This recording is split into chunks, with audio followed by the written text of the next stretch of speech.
Good morning. We're on the record.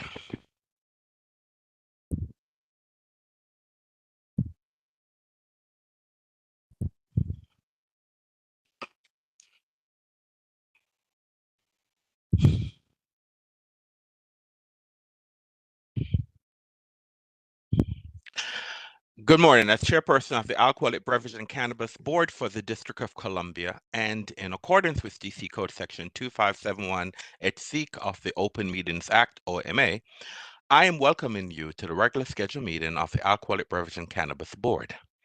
This meeting is being conducted pursuant to guidance made available by the District of Columbia's Office of Open Government regarding electronic meetings held by public bodies.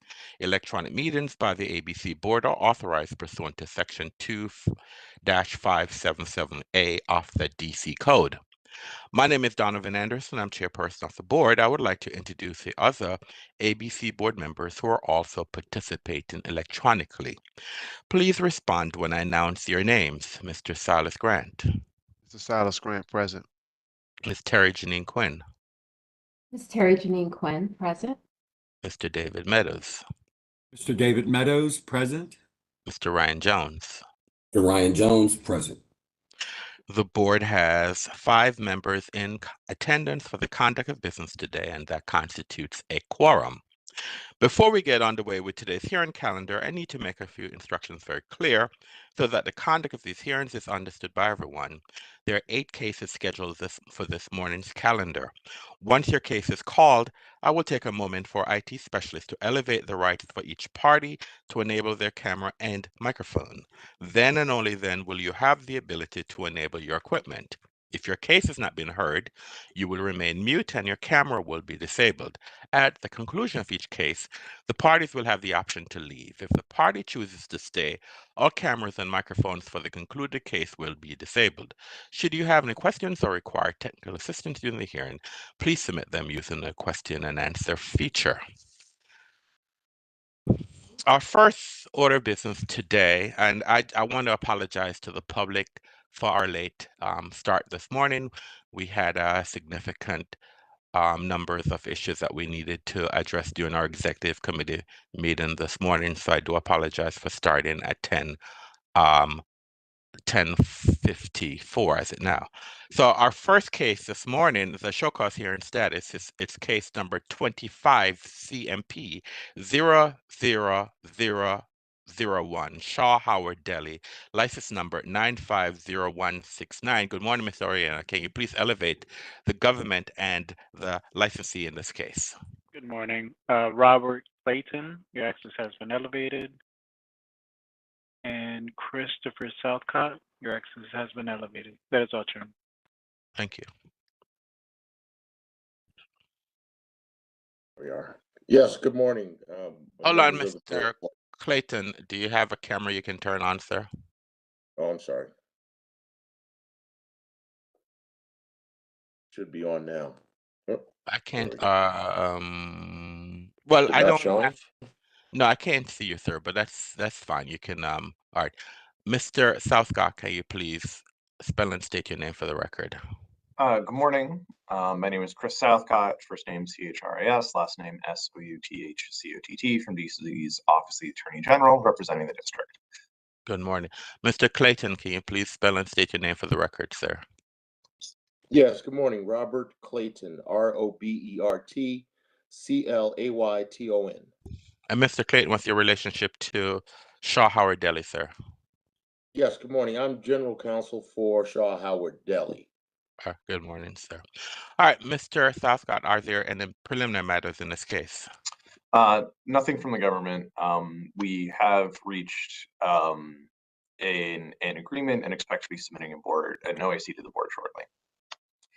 If you have the agreement, if the attorney's here and if they agree to the terms of the agreement, the board could vote on the offer and compromise currently. That's up to you. Or if you want to, so if the parties agree and if you have the terms, you can present them and the board could vote to accept it or reject it. Okay. I can pull that up.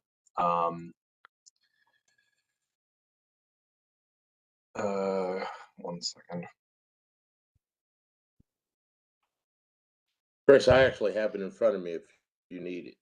I If have you want it. me to I recite have it. it as well. Oh, you have it? Okay. So the OIC terms as follows: charge one, failure to maintain books and records on premise, treated as a third primary tier violation under 23 DCMR section 1208. The term is $4,000 to be paid within 30 days. The license shall be suspended indefinitely until the fine is paid.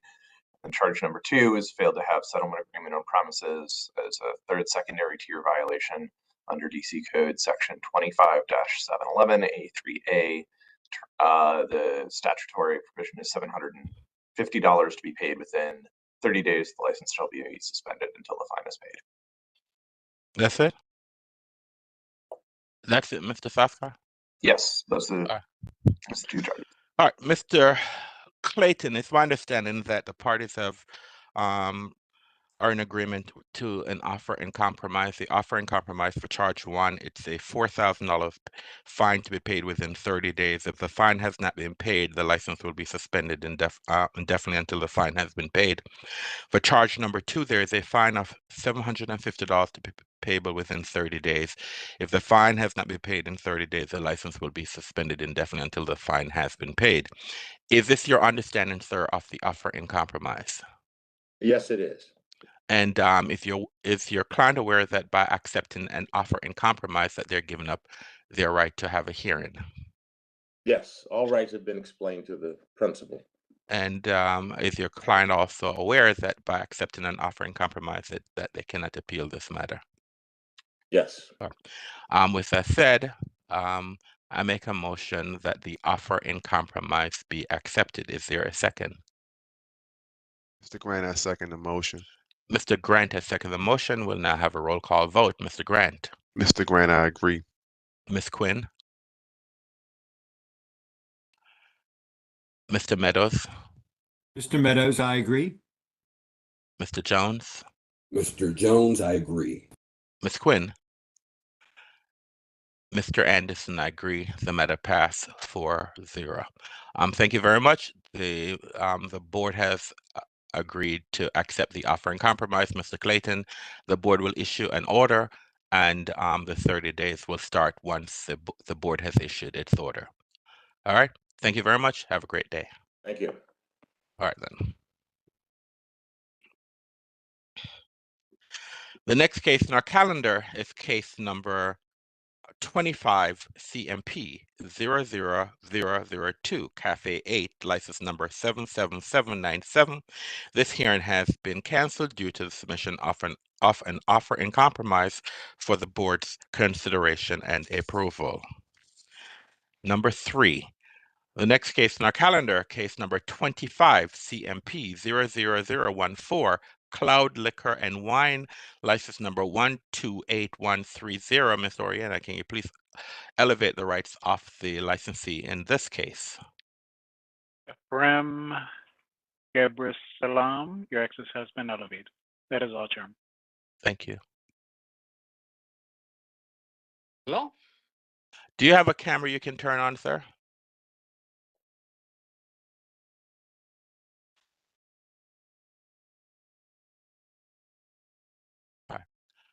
All right, Mr. Southcott, good morning. Can you please identify yourself for the record? Good morning. My name is Chris Southcott. First name CHRIS, last name SOUTHCOTT from DC's Office of the Attorney General, representing the district. Good morning. Mr. Gerber Salam, can you please spell and state your name for the record and your relationship to this establishment, sir? My name is Ephraim Salam. I'm the sole owner of the liquor store. Please spell your name for the record, sir. My first name is Ephraim, E like elephant, P like Peter, H like Harry, R like Rockville, E like elephant, M like Mary.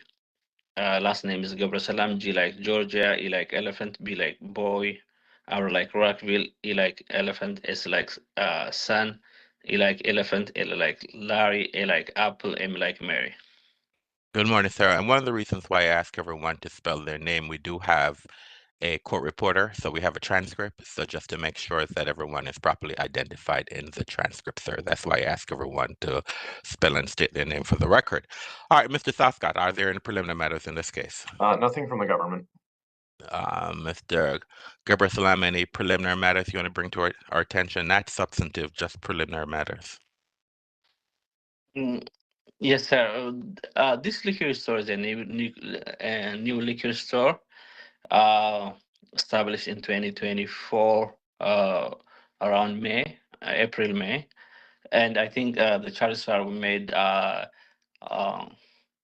when one of the store manager was not absent and we had temporary employee. Well, that's a substantive issue, and if this matter goes to a hearing, then you can discuss that. So this matter is scheduled for a show cause hearing on March 21st at 10:30 a.m. At that hearing, if you have any documents and witnesses, that whatever explanation that you want to bring, why is it that you believe that this charge should be dismissed against you, that is when you'd bring that to the attention of the board. If you cannot work out some type of agreement with the government. So I just want to remind the parties again, if this matter goes to a hearing on March the 21st, 7 days prior to the hearing, both parties need to exchange the documents and witnesses that they are going to rely upon at the hearing. Failure by either side to disclose documents and witnesses, then the board is empowered to prevent that side from relying on documents that have not been disclosed. Hold on a minute, Mr. Meadows. Any questions by anyone? Nothing from the government. Do you understand what's been said, sir? Yes, but we received these charges through email. And Mr. Gerberson, this is not the proper forum to okay, address that. That's why I'm saying if you have a concern, you can discuss it with the government. Mr. Southcott, is this your case or who's the This is not my case. The attorney on this case is Betsy McMullen. do you know whether or not, Mr. Gerberson, have you had any conversations with the government, the Assistant Attorney General who's assigned to this case, sir? no. Or can you put your contact information in the chat, and so Mr. Southcott can provide that, and both parties put their contact information in the chat, so we can have free discussions about what's going on. The parties can have conversations. Sure. I'm adding that now. Mr. Meadows, you can put your hand down, Mr. Meadows. What's your I just wanted to clarify for everyone that you mentioned twice March 21st when I'm sure you meant to say May 21st. May, I apologize. May 21st at 10:30 a.m. That's when the hearing is scheduled for. May 21st at 10:30 a.m. So, Mr.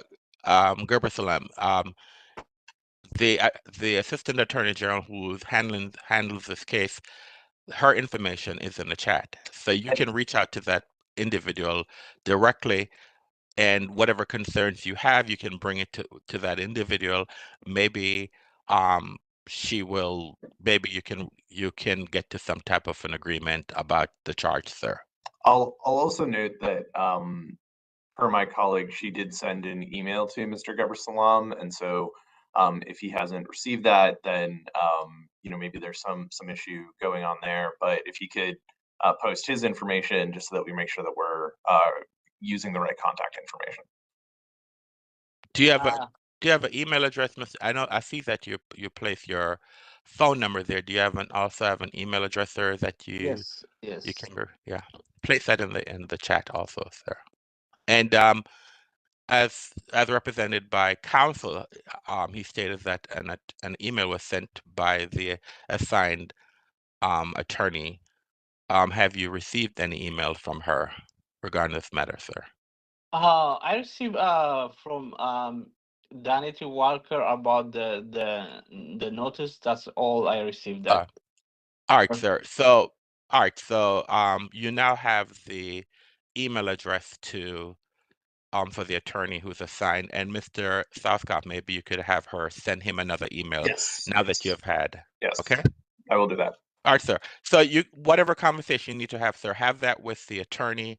If this matter cannot be settled, then we will see you at the show cause hearing on May the 31st at 10:30. And please remember that if you're going to argue, if this matter is not settled, and you're going to make any arguments at this hearing, in the sense that you're going to call in the witnesses, or you're going to rely on documents, you must disclose these documents and witnesses to the Assistant Attorney General assigned to this case, and also send a copy of this document to ABCA Legal.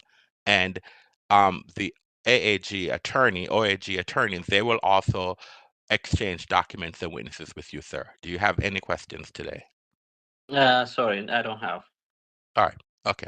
Thank you very much, sir. If this matter is not settled, I will see you on May 21st at 10:30 a.m. Okay? Okay, thank you. All right. Thank you. Have a great day. The next case in our calendar is case number 24-251-00037, Mariachi Lounge, license number 122495. Mr. Oriana, can you please elevate the licensee for Mariachi Lounge?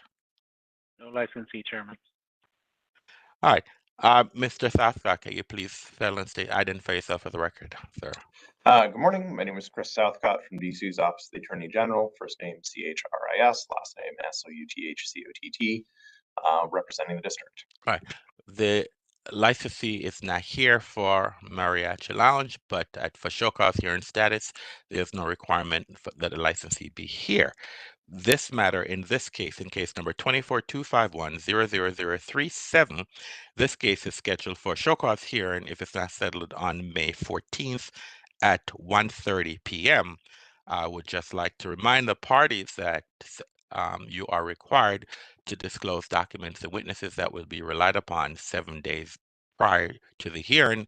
Failure by either side to disclose documents and witnesses 7 days prior to the hearing, unless good cause is shown, the board is empowered to prevent that side from relying on those documents and witnesses that have not been previously disclosed.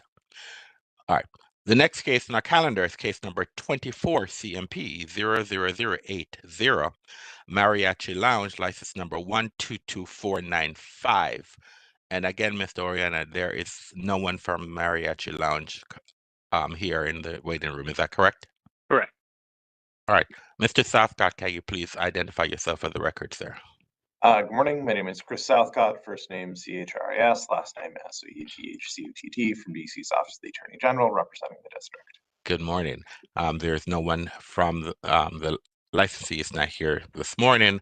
However, in show cause hearing status, there is no requirement for the licensee to be here. For case number 24 CMP 00080, this matter is scheduled for show cause hearing on May 21st at 10:30 a.m.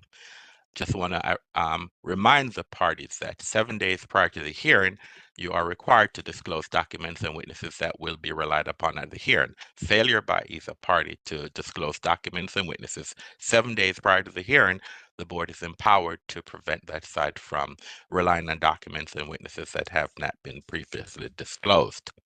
Any questions, sir? Nothing from the government. All right, thank you. The next case in our calendar is case number 24 CIT 00821, Aurora, AURA, license number 129045. Mr. Oriana, is there anyone from Aurora here? Is there the licensee? Can you elevate the licensee if they're here? Yes. Saheb Mahan, your access has been elevated. And Jasmine, your access has been elevated. That is all, Chairman. Thank you. Can I have the two, the representative of the licensee? If you have a camera, can you please turn your camera on?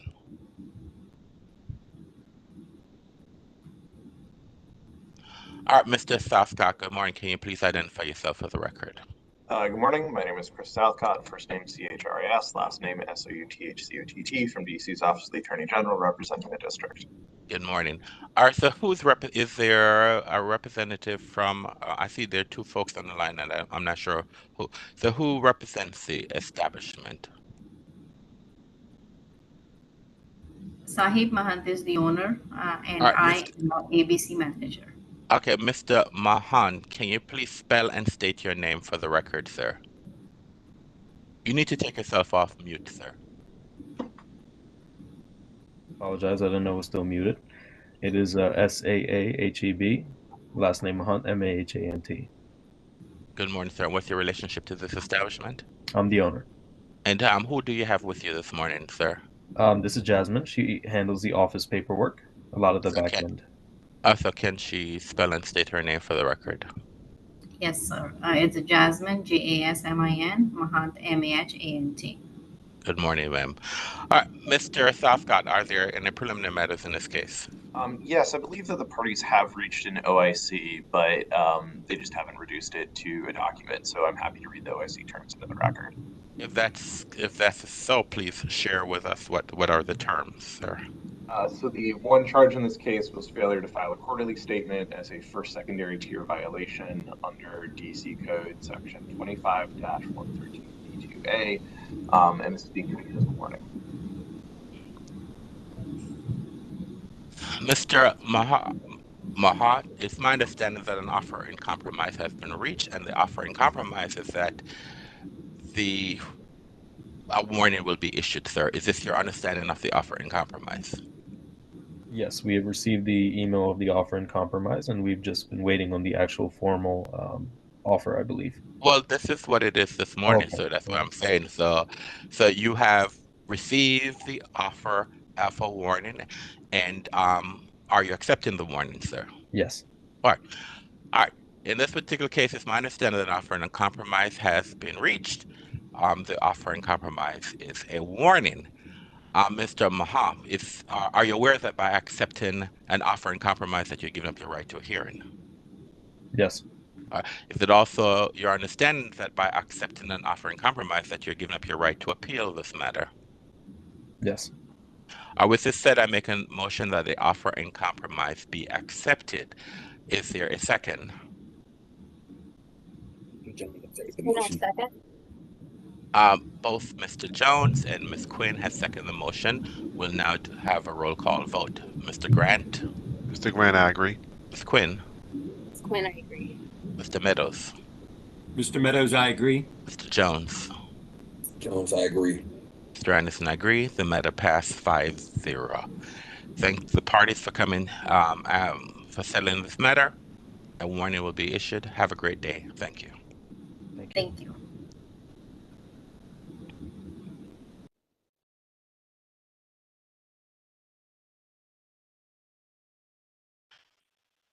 The next case on the calendar is case number 24 CMP 00068, 1831 Bar Lounge, license number 116855. Mr. Orion, can you please elevate the rights of the parties in this case? Good thing. Colin Chenchi, your access has been elevated. And Worknet Chernut, your access has been elevated. And I believe that is all, Chairman. Thank you. Mr. Oriana, I believe also Sophia Metis needs to be elevated. Sophia Metis, your access has been elevated. Thank you.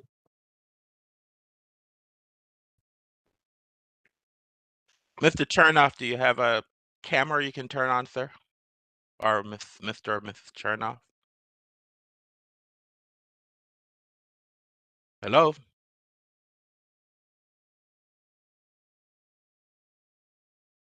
Can you unmute your line, and if you have a camera, turn the camera on, please?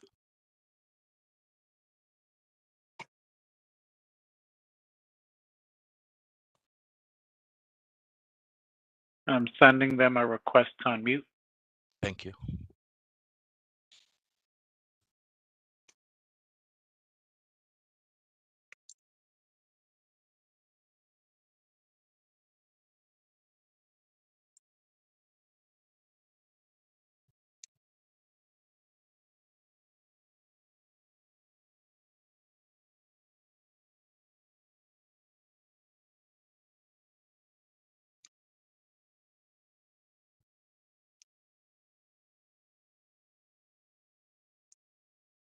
They're not communicating back, Chairman. I posted the meeting information in the chat.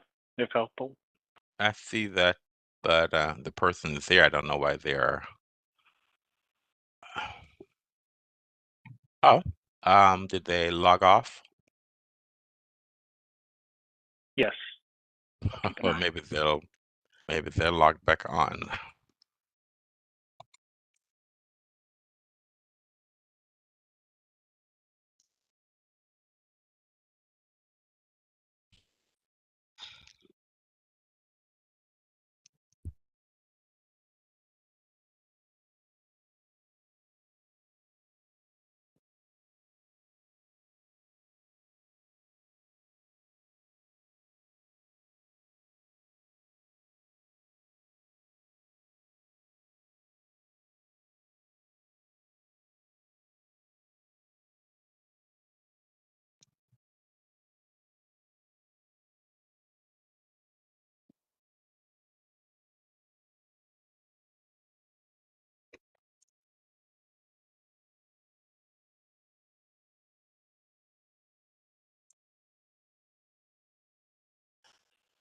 Mr. Chernoff, are you there?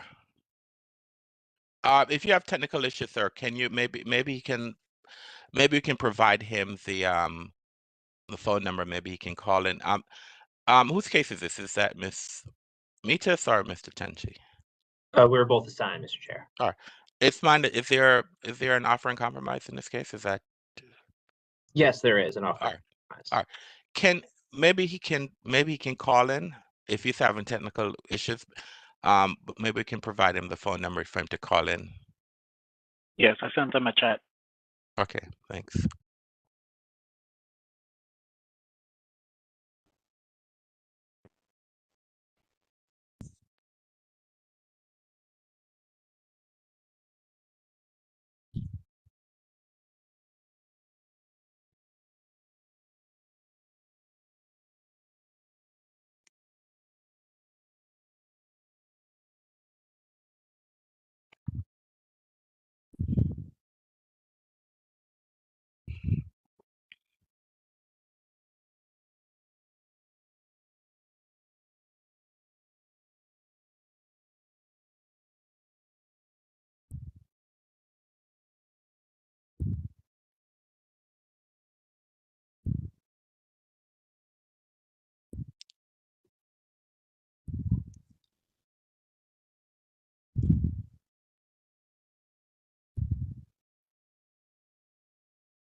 Do we know what's going on with Mr. Chernoff? I mean, is he trying to call in? I see he's still on the screen. No communication back via the chat. Not sure. Oh, looks like they will try the call-in feature. Okay, thank you.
Or any feedback whether or not he has called in? Still waiting, Chairman.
Still waiting, Chairman.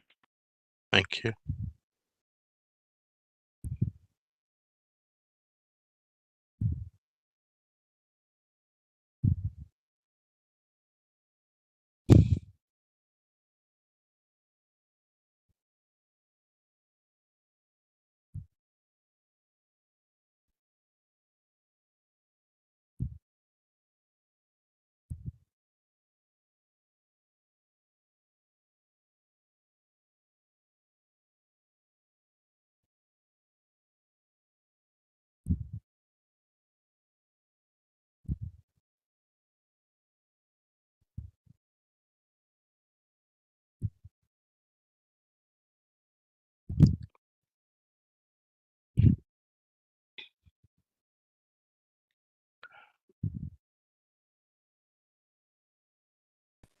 Does anyone have his phone number to contact him to find out what's going on?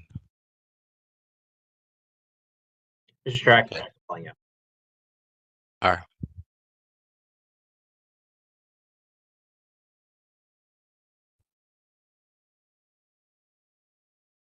I think he has put his phone number. A phone number is in the chat. I don't know who put the phone number in the chat.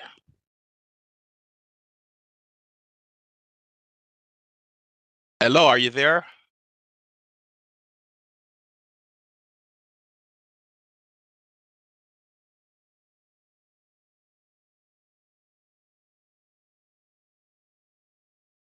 Hello? All right, yes, hold on 1 minute, sir. Hold on. All right. Let me have the parties identify themselves for the record, starting with the government. I believe Mr. Chenchi is still trying to reach Mr. Chernett. I think He's but Mr. I thought I said someone. Hello, was that him or was that Mr. I thought somebody said hello, so I thought it that was says Solomon. right. as That's the same person. Yes, he's here. Okay.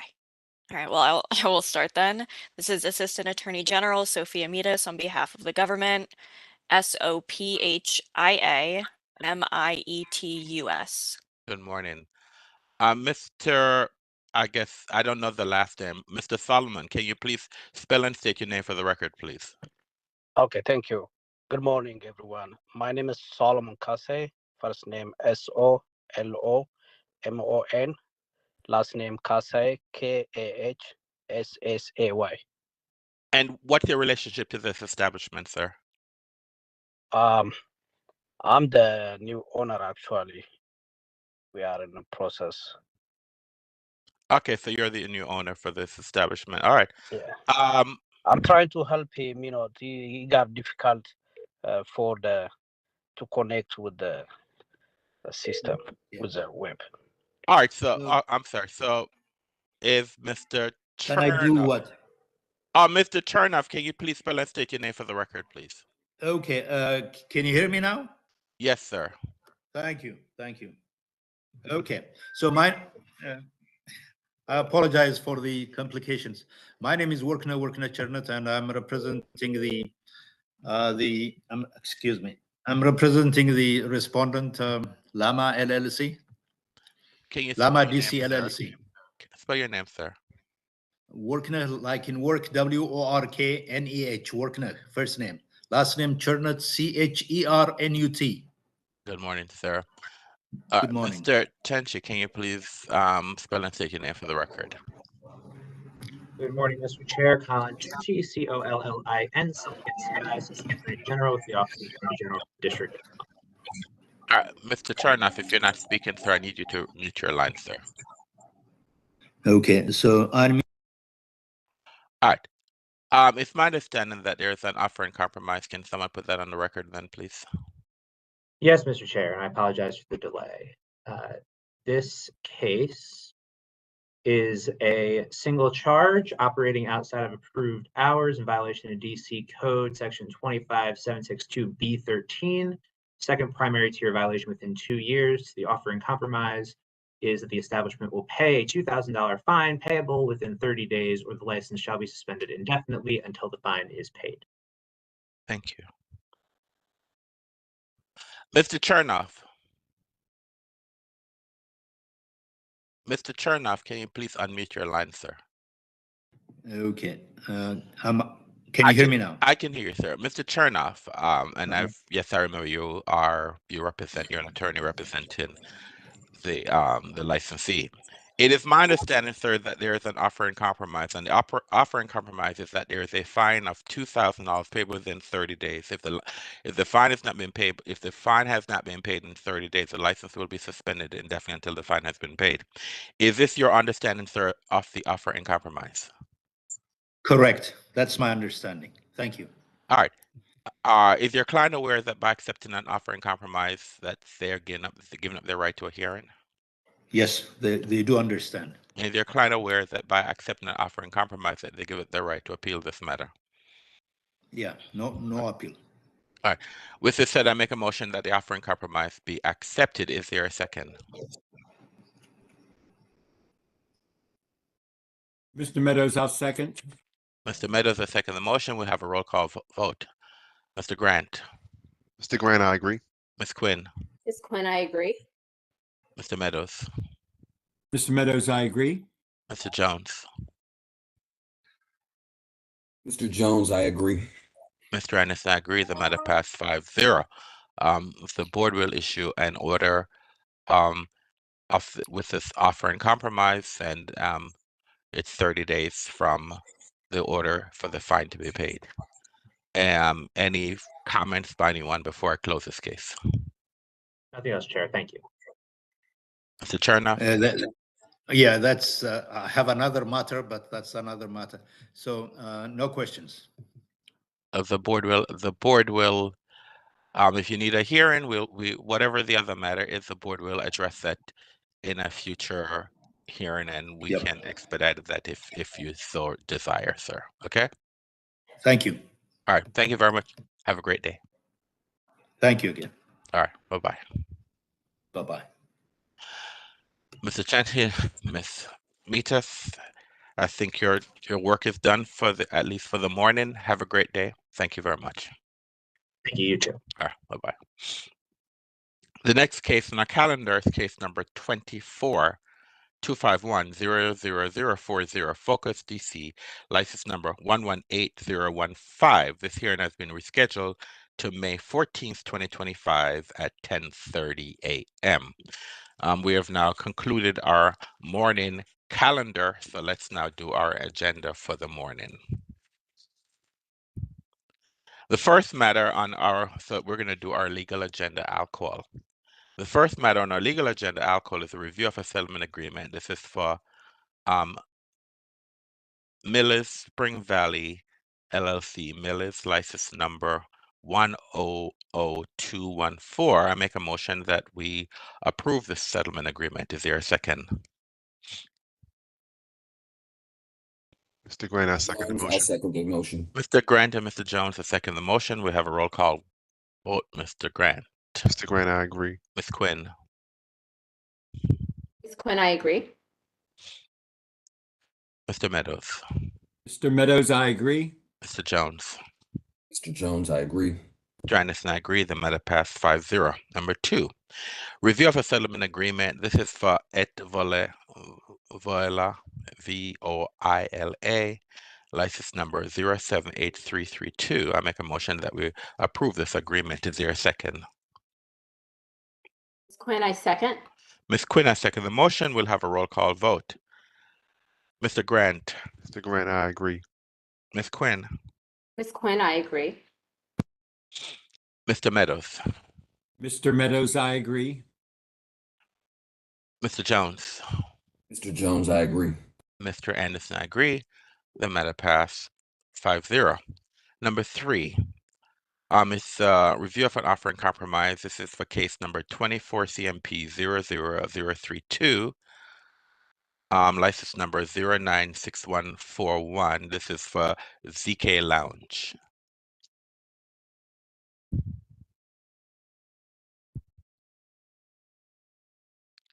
The offer in compromise for ZK Lounge is one charge.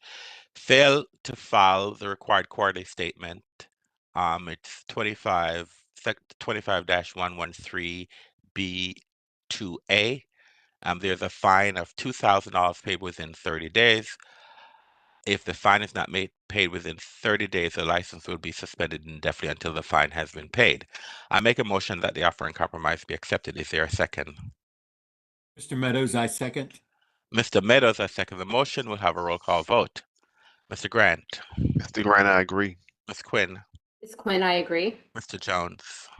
Mr. Jones, I agree. Mr. Meadows. Mr. Meadows, I agree. Mr. Anderson, I agree. The matter passed 5-0. The next matter, review of an offer in compromise. This is for case number 25 CMP 00020, and the license number is 104119. This is Rita Local.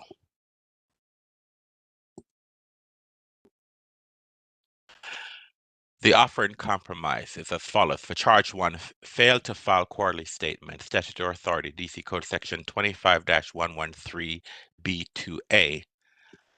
A warning will be issued for this case. I make a motion that the offer in compromise be accepted. Is there a second? Mr. Jones, I second the motion. Mr. Jones has seconded the motion. We'll have a roll call vote. Mr. Grant. Mr. Grant, I agree. Ms. Quinn. Ms. Quinn, I agree. Mr. Meadows. Mr. Meadows, I agree. Mr. Jones. Mr. Jones, I agree. And Mr. Anderson, I agree. The matter passed 5-0. Number 5, review of a motion for consideration. This is Across the Pond Restaurant and Pub, license number 106099. I make a motion that we approve this motion. Is there a second? Mr. Grant, I second the motion. Mr. Grant has seconded the motion. We'll have a roll call vote. Mr. Grant. Mr. Grant, I agree. Ms. Quinn. Ms. Quinn, I agree. Mr. Meadows. Mr. Meadows, I agree. Mr. Jones. Mr. Jones, I agree. Mr. Anderson, I agree. The matter passed 5-0. Number 6, review of reply to opposition listed above. This is Across the Pond Restaurant and Pub, license number 106099. This matter is now moot. Number 7, review of a request for off-site storage permit, storage of documents. This is for Whitlow's at the Wharf, license number 105932. I make a motion that we approve this request. Is there a second? Ms. Quinn, I second. Ms. Quinn has seconded the motion. We'll have a roll call vote. Mr. Grant. Mr. Grant, I agree. Ms. Quinn. Ms. Quinn, I agree. Mr. Meadows. Mr. Meadows, I agree. Mr. Jones. Mr. Jones, I agree. Mr. Anderson, I agree. The matter passed 5-0. Number 8, review of the reappointment of Fred Musali for a 4-year term as Director of the Alcoholic Beverage and Cannabis Administration. I make a motion that we approve this reappointment. Is there a second? Mr. Meadows, I second. Mr. Meadows, I second the motion. We'll have a roll call vote. Mr. Grant. Mr. Grant, I agree. Ms. Quinn. Ms. Quinn, I agree. Mr. Meadows. Mr. Meadows, I agree. Mr. Jones. Mr. Jones, I agree. And Mr. Anderson, I agree. The matter passed 5-0. We now move to our legal agenda, alcohol.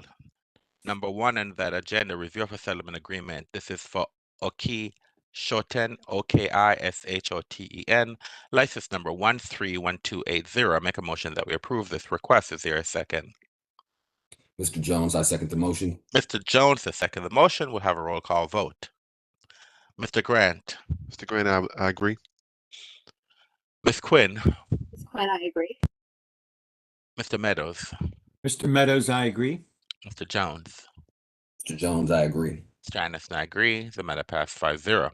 Number 2, review of a settlement agreement. This is for Koyuri Yura, K-O-R-Y-O-U-R-I, and the second portion of the name U-R-A-R-A, license number 131188. Excuse me. I make a motion that we approve this agreement. Is there a second? Mr. Grant, I second the motion. Mr. Grant has seconded the motion. We'll have a roll call vote. Mr. Grant. Mr. Grant, I agree. Ms. Quinn. Ms. Quinn, I agree. Mr. Meadows. Mr. Meadows, I agree. Mr. Jones. Mr. Jones, I agree. Mr. Anderson, I agree. The matter passed 5-0. Number 3, review of settlement agreement. This is for Bang Bop, B-A-N-G-B-O-P, license number 130893. I make a motion that we approve this agreement. Is there a second? Mr. Jones, I second the motion. Mr. Jones has seconded the motion. We'll have a roll call vote. Mr. Grant. Mr. Grant, I agree. Ms. Quinn. Ms. Quinn, I agree. Mr. Meadows. Mr. Meadows, I agree. Mr. Jones. Mr. Jones, I agree. Mr. Anderson, I agree. The matter passed 5-0. The next matter on this addendum, it's a review of an offer in compromise. This is for case number 25 CMP 00002. This is Cafe 8, license number 077797. The offer in compromise is as follows. Charge 1, statutory increase occupancy without approval. Statutory authority, DC Code Section 25762B2. The fine is a $1,000 fine payable within 30 days. If the payment is not made within 30 days, the license will be suspended indefinitely until the fine has been made. I therefore make a motion that the offer in compromise be accepted. Is there a second? Mr. Grant, I second the motion. Mr. Grant has seconded the motion. We'll have a roll call vote. Mr. Grant. Mr. Grant, I agree. Ms. Quinn. Ms. Quinn, I agree. Mr. Meadows. Mr. Meadows, I agree. Mr. Jones. Mr. Jones, I agree. Mr. Anderson, I agree. The matter passed 5-0. We now move to our legal agenda, medical cannabis. The first matter on this agenda, a review of a settlement agreement. This is for Kush Embassy, license number 128107. It's a review of a settlement agreement. I make a motion that we accept the settlement agreement. We approve the settlement agreement. Is there a second? Ms. Quinn, I second. Ms. Quinn, I second the motion. We'll have a roll call vote. Mr. Grant. Mr. Grant, I agree. Ms. Quinn. Ms. Quinn, I agree. Mr. Meadows. Mr. Meadows, I agree. Mr. Jones. Mr. Jones, I agree. Mr. Anderson, I agree. The matter passed 5-0. Number 2, review of summary closure. No hearing requested. This is for Forest Floor. This is for case number 25 ULC 00003. I make a motion that we approve this closure. Is there a second? Mr. Meadows, I second the motion. Mr. Meadows, I second the motion. We'll have a roll call vote. Mr. Grant. Mr. Grant, I agree. Ms. Quinn. Ms. Quinn, I agree. Mr. Meadows. Mr. Meadows, I agree. Mr. Jones. Jones, I agree. Mr. Anderson, I agree. The matter passed 5-0. Number 3, review of summary closure. No hearing requested. This is for 60 Rhode Island. This is in case number 25 ULC 00012. I make a motion that we approve this closure. Is there a second? Mr. Grant, I second the motion. Mr. Grant has seconded the motion. We'll have a roll call vote. Mr. Grant. Mr. Grant, I agree. Ms. Quinn. Ms. Quinn, I agree. Mr. Meadows. Mr. Meadows, I agree. Mr. Jones. Mr. Jones, I agree. Mr. Anderson, I agree. The matter passed 5-0. Number 4, review of summary closure. This is for no hearing requested. This is for Grow Club. On license, this is case number 25 ULC 00017. I make a motion that we approve this closure. Is there a second? Quinn, I second. Ms. Quinn, I second the motion. We'll have a roll call vote. Mr. Grant. Mr. Grant, I agree. Ms. Quinn. Ms. Quinn, I agree. Mr. Meadows. Mr. Meadows, I agree. Mr. Jones. Mr. Jones, I agree. Mr. Anderson, I agree. The matter passed 5-0.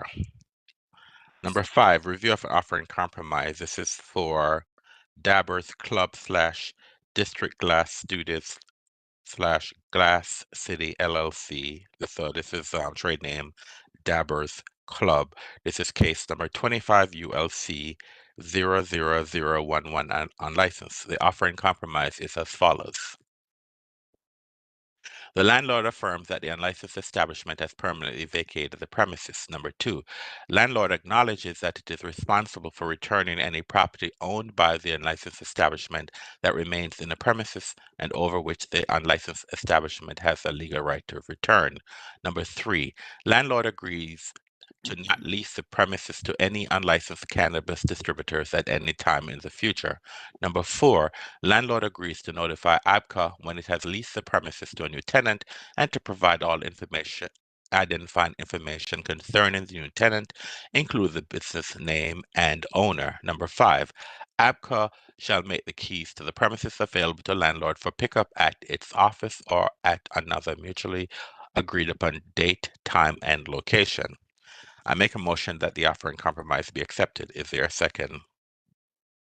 Mr. Meadows, I second. Mr. Meadows has seconded the motion. We'll have a roll call vote. Mr. Grant. Mr. Grant, I agree. Ms. Quinn. Ms. Quinn, I agree. Mr. Meadows. Mr. Meadows, I agree. Mr. Jones. Mr. Jones, I agree. Mr. Anderson, I agree. The matter pass 5-0.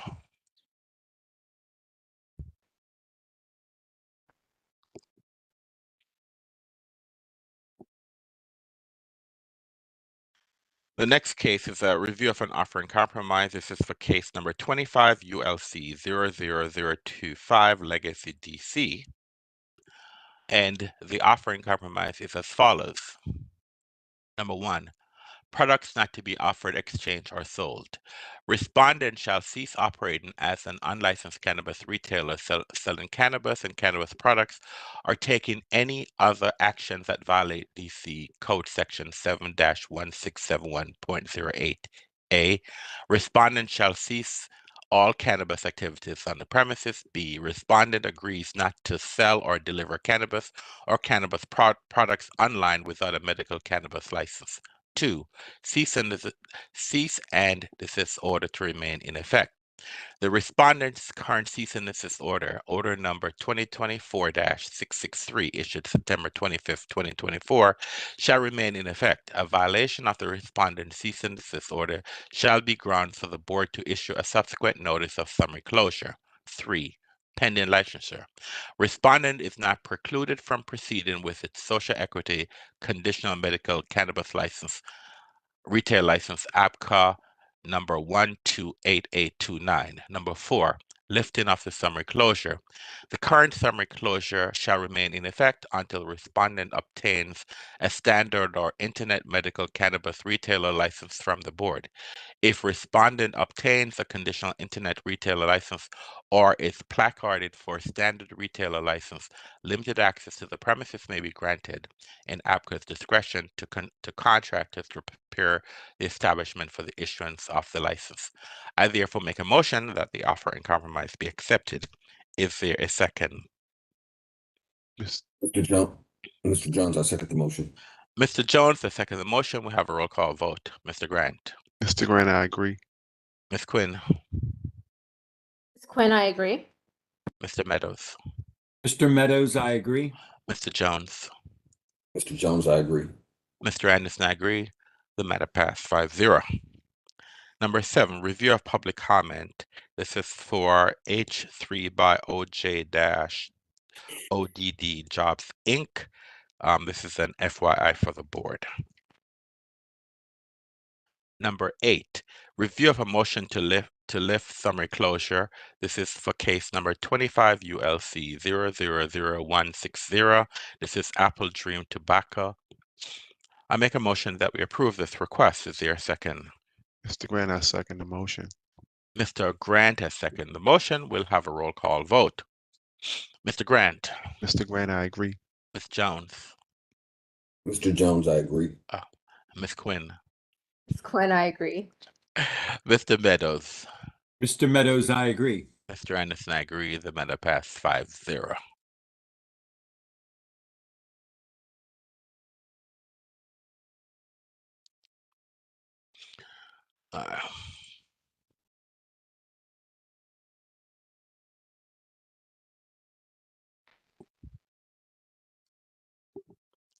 We now move to our legal agenda, medical cannabis addendum. And the addendum is a review of offer and compromise. This is for Case number 24 ULC 00060, Capital Cannabis DC. The offering compromise is as follows. The landlord affirms that the unlicensed establishment has agreed to termination of the lease and to permanently vacate the premises. Number two, landlord acknowledges that it is responsible for returning any property owned by the unlicensed establishment that remains in the premises and over which the unlicensed establishment has a legal right to return.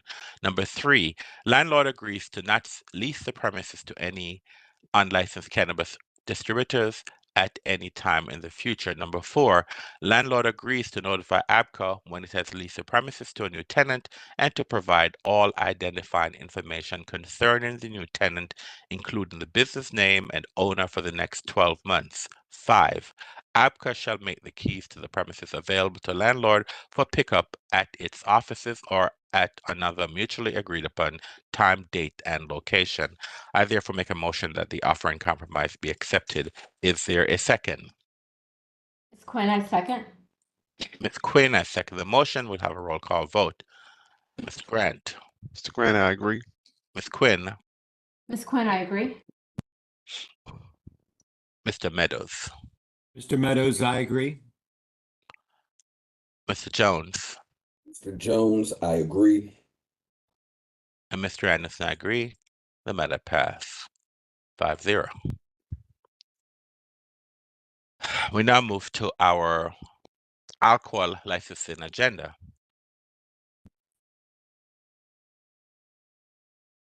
I'm going to review the agenda. There are 7 requests.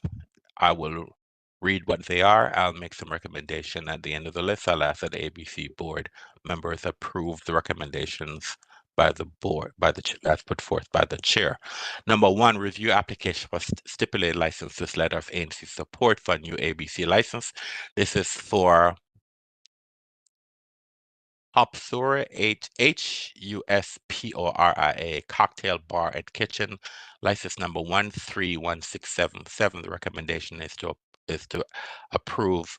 Number 2, review application for safekeeping of license. This is for Grand Liquors, license number 125407.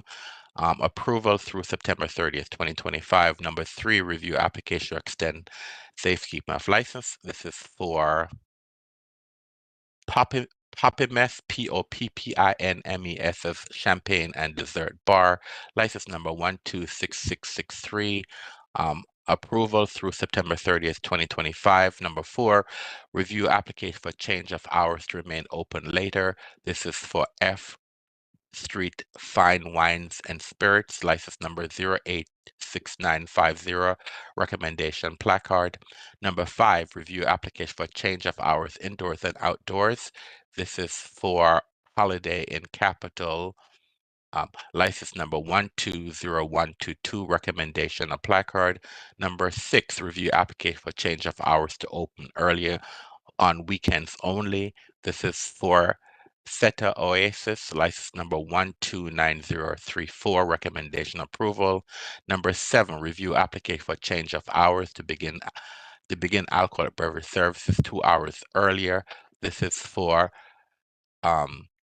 Intercontinental Washington, D.C., The Wharf Dockside Restaurant and Bar / The Watering Hole / Waves, license number 114491, recommendation approval. I therefore make a motion that ABC board approve the recommendation as put forth by the chair for the licensing agenda. Is there a second? Mr. Meadows, I second the 7 motions. Mr. Meadows, I second the motion. We'll have a roll call vote. Mr. Grant. Mr. Grant, I agree. Ms. Quinn. Ms. Quinn, I agree. Mr. Meadows. Mr. Meadows, I agree. Mr. Jones. Jones, I agree. Mr. Anderson, I agree. The matter passed 5-0. We now move to our supplemental licensing agenda. There are 2 matters on this agenda. I will read them in the record with recommendations, and I'll make a motion that the board approve the recommendation that's put forth by the chair. Number one, review request for temporary operator retail permit. This is for Hilton, Washington, D.C., Capitol Hill, license number 132247. Recommendation approval. Number two, review application for stipulated license with letter of ANC support. This is for job site hospitality, license number 131677. Recommendation approval. I therefore make a motion that ABC Board approve the recommendation that's put forth by the chair for the supplemental alcohol licensing agenda. Is there a second?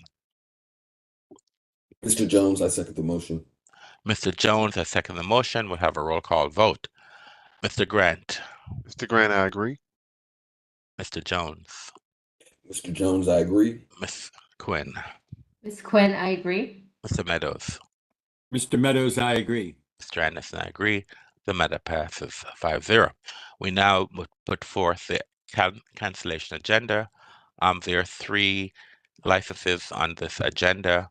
The ABC Board will cancel the license for the reasons outlined before. Number 1 is HAD, H-A-A-D, Thai Restaurant, license number 021540. The licensee requests cancellation. Number 2, Sushi, S-U-S-H-I, GAKA, G-A-K-Y-U, license number 104016. The licensee requests cancellation.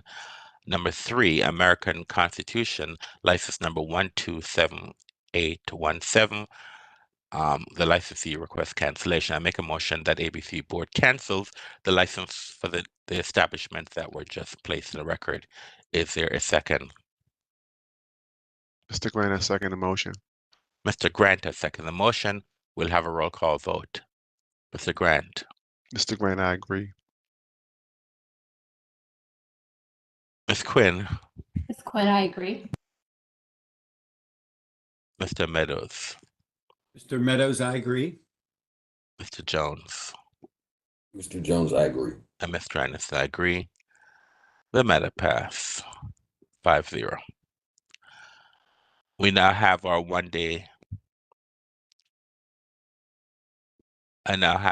the board temporary 1-day and substantial change docket. There are 41. See, there are 41. Let me see. Hold on.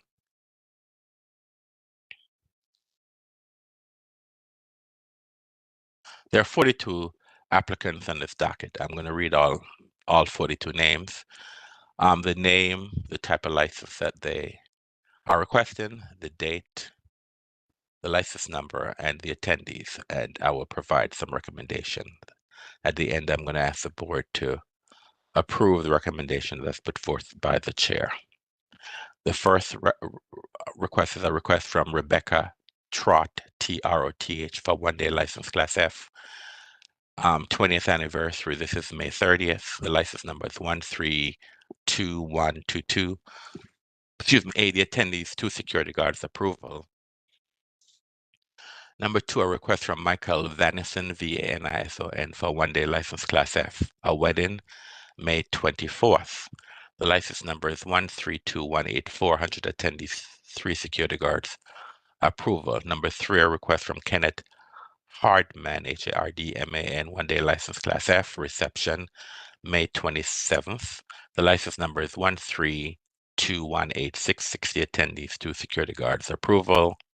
A request from Robert White, 1-day license class F, wedding, May 7th. The license number is 132195. 60 attendees, 2 security guards approval. Number 5, a request from Jeremiah Foxwell, 1-day license class F, auction, May 2nd. License number is 132231. 50 attendees, 1 security guard's approval. Number 6, a request from Sasha Tenenbaum, T-E-N-E-N-B-A-U-M, 1-day license class F, a dinner. This is July the 11th. The license number is 132248. 60 attendees, 2 security guards approval. Number 7, a request from Cicely Mendy, M-E-N-D-I-E, 1-day license class G, spring season event, April 27th. The license number is 132107. The 150 attendees, 4 security guards approval. Number 8, a request from Jessica Drewsen, Drewsen, one-day license class G, fundraiser, May 3rd. The license number is 132110, 300 attendees, 6 security guards. Recommendation approval. Number 9, a request from Michael Guttermuth, Guttermuth, a one-day license class G, a wine festival.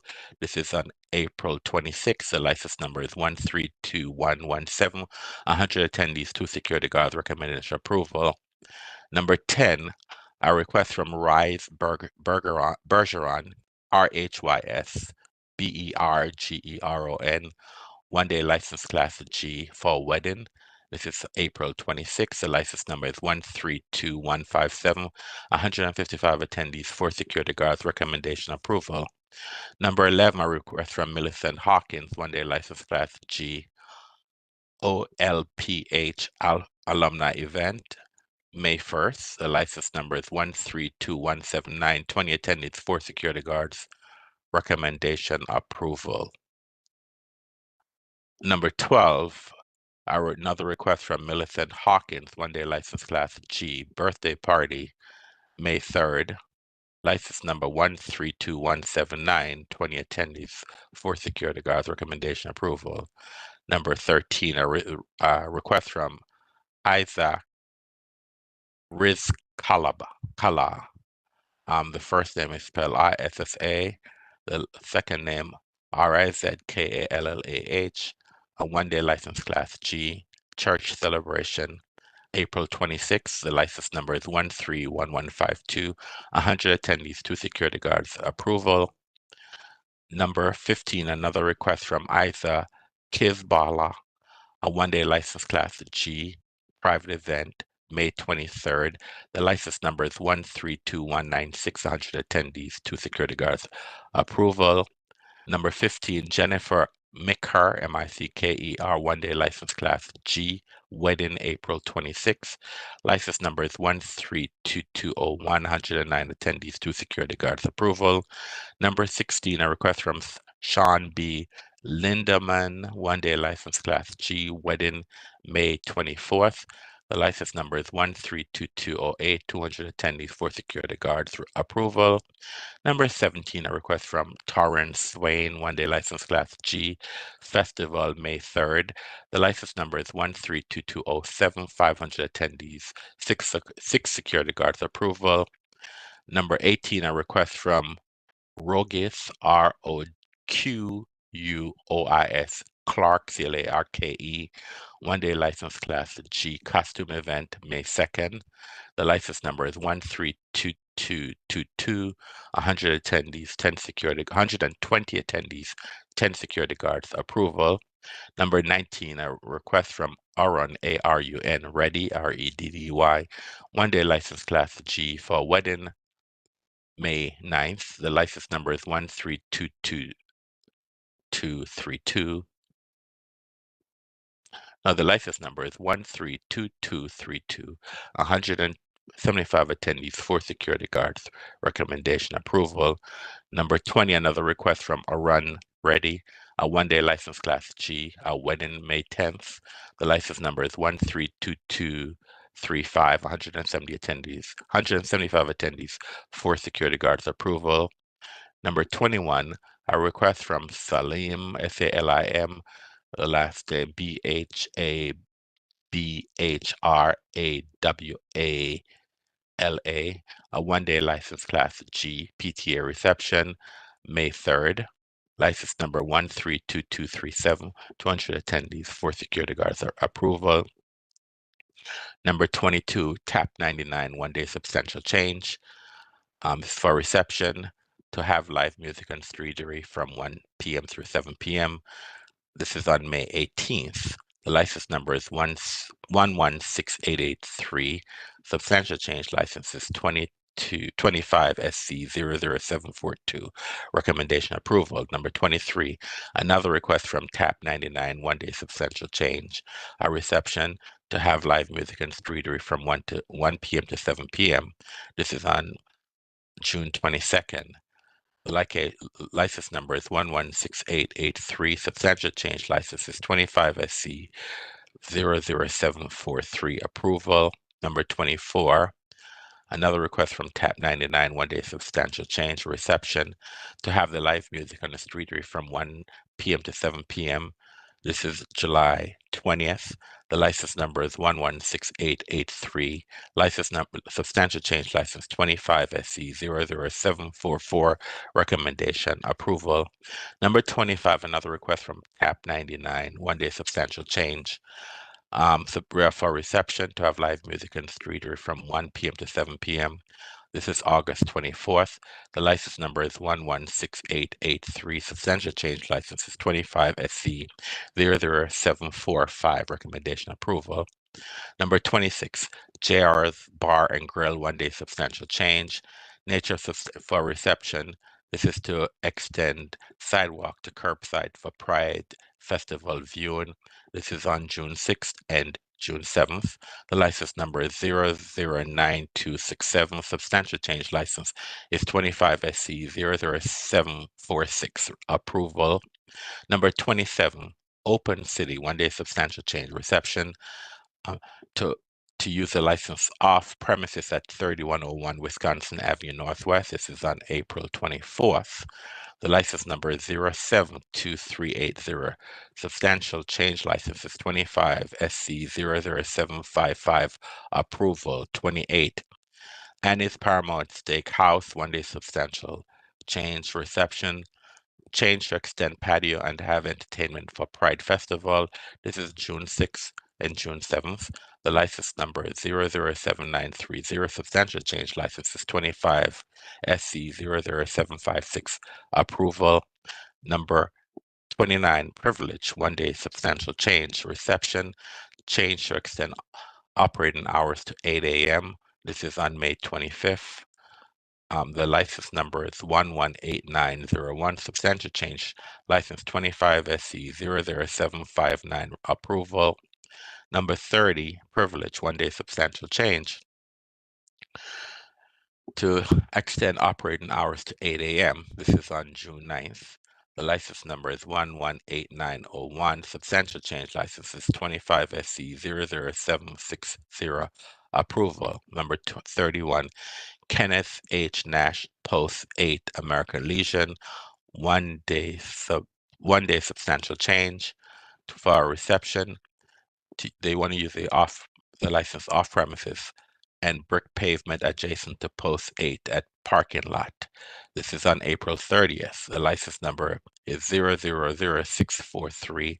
Substantial change license 25 SC 00761. Approval. Number 32, Duke's Grocery, one-day substantial change, a reception. Change use license off premises at 3206 M Street Northwest. This is on April 25th. The license number is 112460. Substantial change license is 25 SC 00762. Approval. Number 33, Regmo Promo Holdings. It's a pub crawl. This is on June 21st. The license number is 104072. Substantial change license is 25 PCE 00018. This is for 1,000 participants. Number 34, Project DC Events, pub crawl. This is for DC Potter Crawl 25. This is May 3rd. The license number is 105182. Substantial change license 25 PCE 00008. And this is for 1,000 participants. Number 35, it's Bar Crawl Nations LLC pub crawl. This is for Bar Crawl Nation. This is May 3rd and May 4th. The license number is 114535. Substantial change license is 25 PCE 00007. And this is for 1,000 participant. Number 36, Regmo Promo Holdings pub crawl. This is on Thinker You Drink Bar crawl. This is May 3rd. The license number is 104072. Substantial change license 25 PCE 00002. and this is for approval for 1,000 participants. Number 37, Lindy Promotion. This is for pub crawl. This is Crawl de Amigos. This is on May 3rd. The license number is 110455. The substantial change license is 25 PCE 00005. And the recommendation for this one is 1,000. Number 38, Bar Crawl Nation LLC. The pub crawl, this is on May 17th. This is on May 17th. The license number is 114535. The substantial change license is 25 PCE 00015. And this is for 1,450 participants. Number 39, Regmo Promo Holdings Pub Crawl. This is Caribbean Bar Crawl. This is May 24th. The license number is 104072. The substantial change license 25 PCE 00017. And this is for 1,000 participants. Number 40, Project DC Events Pub Crawl. DC Pride Crawl, May 31st. License number 105182. Substantial change license 25 PCE 00009. And this is for 1,500 participants. Number 41 is a retroactive event for Jane Arango, Arango. It's a one-day license class F, 10th anniversary reception. This was April 18th. The license number was 132131. 60 attendees, 2 security guards. Recommendation retroactively to approve this. And number 32, a request from Shantae Brown, one-day license class G fundraiser. This was April 19th. The license number is 132164.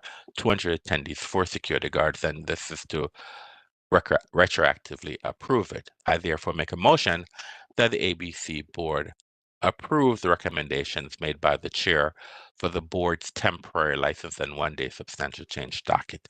Is there a second? Quinn, I second.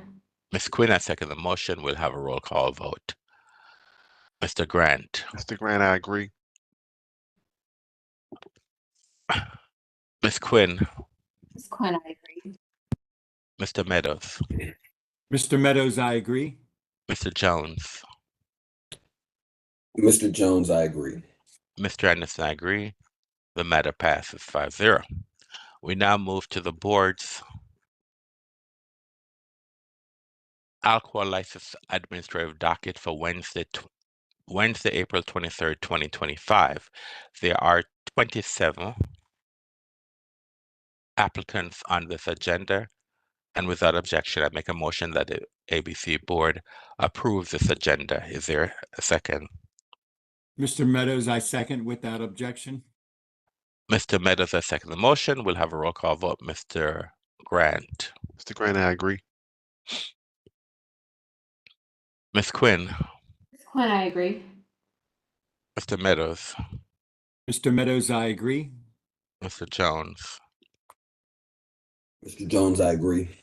And Mr. Anderson, I agree. The matter passes 5-0. We now move to board's cease and desist agenda caterer's license. This is for April 23rd, 2025. This agenda has 20 applicants. Without objection, I make a motion that the ABC board approve this agenda to issue cease and desist orders for the 20 caterers license that's on this agenda. Is there a second?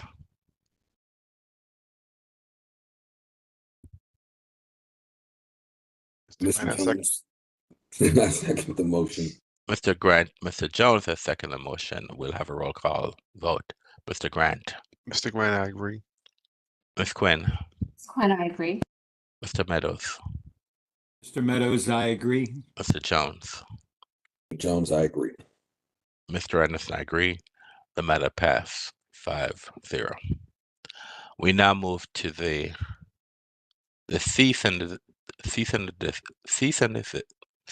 desist agenda for Class A licenses.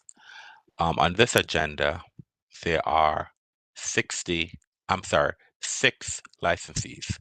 The ABC board will be issuing cease and desist orders to the 6 licensees on the cease and desist agenda for Class A license. Without objection, I make a motion that the board approves the issuance of these cease and desist orders. Is there a second? Ms. Quinn, I second. Ms. Quinn, I second the motion. We'll have a roll call vote. Mr. Grant. Mr. Grant, I agree. Ms. Quinn. Ms. Quinn, I agree. Mr. Meadows. Mr. Meadows, I agree. Mr. Jones. Mr. Jones, I agree. Mr. Anderson, I agree. The matter passes 5-0. We now move to our cease and desist agenda for Class C and D licenses. I make a motion that without objection, I make a motion that the board issues cease and desist orders to the 145 establishments that are on the agenda as published for April 25th, 2025. Is there a second? Mr. Meadows, I second. Mr. Meadows, I second the motion. We'll have a roll call vote. Mr. Grant. Mr. Grant, I agree. Ms. Quinn. Ms. Quinn, I agree. Mr. Meadows. Mr. Meadows, I agree. Mr. Jones. Mr. Jones, I agree. Mr. Anderson, I agree. The matter passed 5-0.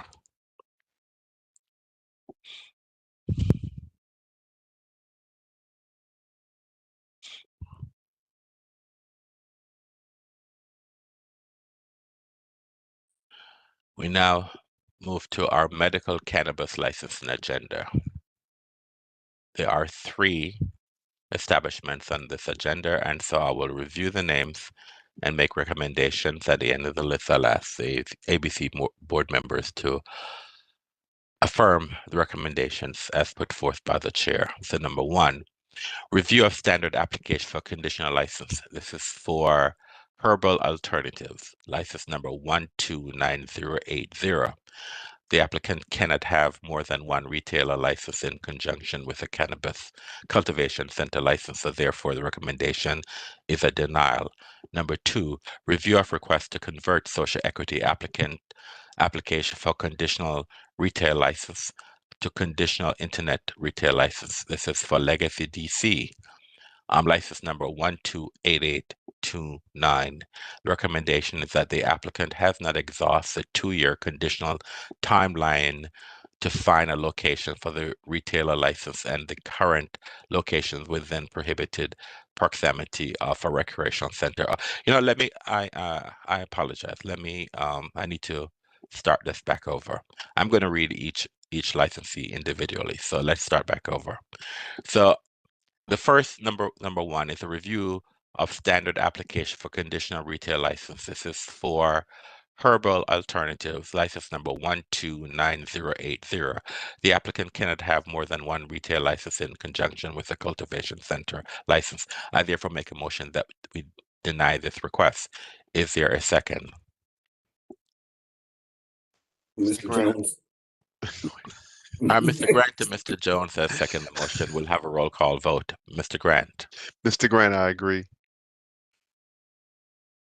Ms. Quinn. Quinn, I agree. Mr. Meadows. Mr. Meadows, I agree. Mr. Jones. Mr. Jones, I agree. And Mr. Anderson, I agree. The matter passed 5-0. Number 2, review of request to convert social equity application for conditional retail license. license to conditional internet retail license. This is for Legacy DC, license number 128829. The applicant has not exhausted 2-year conditional timeline and to find a location for the retail license, and the current location is within prohibited proximity to a recreational center for an internet retailer. I make a motion that we deny this request. Is there a second? Mr. Grant, I second the motion. Mr. Grant has seconded the motion. We'll have a roll call vote. Mr. Grant, Mr. Grant, I agree. Ms. Quinn, Ms. Quinn, I agree. Mr. Meadows, Mr. Meadows, I agree. Mr. Jones. I'm gonna abstain. Mr. Jones abstained, and Mr. Anderson, I agree. The matter passed 4-0-1 with Mr. Jones abstaining. We now move on to the standard retail application.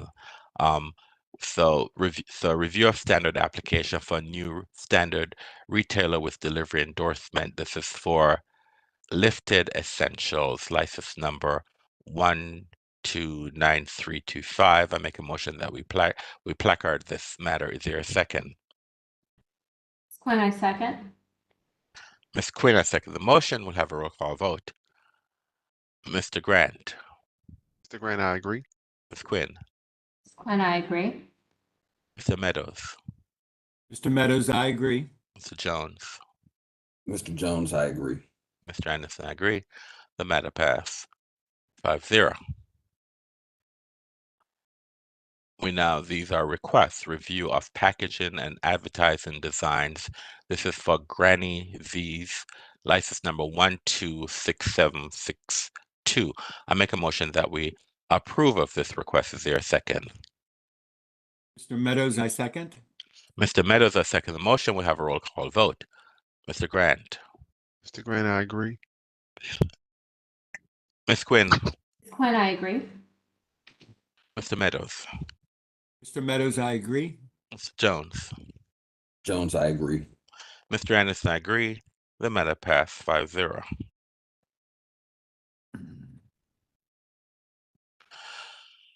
And number 3, review of packages and advertising designs. This is for Dispensary Near Me, license number 121378. I make a motion that we approve this request. Is there a second?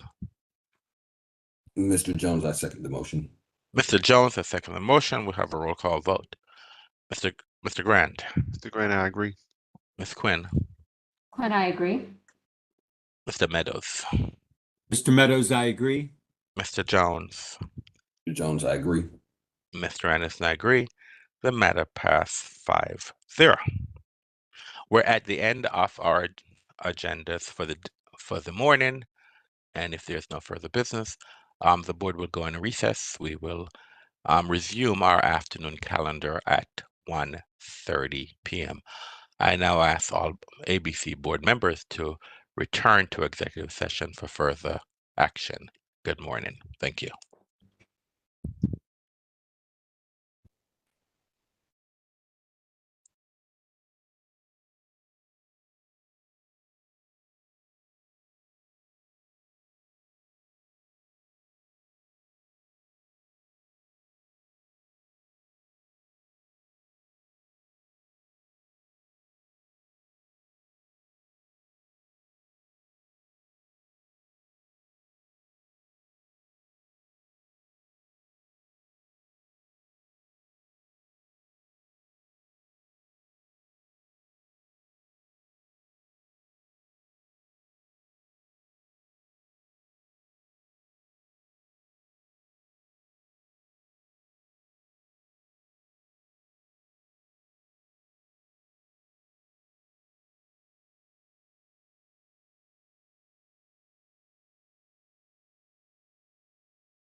We're in the record. Good afternoon, everyone, and welcome to the afternoon session of the ABC Board. My name is Donovan Anderson, Chairperson of the Board. Joining me this afternoon should be 4 other board members, Mr. Silas Grant, Ms. Terry Janine Quinn, Mr. Ryan Jones, and I believe Mr. David Meadows and Mr. David Meadows. The board has 5 members in attendance for the conduct of business, and that constitutes a quorum. Before we get underway with this afternoon's hearings, I need to make a few instructions very clear so that the conduct of these hearings is understood by everyone. There are 6 cases scheduled for our afternoon session. Once your case is called, I will take a moment for IT specialists to elevate the rights for each party to enable their camera and microphone. Then and only then will you have the ability to enable your equipment. If your case is not being heard, you will remain mute and your camera will be disabled. At the conclusion of each case, the parties will have the option to leave. If the party chooses to stay, all cameras and microphones for the concluded case will be disabled. Should you have any questions or require technical assistance during the hearing, please submit them using the question and answer feature. Our first case this afternoon is a show cause hearing, case number 24 CIT 00603 The Avenue, license number 101007. Mr. Oriana, can you please elevate the rights of the government and the licensee in this case? Sure. Betsy McMullen, your access has been elevated. Investigator Lakita Coates, your access has been elevated. And that appears to be all, Chairman.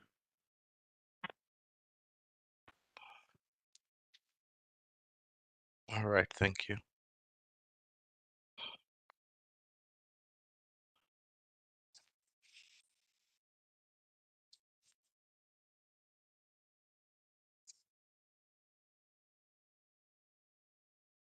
Where's where's the investigator? I'm here. I'm here. Can you turn your camera on, ma'am?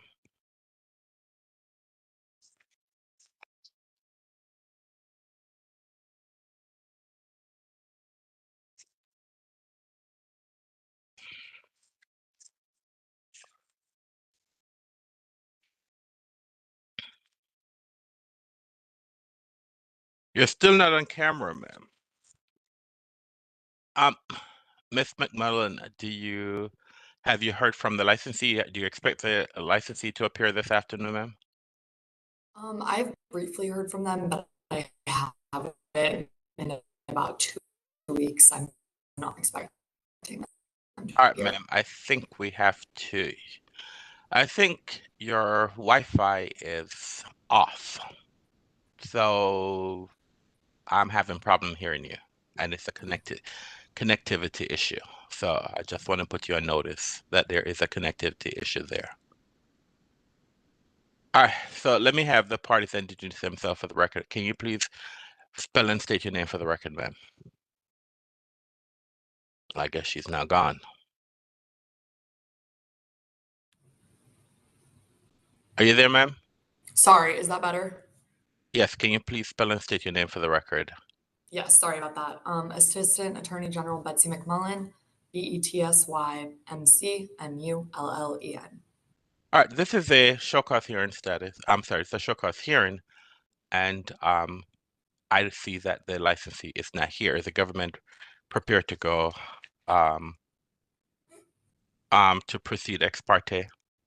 Yes, Mr. Chair.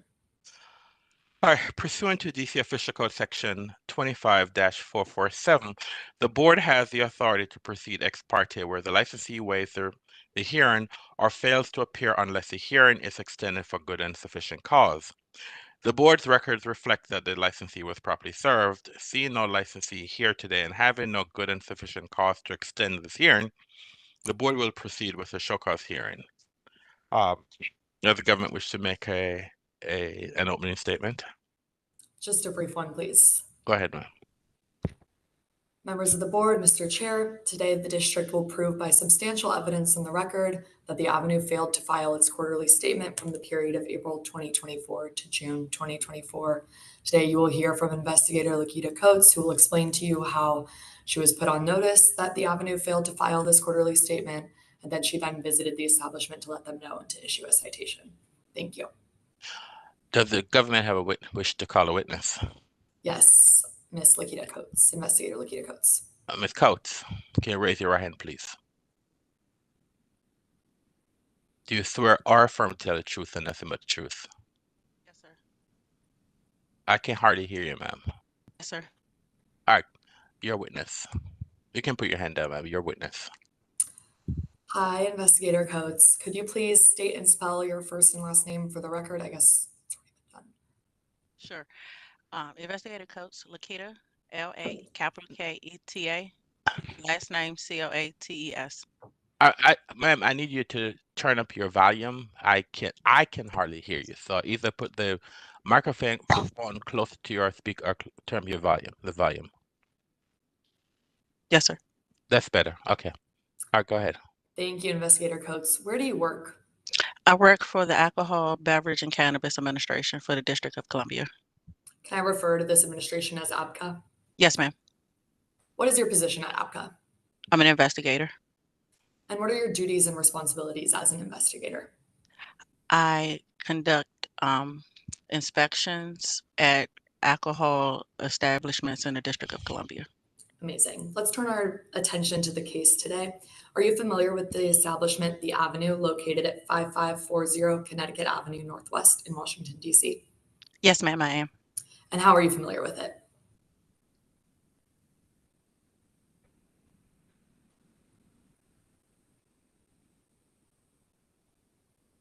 Are you there, Ms. Coates?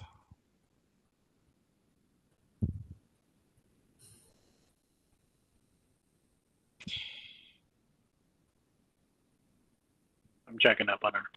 Thank you.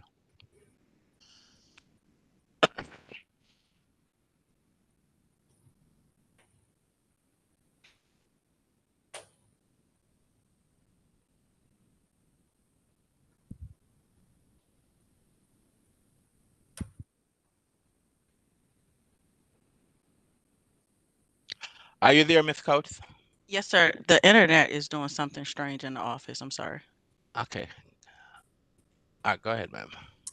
Okay, thanks, Investigator Coates. How are you familiar with the establishment, The Avenue? Sure, I'm familiar with the Avenue because I visited on several occasions to deliver service forms for quarterly statements for the last year. And what establishments are required to file quarterly statements? I'm sorry, the service is bad. What establishments are required to file quarterly statements? Restaurants and taverns and hotels. And is The Avenue, which one of these is The Avenue? The Avenue is a restaurant. And how do you calculate this deadline to file the statement?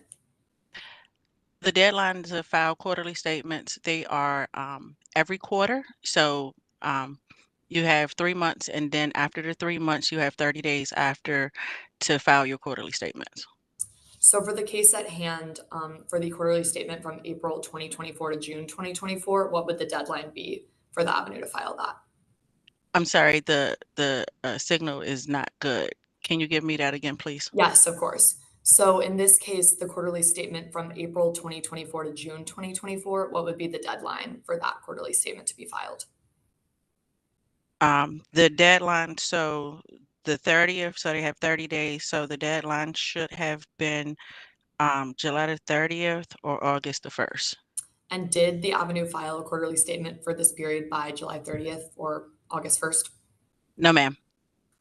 And to date, has the Avenue filed a quarterly statement for the period of April 2024 to June 2024? No, ma'am. Is it part of your job to write case reports? Yes, ma'am. Did you write a case report for this violation? Yes, ma'am. Members of the board, if I could share my screen. Mr. Ariana, can you please allow Ms. Mulligan to share her screen? Access has been granted.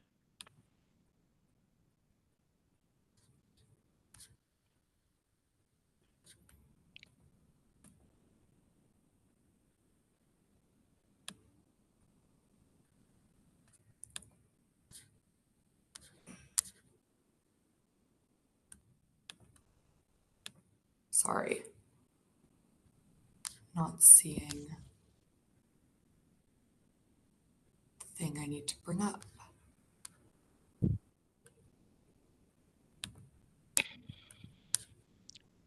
Okay, here we go. Sorry about that.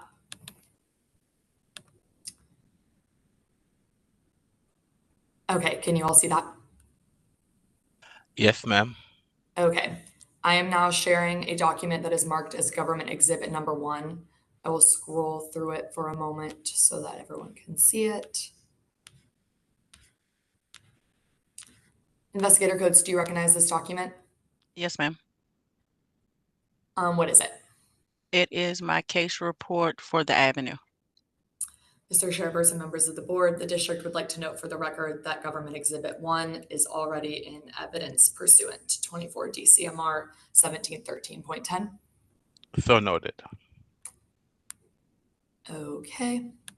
Investigator Coates, did you issue a fine related to this violation? Yes. Has the Avenue paid this fine? No, ma'am.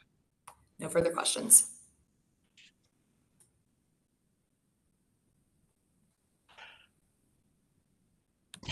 Any questions by any board members? Go ahead, Mr. Meadows.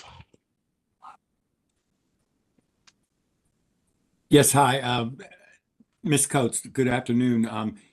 Are there any other outstanding fines by this Avenue establishment that are outstanding?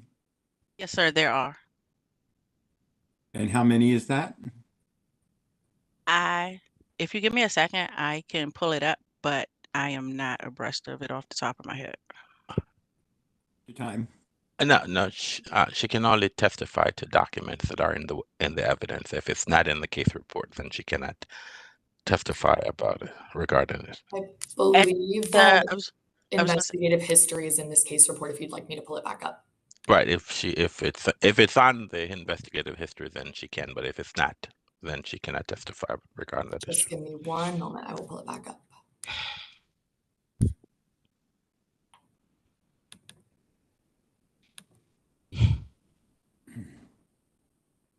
Okay. There you go.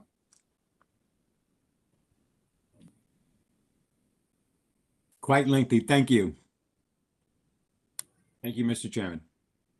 All right.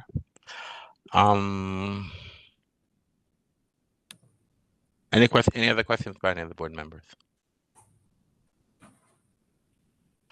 I hear none. Any redirect that you have, Ms. Mulligan? No. Thank you, Ms. Coates, for your testimony. You're free to go. Does the government have another witness? No, Chair. Does the government wish to make a closing statement? Yes, please, Chair. Go ahead, ma'am. Mr. Chair, members of the board, the district has proven today by substantial evidence in the record that the Avenue failed to file their quarterly statement for the period of April 2024 through June 2024. We ask that this board find that the Avenue did fail to file this statement for this period and apply a penalty consistent with DC code. Thank you. Thank you. The record is now closed. All right.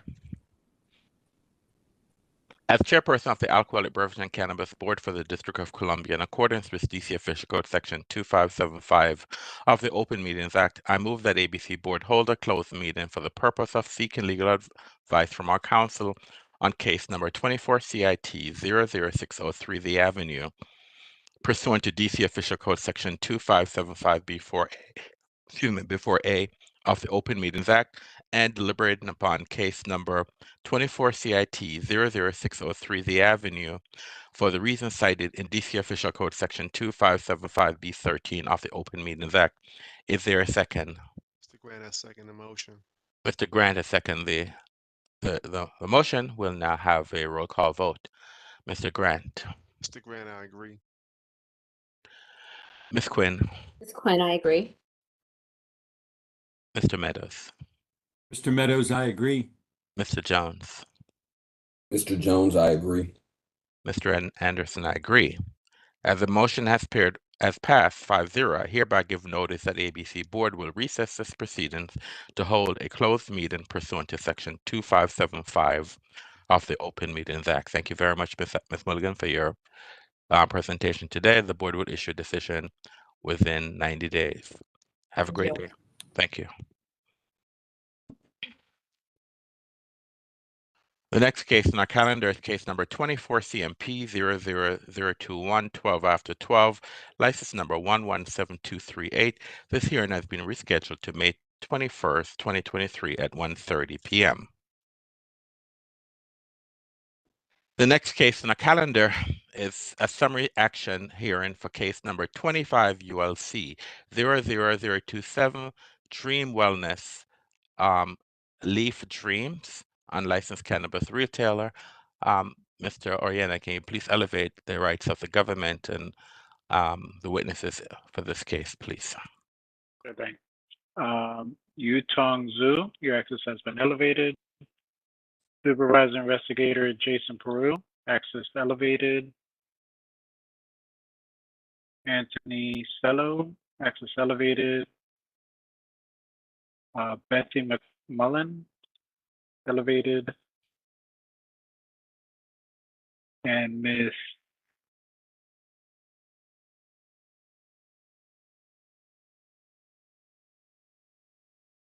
that appears to be altered. All right, thank you. Good afternoon, everyone. Let me have the parties identify themselves for the record. Start with the government. AAG Betsy McMullen for the district, BETSY MCMULLEN. Good afternoon, ma'am. Supervisor Investigator Jason Peru. Hold on, Mr. Peru. Oh, I'm sorry, Anthony. I apologize. I can't hear you, sir. Assistant Attorney General Anthony Cello, second chair on behalf of the district, ANTHONY-CELL. Thank you. Hold on, Mr. Peru. Mr. Zoe, please Yes, identify yourself for the record. Yeah, Yutongzhou, YUTONGZHOU for respondent. Is your client here with you, Mr. Zoe? My client has called in, I think. I don't know. And do we have a portion of her phone number so we can Yeah, just elevated someone. I think the last digit should be. I don't think that's my client. I think the last digits are 9545.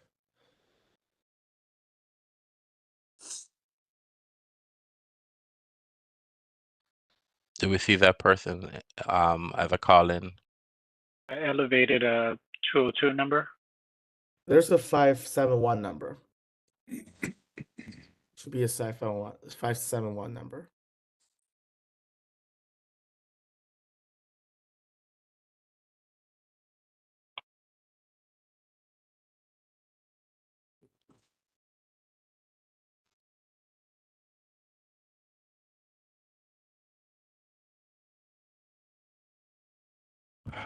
Yep, I see him now. Thank you. They're elevated. Thank you. Thank you. Call-in user, can you please spell and identify yourself for the record? By spelling and stating your name. You need to unmute yourself.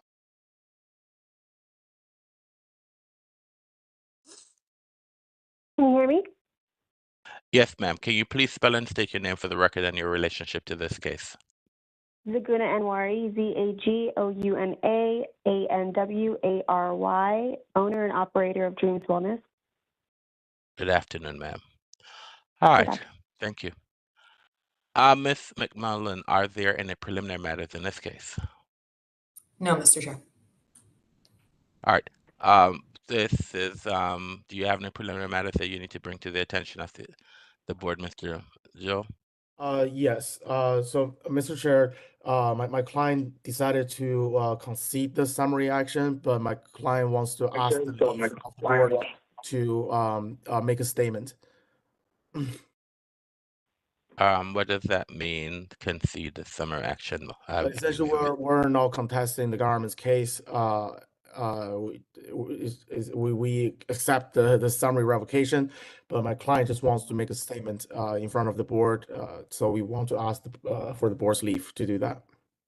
Ms. McMullen? No protest, that's fine. All right. If the matter is not contested and the licensee, I'm sorry, the unlicensed operator wanted to put a statement on the record, I have no problem in doing that, so I'll ask her to, I guess I'll ask her to raise her right hand, and then you can question her, and then the government can question her if they so desire. I'm sorry, what's her last name again? I'm sorry. Anwari. Arari? Anwari. Anwari. Yeah, Anwary. Miss Anari, Anari, can you raise your right hand, please? Let me know when you have your hand raised. Yes, raised. Do you swear or affirm to tell the truth and nothing but the truth? I do. Okay. Hold on 1 minute, please. Hold on.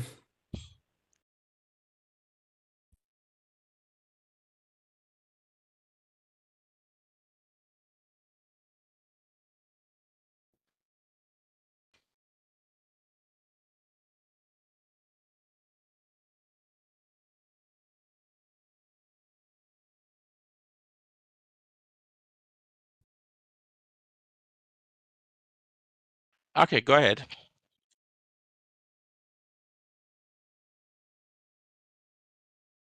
Ma'am, you can, do you plan, hold on, I'm sorry. Do you plan to ask her a question, or is she just gonna speak? How is it, how do we go here? My client just plans to make a statement, and that's it.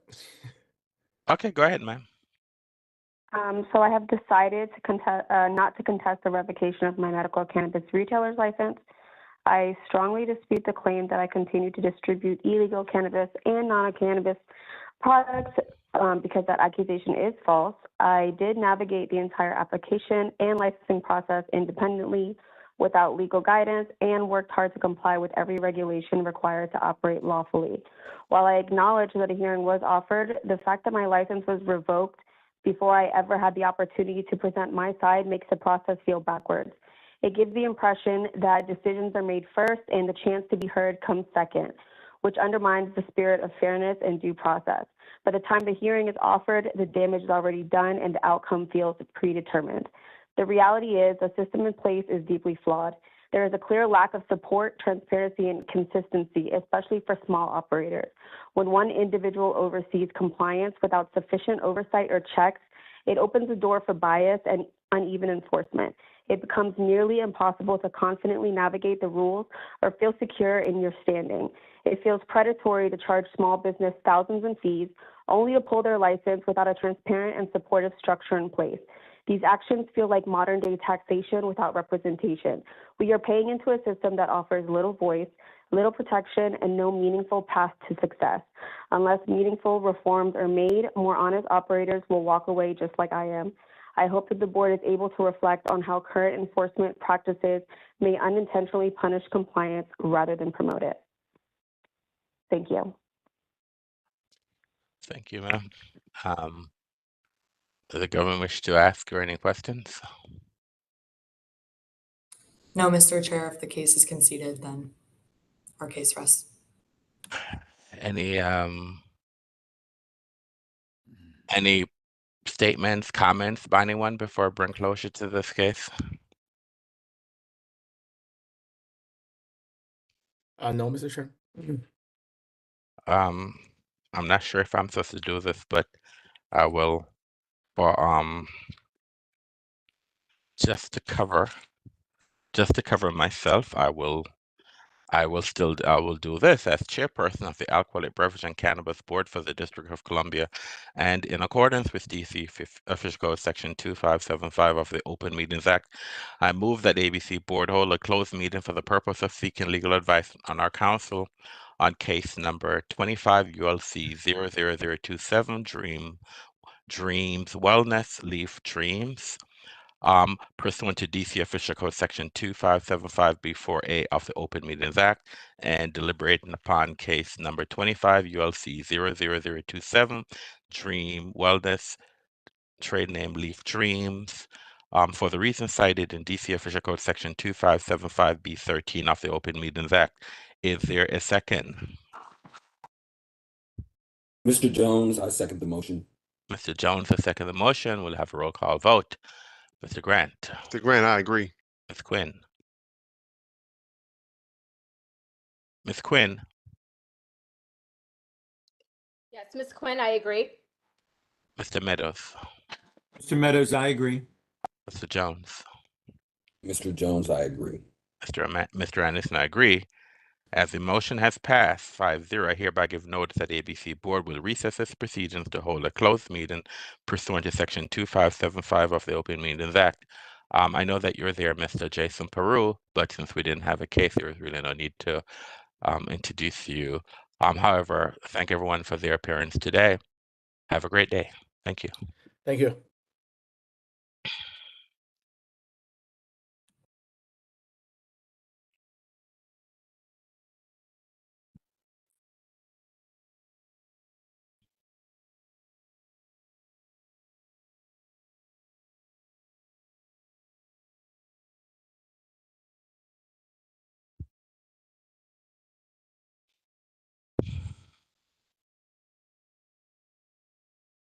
The next case on our calendar is case number 24 PRO 00116, the Cove, license number 120433.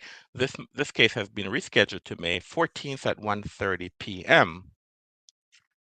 The next case on our calendar is case number 24 PRO 00119, Kush, Kush Embassy, license number 128107. This hearing has been canceled due to submission of a settlement agreement for the board's review.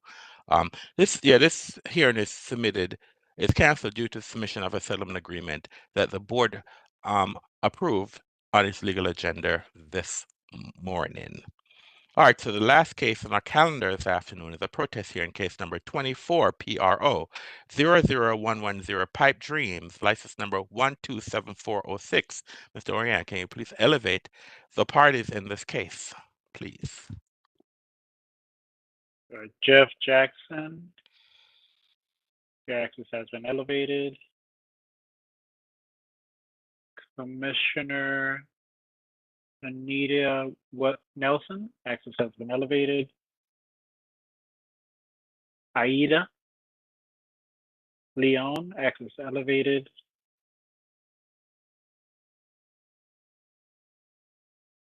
Amori Orendorf, access elevated. Jennifer Pratt, access elevated. And I'm not sure if D is Darlene Green. I'll elevate. And that should be it, Chairman. All right, thank you.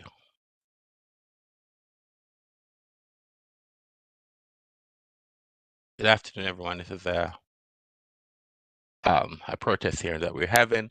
So we'll start off with you identifying yourself by spelling and stating your name, Mr. Jackson. Yes, Jeff Jackson, representing the applicant, Jeff Jackson. And who is the applicant, Mr. Jackson? Ida Leon. Can the applicant please identify herself for the record? Hello? Is she unmuted? I see she's on the line. I mean, it's up. Do we need to have her on? What's going on? Ma'am, can you please spell and state your name for the record? I cannot hear you, ma'am. You need to unmute yourself.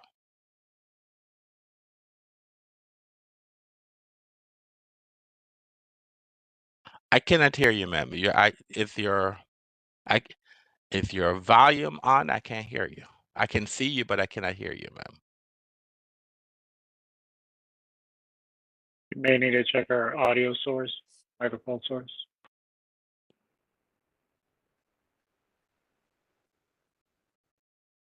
How about now? Yes, Okay. ma'am. Can you spell and state your name for the record and your relationship to this establishment? Okay. Ida Leon, AIDA-LEON. I am a Pipe Dream owner. All right, thank you. Let's Miss Nelson, can you please spell and state your name for the record? Good afternoon. My name is Shanisha, Chanettia. Last name Nelson, Nelson. Thank you. Let me see. This has just been. Who else is here from the ANCs? Is there Mr. or Miss Ruff? Are they here? Is there someone else from the ANC here, ma'am? Who is that? Yes, Commissioner Commissioner Orndorff. Orndorff. Oh, There's an, hold on, please, hold on. Who else is here from the ANC, ma'am? hold on one second, Orndorff. It's supposed to be Commissioner Ruff as well, but I don't know if she's made it. I know she'll be a little bit late, but right now Commissioner Orndorff and I are here. All right, so can Commissioner Orndorff please spell and state your name for the record? Kimmery Orndorff, K-I-M is K-I-M-O-R-Y, last name O-R-E-N-D-O-F-F, middle initial S. Okay. So Ms. Nelson, so you're the lead on this case? All right. That is correct. All right. Thank you. All right. This is a protest here, and I guess just preliminary. I guess let me find out from the ANC. Is it that what's the ANC's position? Is it the ANC's position that we should not grant the license, or is the ANC is saying that the board could grant the license if certain conditions, or just when it's preliminary? They're asking for the license to not be granted, sir. Okay, fine. All right. So, okay, this is the way the process works. The board will present its case by we'll call a witness, which is the board will have an investigator who will review his case report. The board then will ask questions of the investigator of his case report. Once the board has questioned the investigator of his case report, then Mr. Jackson will have an opportunity to ask questions of the investigator. Once Mr. Jackson has asked questions of the investigator, you, Commissioner Nelson, will also have questions to ask the investigator. Then, once the board has presented its case, Mr. Jackson will call his witnesses and he will present his case. You will have an opportunity to cross-examine the witness if you so desire.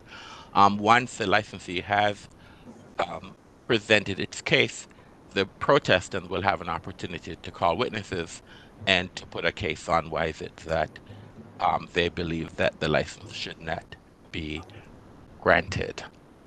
Before both parties will have, at the beginning, the applicant will have an opportunity to give a closing statement, and the ANC, an opening statement, and the ANC will also have an opportunity to give an opening statement. They can do that at the beginning, or they can do that at the prior to the presentation of their case. Prior to us starting, any preliminary issues? Do you have any preliminary issues you need to bring to our attention, Mr. Jackson? No, sir. Commissioner Nelson? Not at the moment. All right. Let me just find out some clarification for me, Commissioner Nelson. So you are basically the person who's running the hearing. Is that the way it will work today? Tell me how so the other ANC commissioners you're calling them as witnesses, and so you'll call them, or do they plan on asking questions? So how it will work is that I will be asking majority of the questions when we're doing the witnesses and cross-examination, and then Commissioner Orndorff will also ask questions of me or to me. All right, fine. So I just want to make sure I get some clarification. And so to start the case, so you will be the person who will ask questions and cross-examine, and then once you are called as a witness, then Commissioner Orndorff will ask questions of you. Mr. Jackson, how many witnesses do you have, sir? I just have one, just the applicant, sir. All right, and Commissioner Nelson, how many witnesses does the ANC plan to call? It will be 5. 5 witnesses. All right. This is we're gonna make sure that we power through this as quickly as possible. I do not intend to hear testimony from repetitive or redundant. So I don't need the witnesses to state the same thing. So each witness is going to should testify to a different aspect. Okay. All right. So let us, Mr. Jackson, do you wish to do an opening statement, sir. Yes. Good afternoon, everyone. Jeff Jackson representing the applicant Pipe Dreams. Get Smart 2 Inc. trading as Pipe Dreams located at 4510 East Capitol Street, Southeast. I would show that the applicant and the location do not present an adverse impact on peace, order, and quiet. Commissioner Nelson, you wish to make an opening statement at this time. Yes, I do. Go ahead, ma'am. All right. Good afternoon, and thank you for the opportunity to speak today. My name is Commissioner Shanisha Nelson, and I'm here on behalf of ANC 7F to formally oppose the application for a medical cannabis dispensary, Pipe Dreams, proposed to operate at 4510 East Capitol Street under the licensee Get Too Smart Incorporated. First, let me acknowledge that medical cannabis dispensaries are legal in the District of Columbia and can serve as a valuable role for those in need. We are not here today to debate the legitimacy of the industry, but rather the suitability of this particular location for this business. As of April 14th, 2025, the city has about 57 medical cannabis retailers, but they are not equally distributed. There are 2 online, 9 in Ward 1, 22 in Ward 2, 4 in Ward 3, 7 in Ward 4, 2 in Ward 5, 11 in Ward 6, 2 in Ward 8, and 0 in Ward 7. We're not here for parity's sake. We're asking for accountability, transparency, and suitability. A business entering Ward 7 should meet the standards of our community deserves, and this applicant does not. When I visited one of the dispensaries in Ward 8, a community that experiences resource issues parallel to ours, I saw how this resource could be presented to us when the licensee truly cares, understands, and hears the concern of the community. I have done the work to educate myself about this industry and why this resource can be advocated throughout the district. However, I have concerns. ABCA has already reviewed this application and deemed this location to be suitable. We acknowledge and respect the work of the board and its criteria. However, the protest process exists for a reason, and it's to allow us who live in the neighborhood, who walk these streets, and who feel the consequences of decisions to have a firsthand experience in directly speaking to the board. We trust in your assessment, and we also know that there are blind spots that exist within this well-intended process. Today, our role is to shine some lights on those blind spots. We're asking the board to not disregard your findings, but to let us weigh in alongside with our lived experiences. We're not here to obstruct the progress. We're here to protect the integrity of our community. We thank you for your time and look forward to having a discussion. Well, it's not necessarily a discussion, ma'am. It's we're hearing the discussions was in the mediation and settlement, and it wasn't this case was not settled, and so therefore, we're having a formal hearing today. All right, fine. All right, so the board will call its first witness, and that's Mr. Jason Peru. Mr. Peru, can you please spell and state your name for the record, sir? Yes, Supervisory Investigator Jason Peru, JASONPERU. And Mr. Peru, where do you currently work? For the District of Columbia Alcoholic Beverage and Cannabis Administration.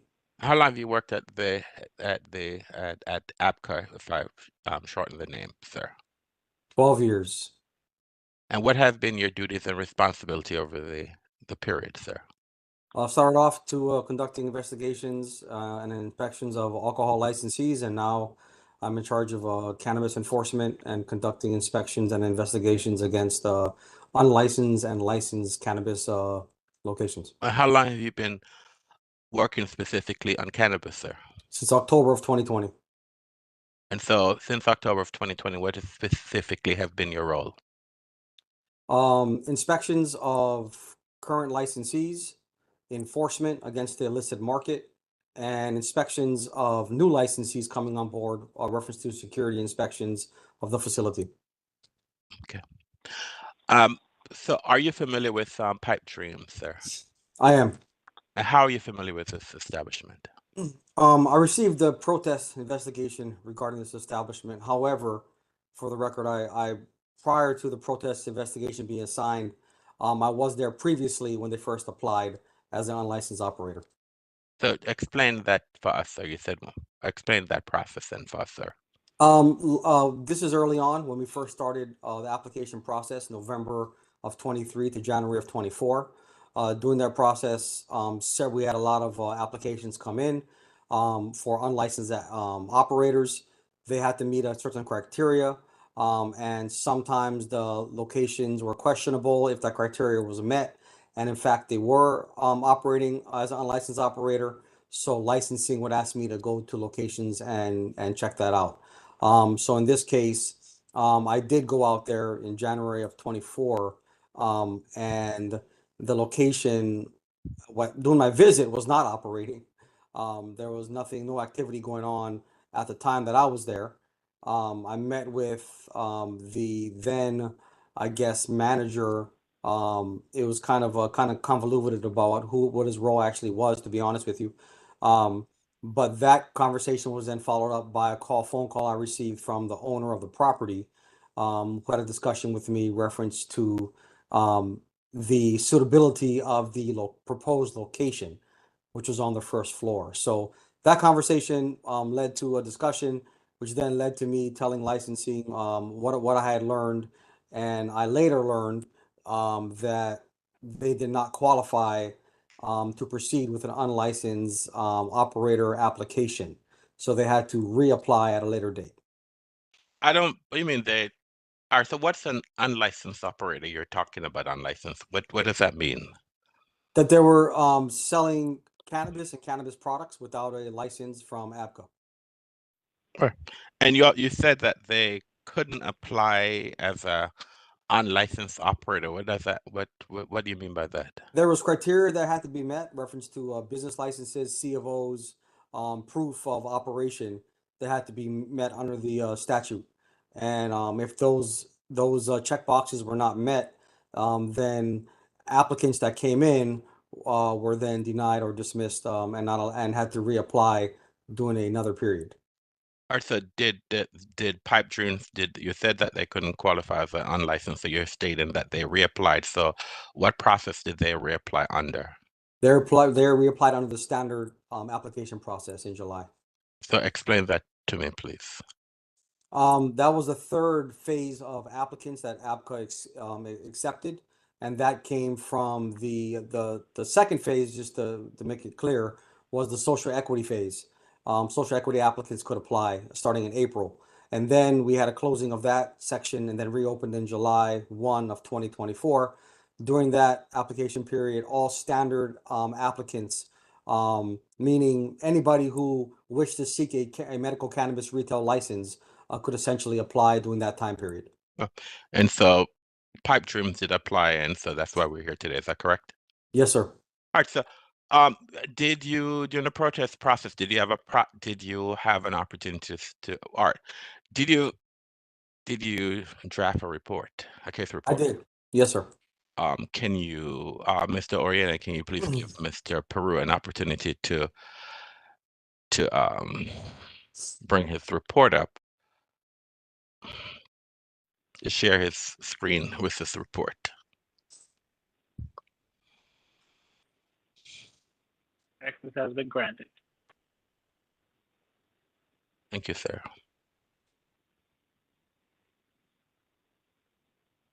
Are you able to see it?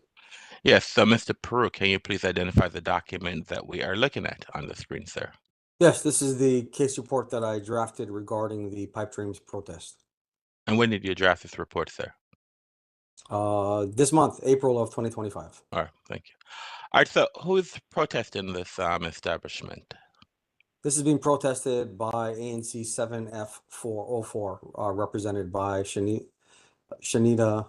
I'm sorry, I don't want to ruin your name here. Miss Nelson. Okay. Yes. And did you have an opportunity to speak to anyone, the applicant during your investigation, sir? I did. I spoke to the representative, Mr. Jeff Jackson, and the landlord, who's the husband of the applicant. He has another location in the city, so he called me to discuss the location as well. So what information were you able to gather regarding this application when you spoke to whoever you spoke to, sir? So, reference to my conversations, essentially, Mr. Jackson stated that, they were working to try to get a settlement agreement done with the ANC. But the ANC was not interested in doing one, with them. He told me that, it was the building, the owner of the building's wife that was the actual, applicant. He said that, there was a conversation that basically when the owners were out of town on a family vacation for an extended period of time, that a tenant went into the proposed space, and allegedly started selling cannabis. And then once they were informed about that actions, when they got back from their trip, they immediately kicked him out of the space, and he was no longer able to be there. But essentially, the applicant had no involvement in the illegal business. I also visited the location in person and took photos that are attached as exhibits we can go through later. Right, that's fine. So did you have an opportunity to speak to do you have an opportunity to speak to the protestant? Yes, Commissioner Nelson and I had a couple conversations reference to this proposed retailer. She had concerns about the transparency of the owners and their operations. She stated that she was not against a medical cannabis retailer in her ANC, in her ward, in her district. However, just didn't find that this location or the applicants were suitable for this type of business. And she also said that she had knowledge of that, they were operating illegally, unlicensed, during a period of time after receiving placards.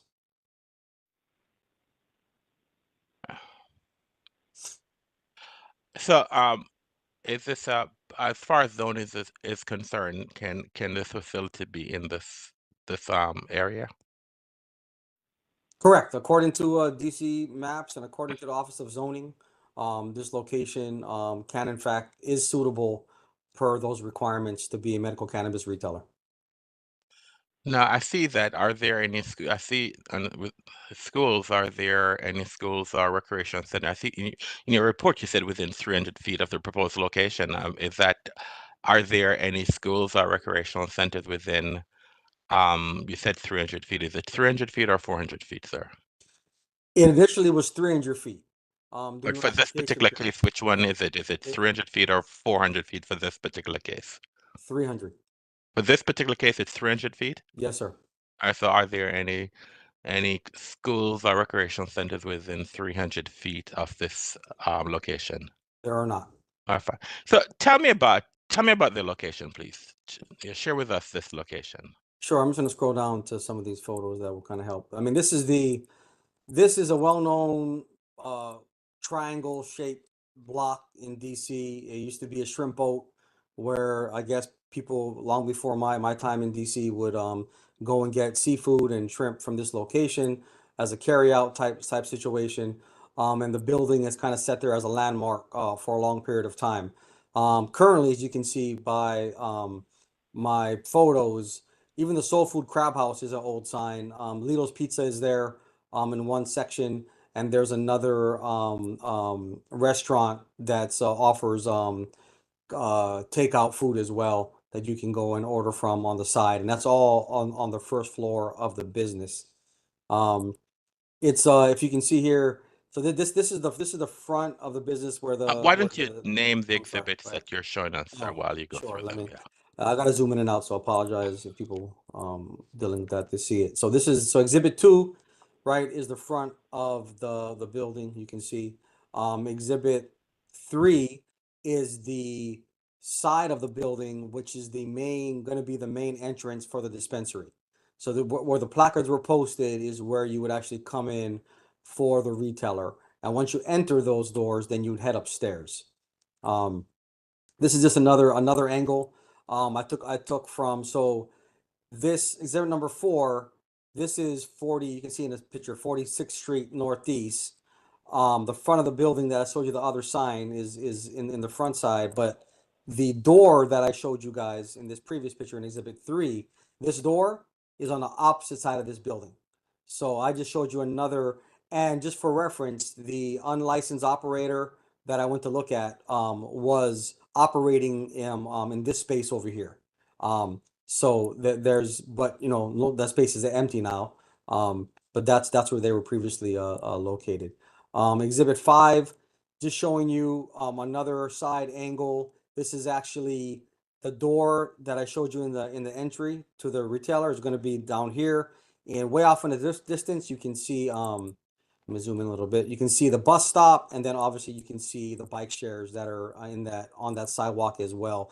But there is no, I mean, parking is very sparse around there because of the street traffic. You know, East Capitol Street being quite busy.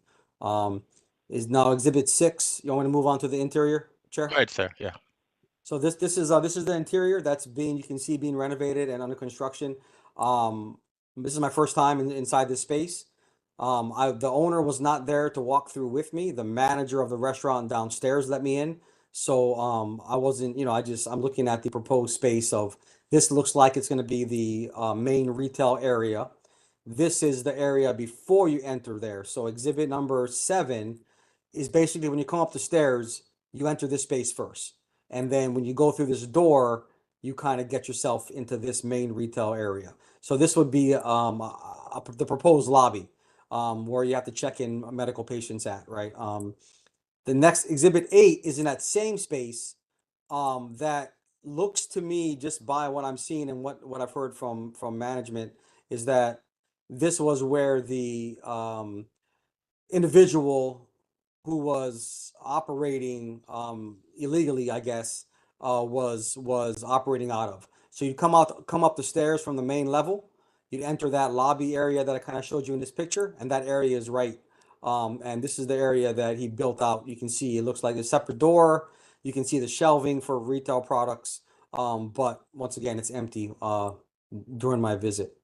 And that's that. The space is real. That's kind of it. It wasn't a lot. There was a lot of unknown. There was a bathroom up there, but once again, the owner was not able to meet me, so you know, they would require another inspection prior to being completing build out. These are the maps that I pulled from DC zoning. Exhibit 9 is the DC zoning map. Kind of gives you a good overall view of the whole triangle space.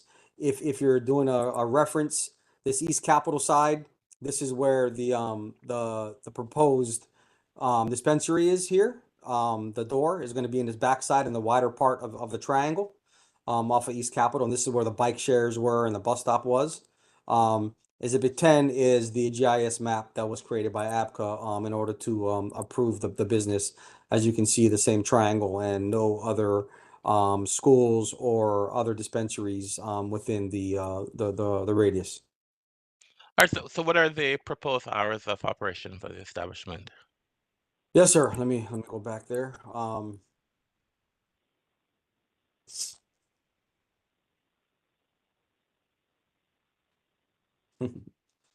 Gotta zoom back in. So the proposed hours submitted as part of the placarding is Sunday through Saturday, so all week, 7 days. Hours of operations from 9 a.m. to 10 p.m. and hours of sales is proposed from 9 a.m. to 9 p.m.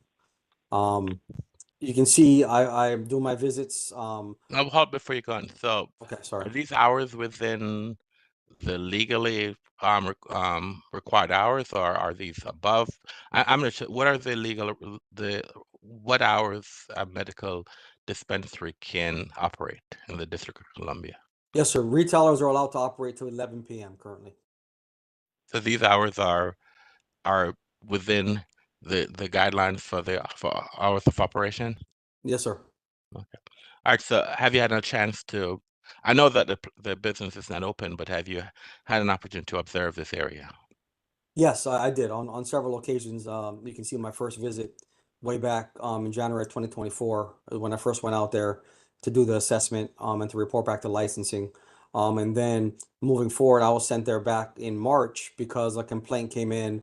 I think maybe even from the ANC in reference to possibly being illegal operation occurring. I'm only assuming that that operation was pretty discreet and pretty quiet if it was happening, because the door is closed from the street. But when I was there doing my visit, I think at that point they already had shut down. And then I went back again, just to do observations to see the activity, and it was pretty basic and quiet with traffic. And then my final visit was when I did the photos and the inspection. All right, so let me ask you a question. Generally, Mr. Peru, you've been doing inspections of illegal operated facilities throughout the district. Is that correct? Yes, sir. And have you ever done an investigation and confirmed that illegal operations were occurring at this location by this licensee, by No, this applicant? I'm sorry. no, sir. No, I have no knowledge or that of that.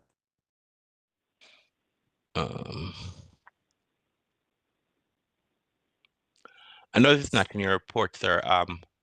Are there, do you currently know how many licensed medical facilities do we have, dispensaries do we have in the District of Columbia? I believe as of the end of March, we had, I think, 60 retailers that are in metrics that have been issued licenses.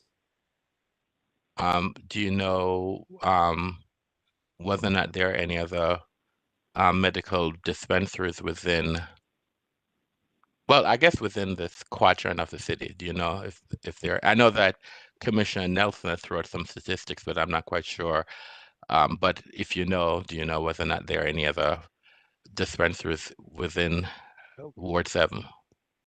There's none in that area. We had Anacostia Organics is the only one that's in Southeast, and then you had formerly we had Cannabis, which was in out, but once again not even near this area. Really, you have another one that's coming down, a placarded location I know on Minnesota Avenue. But that's there's nothing else immediately in this area. All right, you can close your screen, please, sir. Any questions by any other board member?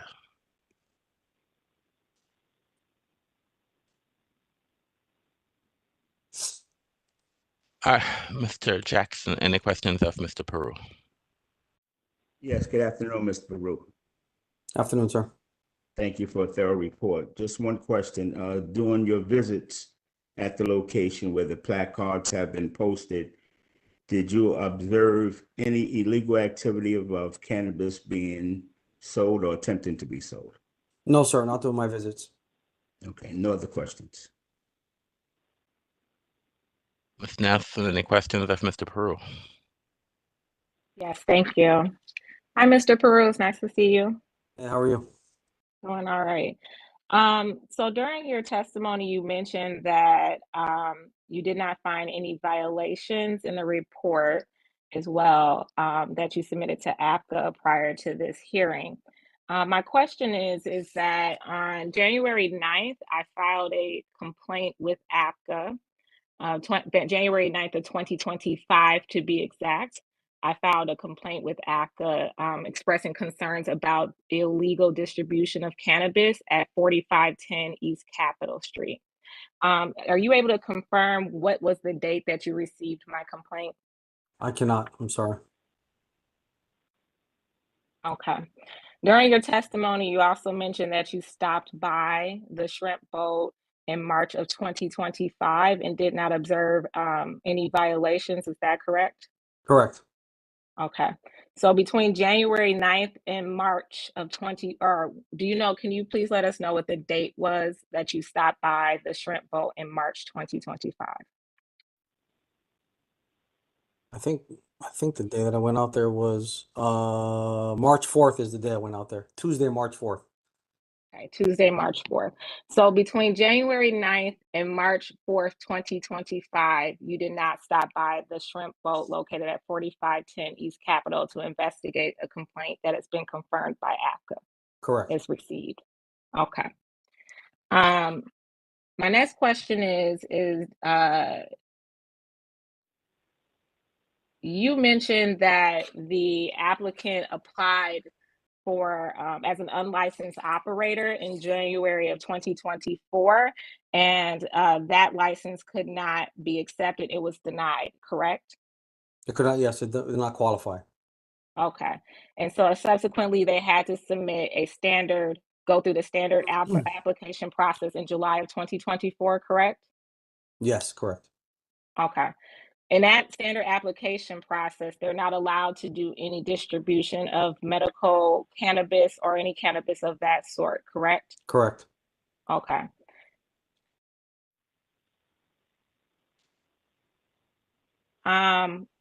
Based on your observations during your visits to the shrimp boat, at any point did you meet the applicant? No, I did not. Okay. At any point, have you ever spoken directly to the applicant? Only to her husband. Only to her husband. And to your knowledge, from what you've reviewed on the application, he is the owner of the shrimp boat, correct? He owns the building, yes. Okay, but he is not an applicant, correct? Not for this location, correct. Okay, thank you. I have no other questions. All right. I guess just before wrapping up, I'll give the board if they have any other questions that the board members wish to ask. All right. Hearing none. Thank you very much for your presentation today, Mr. Peru. You have a great day. Thank you, you too. Well, thank you. All right, Mr. Jackson, do you have a witness you wish to call? Yes, I'd like to call Ida Leon. Miss Leon, where are you, ma'am? Where are you? You need to come back on camera, ma'am.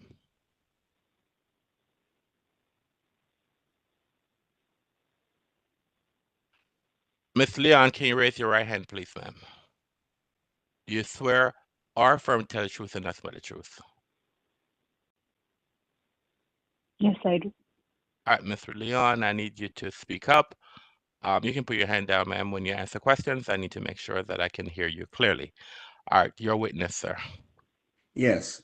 Good afternoon, Miss Leon. Miss Leon, could you state the nature of your existence at that particular address? Are you the owner? Sorry, I cannot hear you. Are you the owner of the establishment Get Smart 2 Inc., trading as Pipe Dreams? Yes, I am. Are you the sole owner of the establishment? Yes. Okay. Have you had any opportunity to meet with the ANC in reference to your establishment? Sorry, I didn't hear you, Joe. I said, did you have an opportunity to meet with the ANC in reference to your establishment? Yes. And what are some of the concerns that they had? Their concern was about parking and security, trash, and lining. Did you address those concerns with them? Yes. Did they bring up any other concerns about your establishment? No.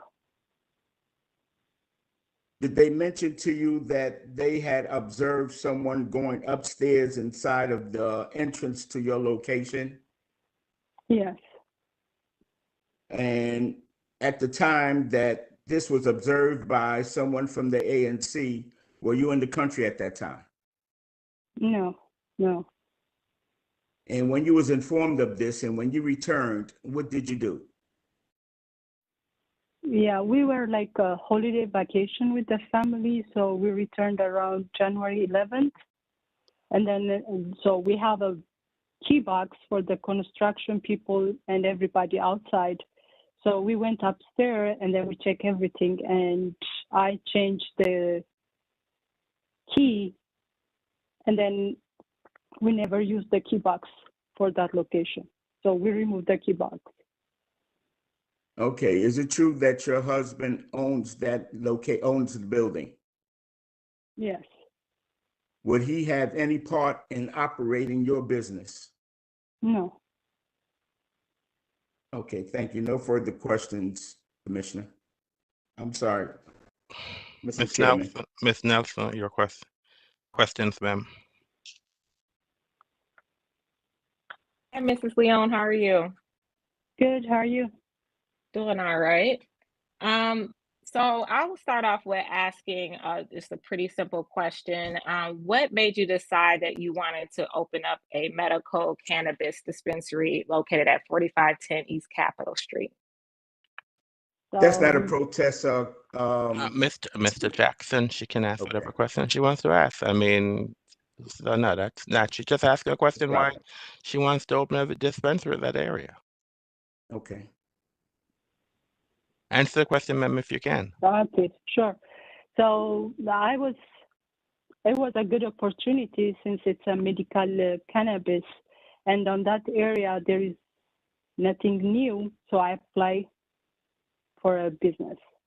And as a business owner, I want to expand the building. That's why. Okay. Do you have any relations to the owner of the building? What is your relation to Yeah, the owner of the building? he's my husband. Okay, he's your husband. Okay. How many times have you engaged with the ANC Commission in regard to the protest of this license? How many opportunities do you think you've had to engage with the ANC Commission? I tried one with the Zoom meeting, and the second one was in person. Okay. With the Zoom meeting, which one are you referring to? Is it a mediation? Is it a general commission meeting? It was a general commission meeting. Okay. Have you been in any mediations? Yeah, in person on the second one. Virtually. Yeah, virtually, no. Okay. What could you please repeat the concerns that you believe are from the ANC and the community of why they protested your license? Because they didn't want, the community doesn't want to have that kind of business in that area. Okay. You mentioned that you came back from vacation on January 11th, correct? Yes, correct. Okay. Did you attend a community forum that was hosted by the ANC Commission 7F on February 1st? It was a community forum. There was a community forum at the Marshall Heights Community Development Organization located on 39th. Did you attend an in-person meeting with the community? And no, because I didn't receive any email or anything, so I don't know anything. I didn't receive any invitation or let me email. repeat the question one more time in case you're a little confused. On February 1st of 2025, there was a meeting on a Saturday.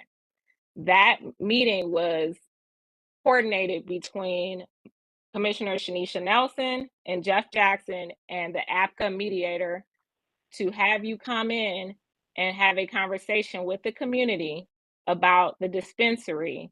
We also had MPD present. Do you remember that meeting, ma'am? Yeah. Okay. So you do recall coming to a meeting on February 1st, 2025. Yes.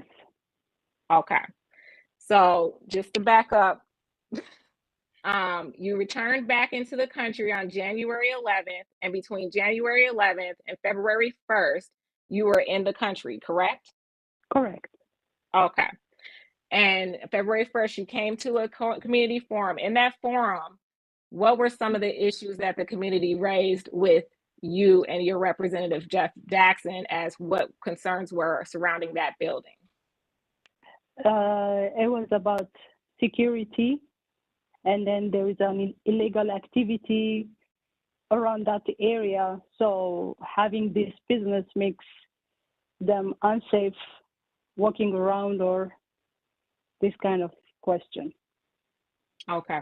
At that meeting, did any community members raise concerns about there being illegal distribution of cannabis in that building, in specifically the space that you were planning on occupying for Pipe Dreams? Yes. Okay. What was the response to the community when we brought the concerns to you? Because my response was like, we don't know anything about it. So I brought a picture, how it looks inside. And then they were asking that they don't see the picture of ABCA posted on the door. So that's why I brought the picture, how it looks inside. And then they said that there were illegal activity. And then I tried to explain that we were only doing construction and everything. Okay. So you will say that you all denied that that activity was occurring in the building, correct? I don't know anything about the activity. So as I told, like our last meeting, we even offer if you can go and see it, and then we decided that, and one of you will check how it looks. As you remember, I brought a picture too, because there is nothing inside there. So we just changed the lock keys, and we were doing the renovation inside. Okay. Let me ask you a question, Ms. Leon. Is this the first time that the community has raised concerns with you and or the owner of the Shrimpo about the illegal distribution of cannabis in that building? Yeah. Okay. I would like to note that the commission has submitted evidence of a general commission meeting in November. Hold on, Ms. Nelson. Whatever documents that were submitted as part of the PIP, they're not in the record. So therefore, if you want to bring that part of the record, you have to call a witness, have the witness testify. So you'd have to call the witness for them to testify about the document, and then you move to put the document in evidence. So there's no documents in evidence. And so if you have a document that you submit documents as part of the PIP, but if to move them into evidence, you have to have a witness who can testify about the document, and then you move to bring them in evidence, ma'am, okay? Okay, I got you. All right, so I know in the November ANC General Commission meeting, you and your husband were present virtually, correct? Yes. Okay. During that meeting, do you recall the community raising concerns about the distribution of illegal cannabis being sold to the community? Yes, it was mentioned. Okay. And during that meeting, it was confirmed that there was gifting occurring in the building by your husband, who you were with jointly in that meeting, correct? Yeah, correct. Yeah. Okay. What do you feel that you could do? Well, my question to you is, do you believe that you have answered all of the community's concerns? Sorry, what was it? Do you believe that you have adequately responded to all of the community's concerns about you getting a license for pipe dreams? Yeah. Okay. My last question is you mentioned that you would, when you were asked about whether or not your husband would be assisting you with operating this business, earlier you said no.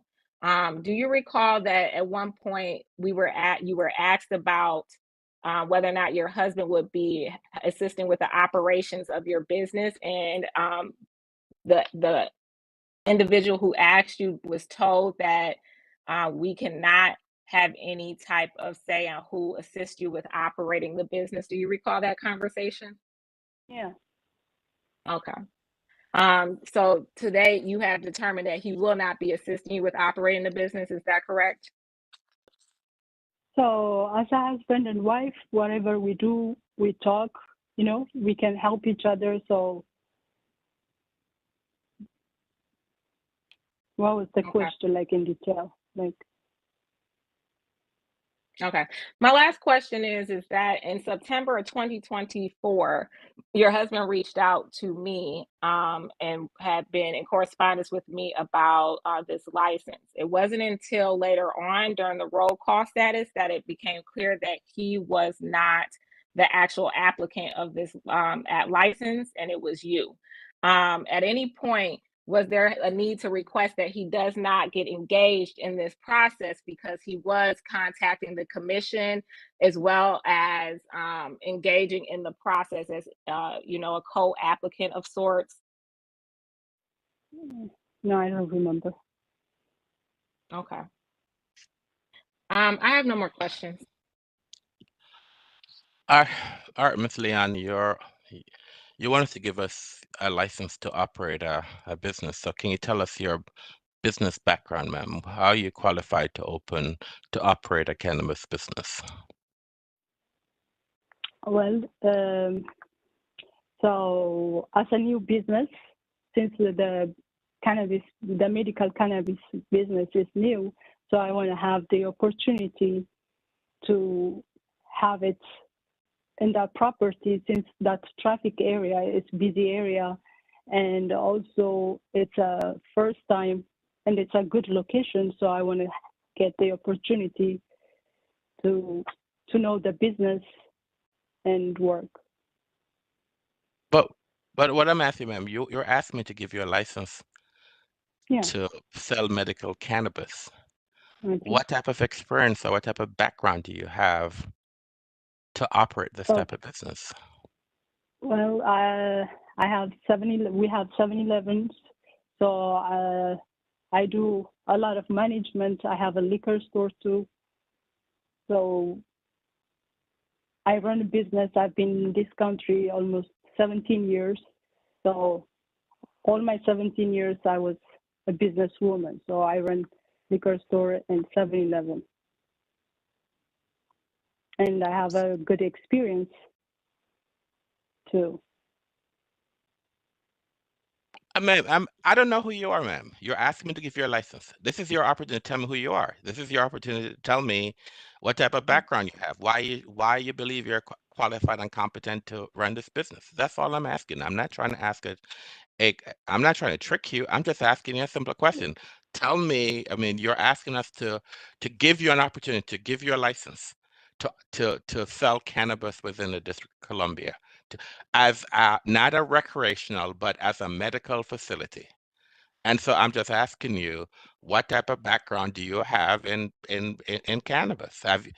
That's all I'm asking you. Or tell me your business background. So if I'm gonna agree to give you a license, then I feel competent that this person has some business knowledge how to operate this business.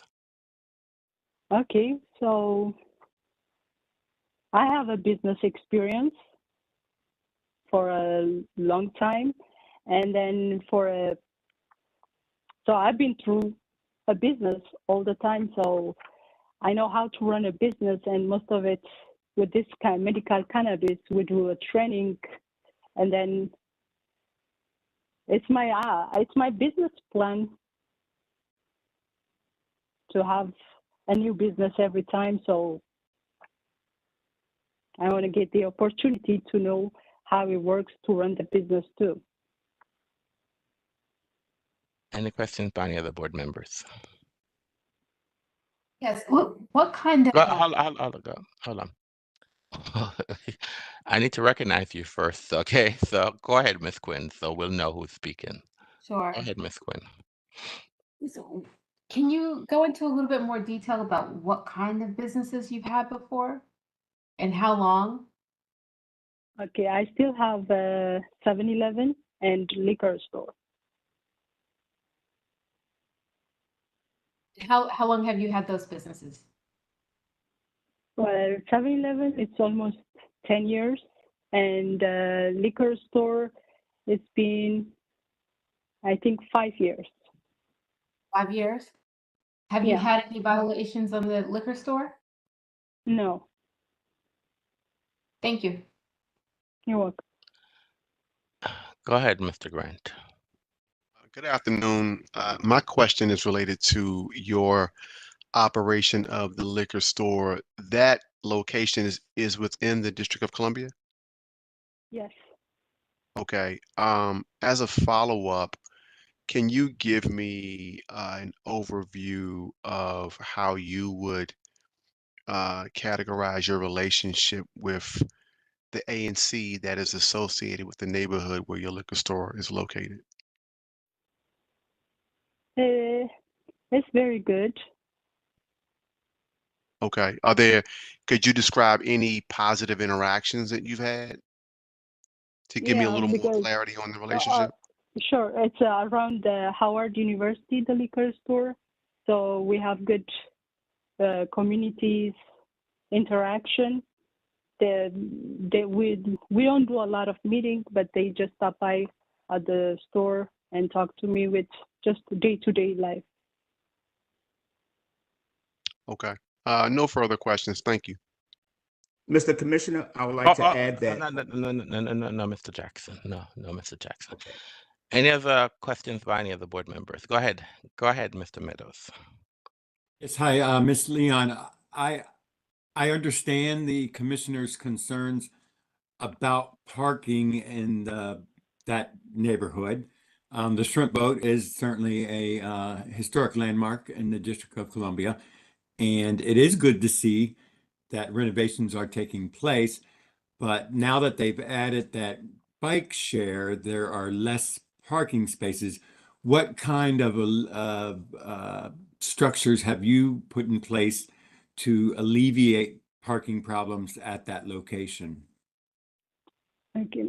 I have on the Shrimp Boat side, it's the address is 4510, but on the back side on Central Avenue, we have a big space where we fence it. So once we open this business, we already told with the commissioner too. So we're going to open the fence, and then we have a parking lot. So we're going to use that parking lot like it's going to park maybe 10 cars. So it's we have a land on the back side of Central Avenue side. And will you be permitting your employees to park in those spaces? Yeah, because it's a big space, so employees are parking on a closed gate. Thank you. Any other questions by any other board members?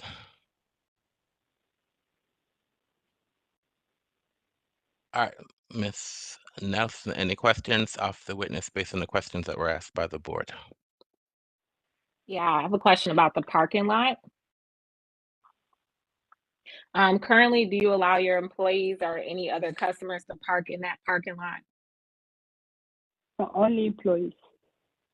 Okay, so you currently operate, there's two businesses operating in that building that do not offer parking to the community, but now that you want the dispensary, you're allowing the community to utilize the parking lot should the license be granted. Is that correct? Yeah, since when you add a business, so the area will be crowded. But before we block it because people used to park and leave their car, and then it was hard for customer or employee to get out. So that's why we block it. Okay, and you don't foresee that being an issue again with you opening back up the parking lot for this business and causing overflow back onto the residential street? No, this time we're gonna we're gonna post a toll. We're gonna toll for people who's gonna leave their car parked there. Okay, and all this is being done in relation to the dispensary, not because of the other businesses that you have that are already there. Yeah, since our customers usually are like Walker or Metro, their neighborhood. So we only have like traffic hours where they stop by. So for that access, we have enough space for a parking lot, like 10 car or 15 car. We're gonna have access for that too. And can you confirm with the board where the parking lot is in relation to the entryway of the dispensary? It's on the Central Avenue by Shrimp Boat side. Okay, and where is the dispensary entrance at? East Capitol Street. Okay, so they're on two opposite sides of the building, correct? Yeah. Okay. But when the customers come, you can't guarantee that they'll use the parking lot. You're just making it a option if they choose to use it. Is that correct? No, it's when the parking lot is open, they can have access through the parking lot on the East Capitol Street, walking. but you can't guarantee that they'll use it. It's just an option. No, they will use it, of course. Okay. I have no more questions. Mr. Jackson. No other question. I just wanted to add to the commissioner when he had Mr. Jackson, you can only ask questions, sir. You can only make statements at the beginning or when you're closing. So your witness, do you have a question for your witness? No, sir. I do not. Ms. Leon, thank you for your testimony. Do you have another witness, Mr. Jackson? No, I do not. Do you arrest, sir? Do you arrest? Yes, sir. Ms. Nelson, do you have a witness you wish to call? Yes, I would like to call Commissioner Ruff. Mr. Ruff, can you come on camera, please, sir? Sorry, Ashley Ruff. I'm sorry, Ms. Ruff. That's why I always ask people to be on camera so I will know exactly who I'm speaking to. So, Commissioner Ashley Ruff, can you turn your camera on, please, and unmute your line so I can see you? Or do you not have that opportunity, that ability?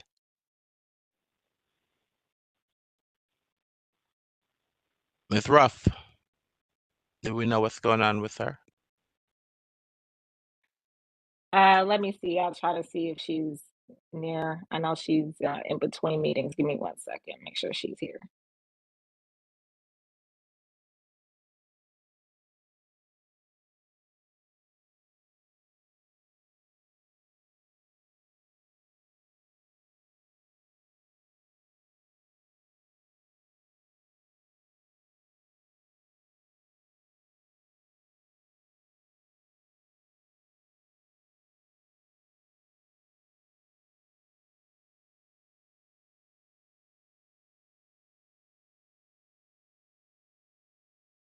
Okay, she's going into a more quiet space. Is it okay for me to call Commissioner Orendahl? Sure, you can call another witness. Who's the witness you wish to call? Okay.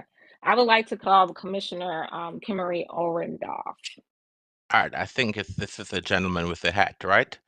So, sir, can you raise your right hand, please, sir? Do you swear or affirm to tell the truth and nothing but the truth? Yes, sir.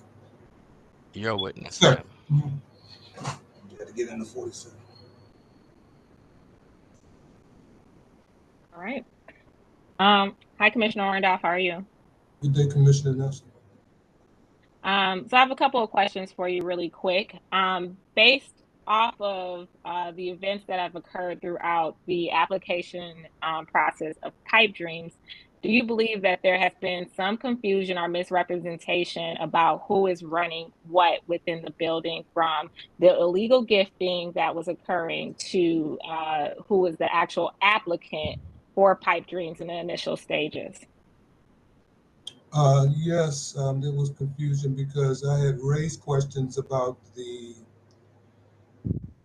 side business selling something out of there in 2023 because it just popped up out of the blue.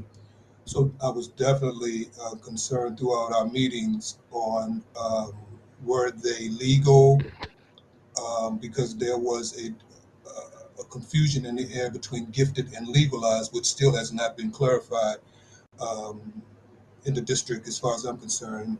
Why is the gifted shops and legalized shops in? So yeah, there was a lot of confusion at that problem. Thank you. On February 1st, 2025, there was a community forum that allowed the applicant as well as community members to come together to discuss the application and learn and be educated about what medical cannabis dispensaries are and the use of them or value of them in the community. Can you describe the tone of that meeting and what you observed while you were there? Meeting got a little overheated in points with the legal representation. Sometimes, the floor had to be calmed back down to a subdued level. We tried to make sure that everything was taken care of in a professional level for the community and for the applicants to come into. Other than that, other than a few moments where we were trying to get more clarification and transparency, there were some heated moments. All right, thank you. And in your view, do you believe that the commission provided a space that was informational and neutral in regard to a stance on whether or not a license should be granted to this licensee? Yes, the commission has done that as a body, and also throughout the community forums that was the community forum that was held. Okay. In November of 2024, you were present at an ANC General Commission meeting. And this meeting, the property owner and applicant acknowledged gifting was occurring at the shrimp boat. Do you recall that meeting? Yes. Okay. What do you believe the response was from the attendees once they acknowledged that it was occurring? Well, it seemed like it was a little bit of confusion that they didn't know.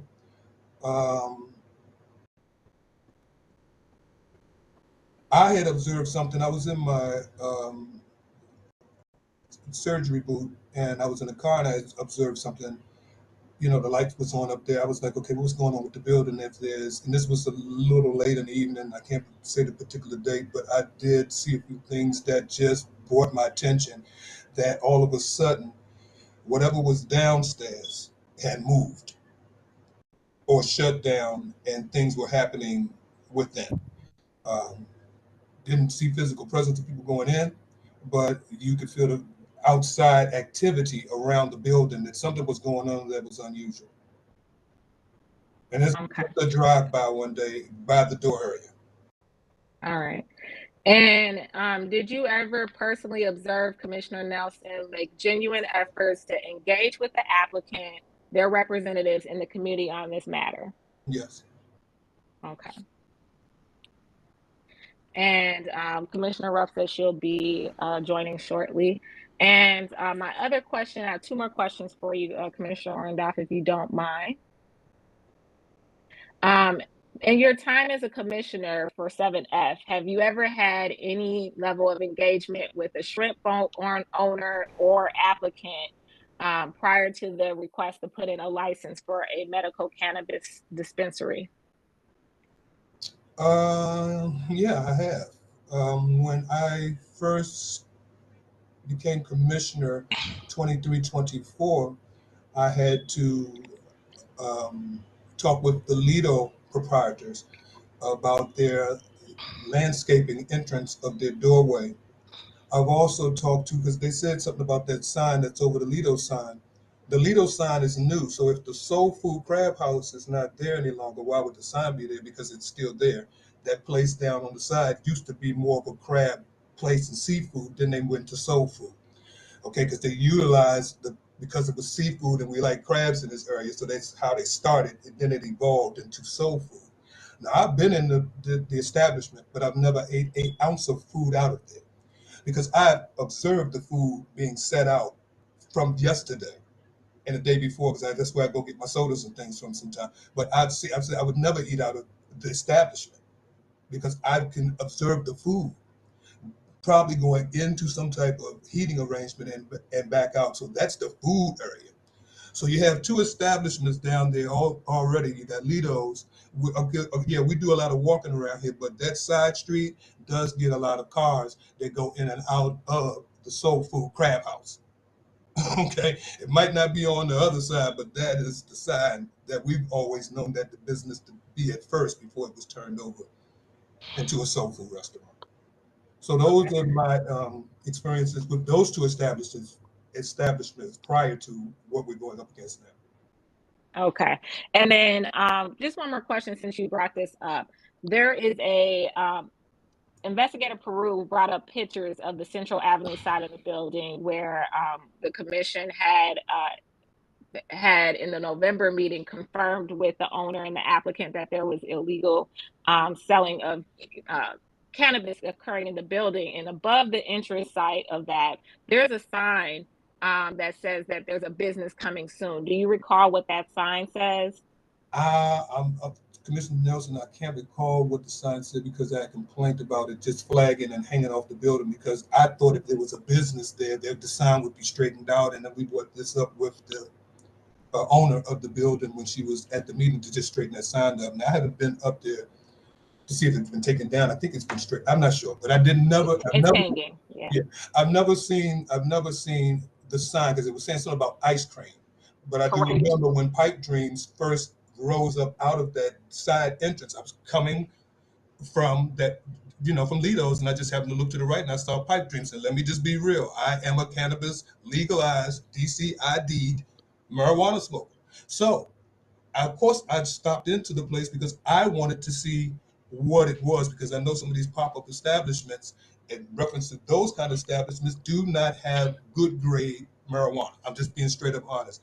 And when I talked to the guy at the pipe, this was Pipe Dreams, okay, because it had the green flag and everything. I remember I took pictures of it. I have pictures of Pipe Dreams before they took the flags down and everything shut down, okay? Because I was, like I said, where did Pipe Dreams come from? I didn't even know, because I know we're ANC commissioners, so we're going to get a Pipe Dreams, we should at least know about it, at least about Pipe Dreams coming in. So that was a side thing that was just popped up out of the blue. Okay. Okay.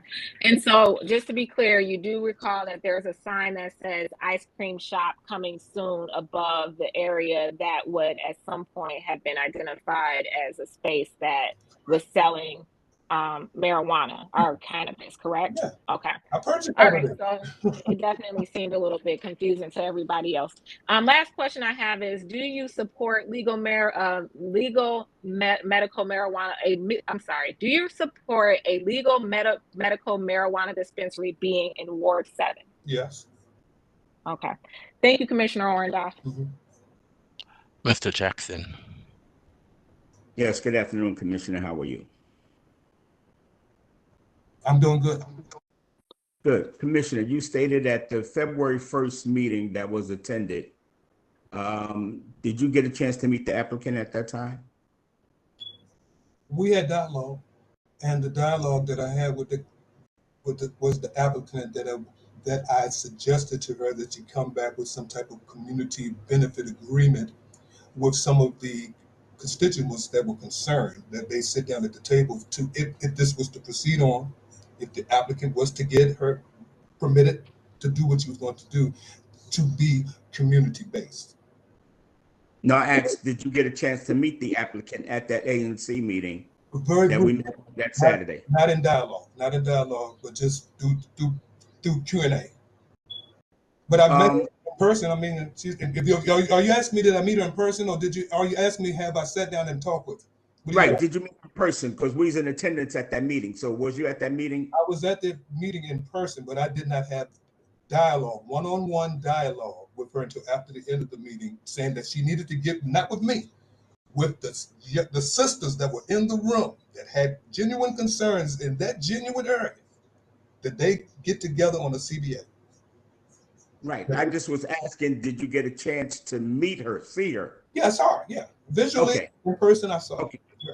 All right. That's all I wanted to say. Yeah. And also, did you get a chance to visit the establishment where the cannabis location would be present? I have not got a chance to visit that. I was in a shoe booth when Commissioner Ruff and Commissioner Nelson did the visit. I would like, because I saw the pictures, but I didn't get a chance to take.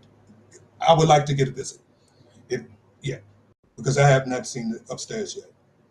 Okay, and the location where you said that there was some activities going on and you spoke about the food and stuff, is that the same location in which the cannabis location would be located? No, that's below the campus. It'll be below the campus. So everything that you basically stated about what you observed and stuff did not have anything to do with the location in which where the pipe dreams would be located, correct? Correct. Okay, no further questions. Any questions by the board members?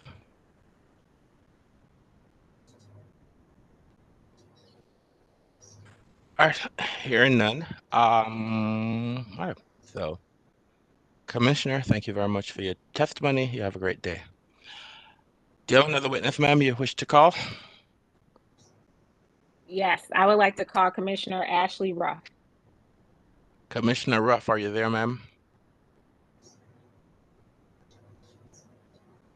Ms. Ruff?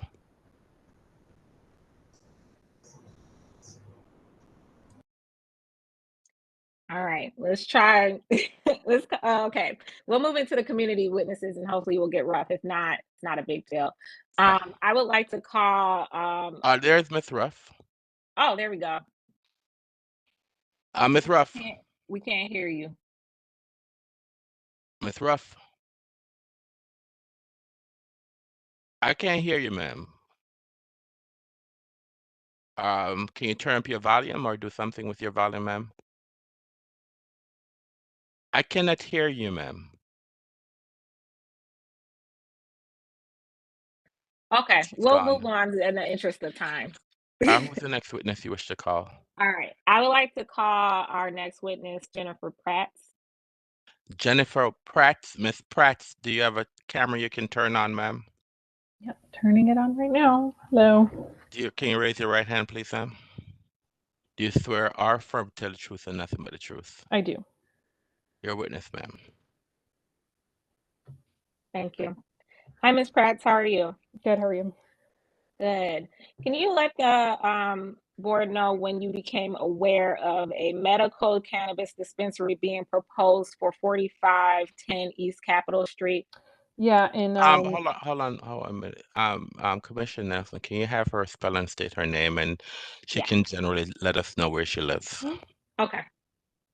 So good afternoon. Again, my name is Jennifer Pratz, Jennifer, last name Pratz, Prats, and I'm a resident of zip code 20019, very close to this location. Go ahead, Ms. Nelson. All right, thank you. Can you please let us know when you became aware of the application for a medical cannabis dispensary? Primarily via email through Commissioner Nelson's updates. But right. Going back to October, I think it started. Okay.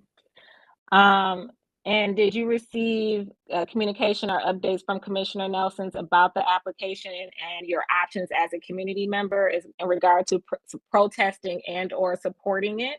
Yes, that's correct. Okay. Would you say that you heard, what was the temperament of the emails? Do you believe them to be neutral? Do you feel like they might have been biased? Could you please explain how you received the emails, your perception of them? More so eliciting information, just saying this is happening. What do you all want? And we had a survey that we could respond to and kind of provide our feedback. All right. And did you participate in any of the surveys that were sent out by Commissioner Nelson? I did, yeah. Okay. And what motivated your response? I am not in support of this location. Okay. And can you explain a little bit more why you're not in support of it? Yeah, my concerns are around kind of the environment and safety and public health. As a woman, I walk only with my pit bull in the neighborhood, and I have been followed by men in cars down Central Avenue who would street harass me and sexual harass me hanging out of their windows. There's a lot of loiterers at the Benning Road Metro station. Again, tend to be mostly men. So creating an environment that's more family oriented. I also have a 2-year-old and I am expecting. So, thinking about family friendly businesses for the neighborhood. And, it's such a high traffic area that lots of community members visit, and people come from beyond the community as well. And so, if there's a more kind of suitable business to, again, that family friendly aspect, um, that's the main concern that I have. Okay, thank you. There was a community forum that occurred on February 1st, 2025. Did you either watch it on video or attend that community forum? And if so, could you please give your experience as a community member observing that forum? Yeah, I saw the YouTube recording, and I think that the individuals who were attending were articulate in sharing their concerns about the impact of the community. And that's the main thing, is how is this going to affect the community and the residents who live here. Okay. And do you feel that the applicant was responsive to those concerns and capable of being able to respond to them in an adequate way? I think there were semi-adequate responses. I didn't really feel a true understanding of the needs and the concerns of the community. And it seemed like the concern was more so what stops at the property line and not kind of what it really means for the surrounding community. Okay. And then I think you already answered this about safety and sanitation around there. Do you believe that this process has been very transparent in the way that it's been conducted? Yeah, I think in terms of we've received information, but I think just in terms of, I wanted to add in, when thinking about, it's just this location, and I thought it was very interesting when Mr. Peru was talking about, like, there's no schools 300 feet, but there are tons of schools within a half mile of this location, and the foot traffic of those elementary, middle school, high school students that come to the Benning Road Metro Station is very high. And you see kids crossing Benning Road to come to the Metro to go to school. When my son is older and is in school, he'll have to take probably hop on the train at Benning Road, and that's of concern of the there's the now elementary school, there's Smothers, the Benning Road Stoddard Recreation Center. There's a lot of children foot traffic because of its proximity to the Benning Road Metro. And so I did want to kind of bring that up as a really big concern of mine. It's just that location. And there are tons of other, since it is Metro accessible, there's a bike share right there. There is also a parking lot at the Metro station that people use, kind of, but then people still park on the street anyway. So I think this business and actually opening a parking lot is only going to create additional parking issues and traffic and flow. So, people park on the sidewalk as it is now, even though there's the Metro parking lot, like literally right across the street. So I don't see this as creating a positive spillover effect for the community at large. Okay. Thank you so much. And my last question for you is: are you in support of a medical cannabis dispensary in Ward 7? Yeah, like I think where Cannabis was at Sheriff Road, like that location is more suitable because it doesn't have that high volume of children coming by every day. It's more drive accessible than foot traffic, and it's not kind of at the crossroads of so many children. Again, their transit to and from school, to their rec centers, going home to see their grandmother, whatever that may be. So I think there's a better location than right there at the shrimp boat. All right. Thank you. Mr. Jackson. Yes, good afternoon, ma'am. Hello. I'd like to ask you a question. Have you ever visited the establishment where the cannabis location would be located? I've gone into the food part of the shrimp boat and Lido's, but not into, like, obviously that retail bay. Okay. Have you ever partaken in any of the community meetings or the ANC meetings to express your concerns? The survey, and I listened to the recording. But you never came to the meetings to express your concerns? No, I have a 2-year-old. Okay. The survey that you mentioned, what were some of the questions in the survey? Basically, are we in support of this location, and kind of our reasons behind that? Okay. Have you ever visited a medical cannabis establishment? No. Okay. And how long have you been living in the district? Oh, 11 years now. Okay, how long you been living in the area where the shrimp boat is located? Since 2018. Yeah.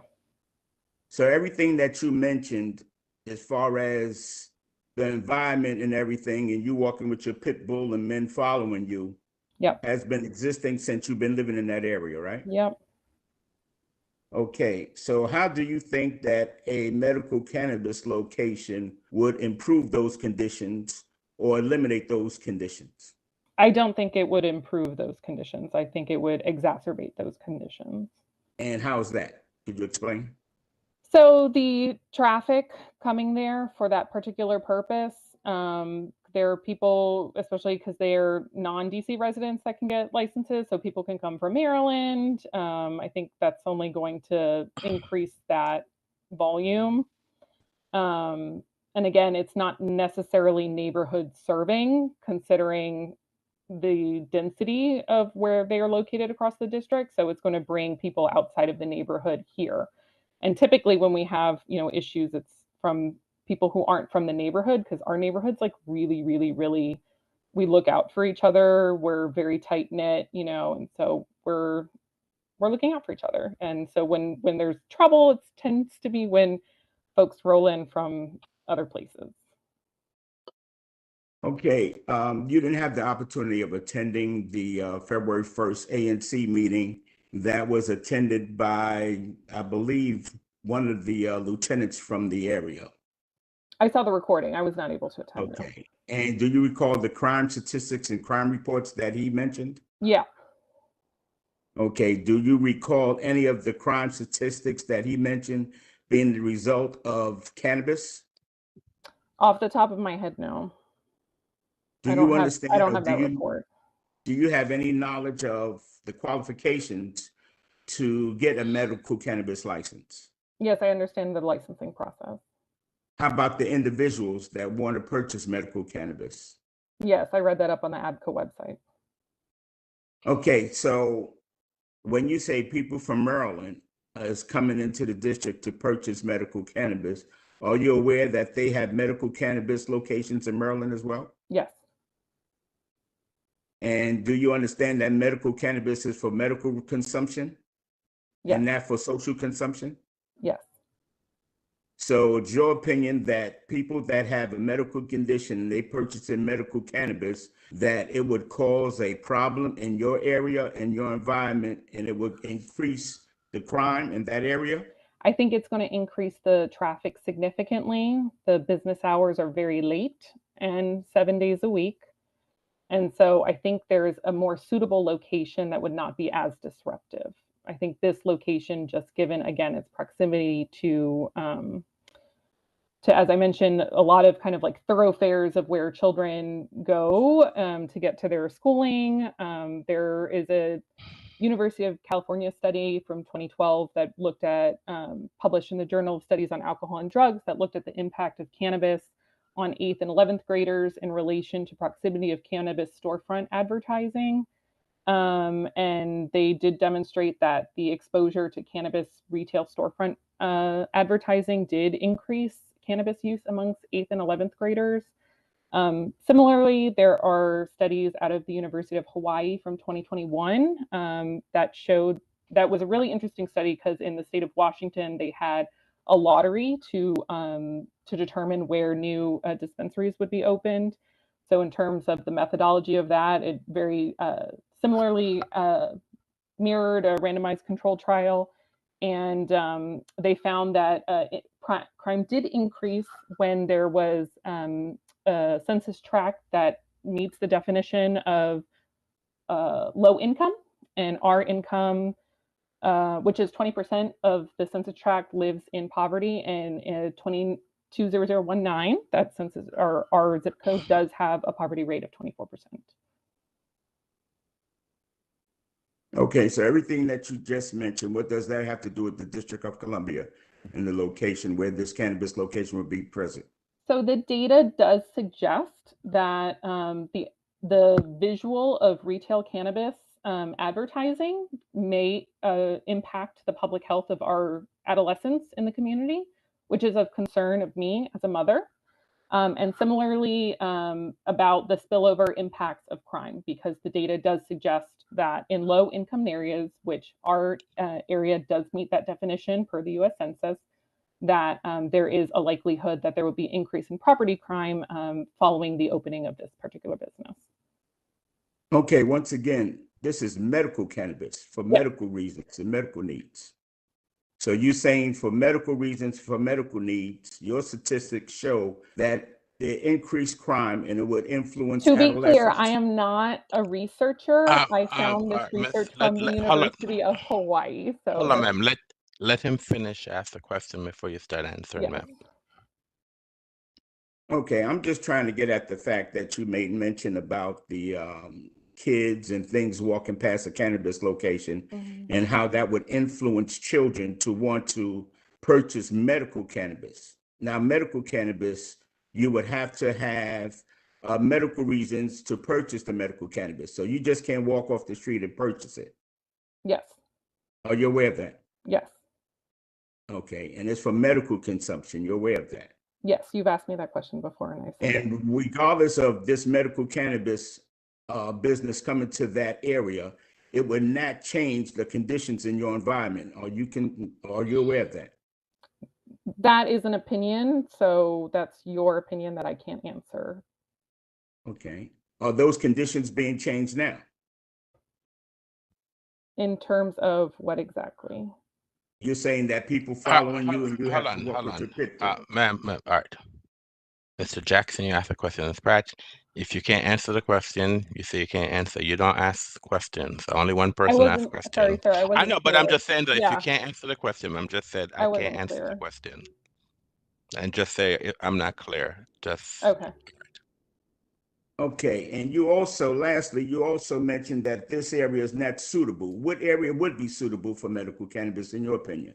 Yeah, like what I mentioned, I know where cannabis, but I think that's closed since then. That to me, because that's more off the beaten path, that would be a much more suitable location because it doesn't have that cross traction of where kids go, and it's not so close to. Also, I think this location I forgot to add, it's right across the street from the So Others May Eat building, and that building does rehabilitation for people with substance abuse. And so again, that retail advertising of cannabis, I don't think that's appropriate to have it like literally almost catty corner from that building as well. So it's really, I mean, it's right there. Everybody can see that. So Have you seen any commercials on medical cannabis?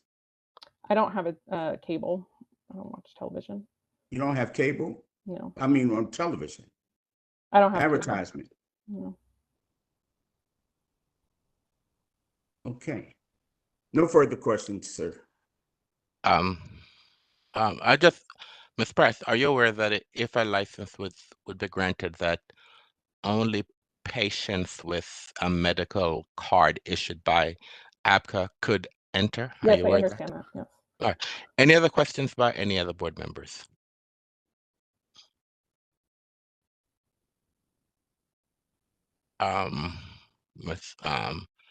Ms. Nelson, no? Okay, Ms. Nelson, any redirect? Nope, I think we're good. Ms. Pratt, thank you very much for your testimony. Have a great day. Thank you for Ms. giving me the Nelson, opportunity. Have a good afternoon. You're welcome, ma'am. Do you have another witness, ma'am? Yeah, Commissioner Orndorff is going to call me.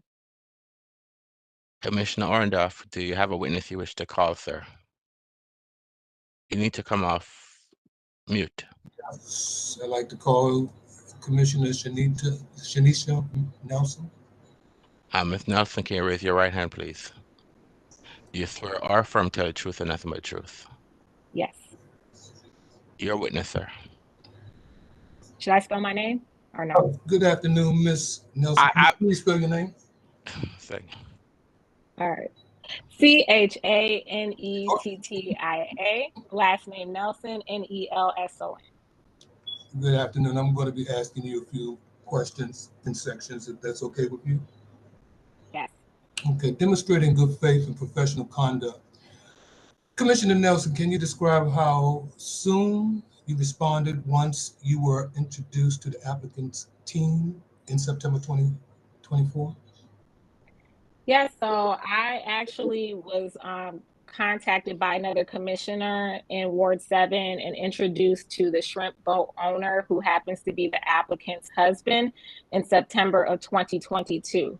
I would like to introduce to the evidence exhibit. No, you can't do it Oh, that he way, has to ma'am. do. All right, this is how it has to be done. Okay.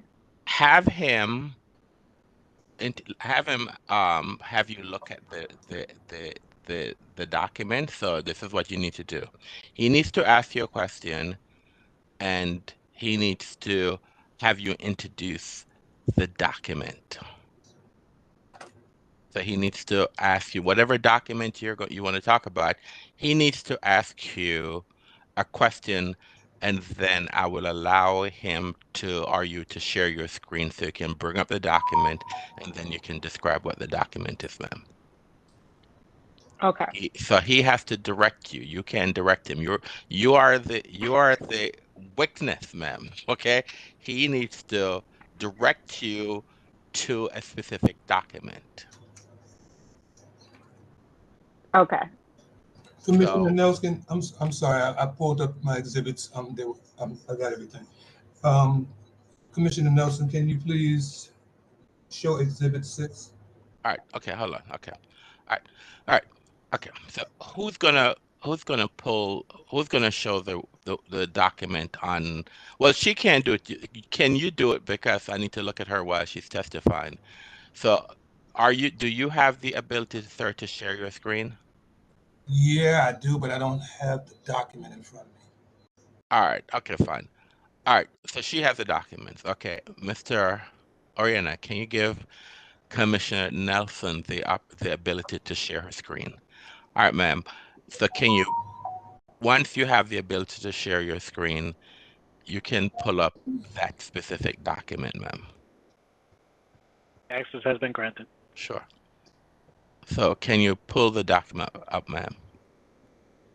All right. Can you see the document? Right. So Commissioner, I'm sorry, what's your name again, sir? It's okay. Kimmery Orndorff. All right. So can you ask her to identify the document that you want her to look at, sir? Yes, Commissioner Nelson, can you please identify the document that's on the screen? Yes. This document is a communication and engagement timeline of the commission, having correspondence with the applicant's representative, as well as the owner of the shrimp boat, correspondence with Chief McDuffie, Councilmember Chief McDuffie's office, as well as correspondence with ABCA in relation to a complaint that was filed about the illegal selling of cannabis at the 4510 East Capitol location.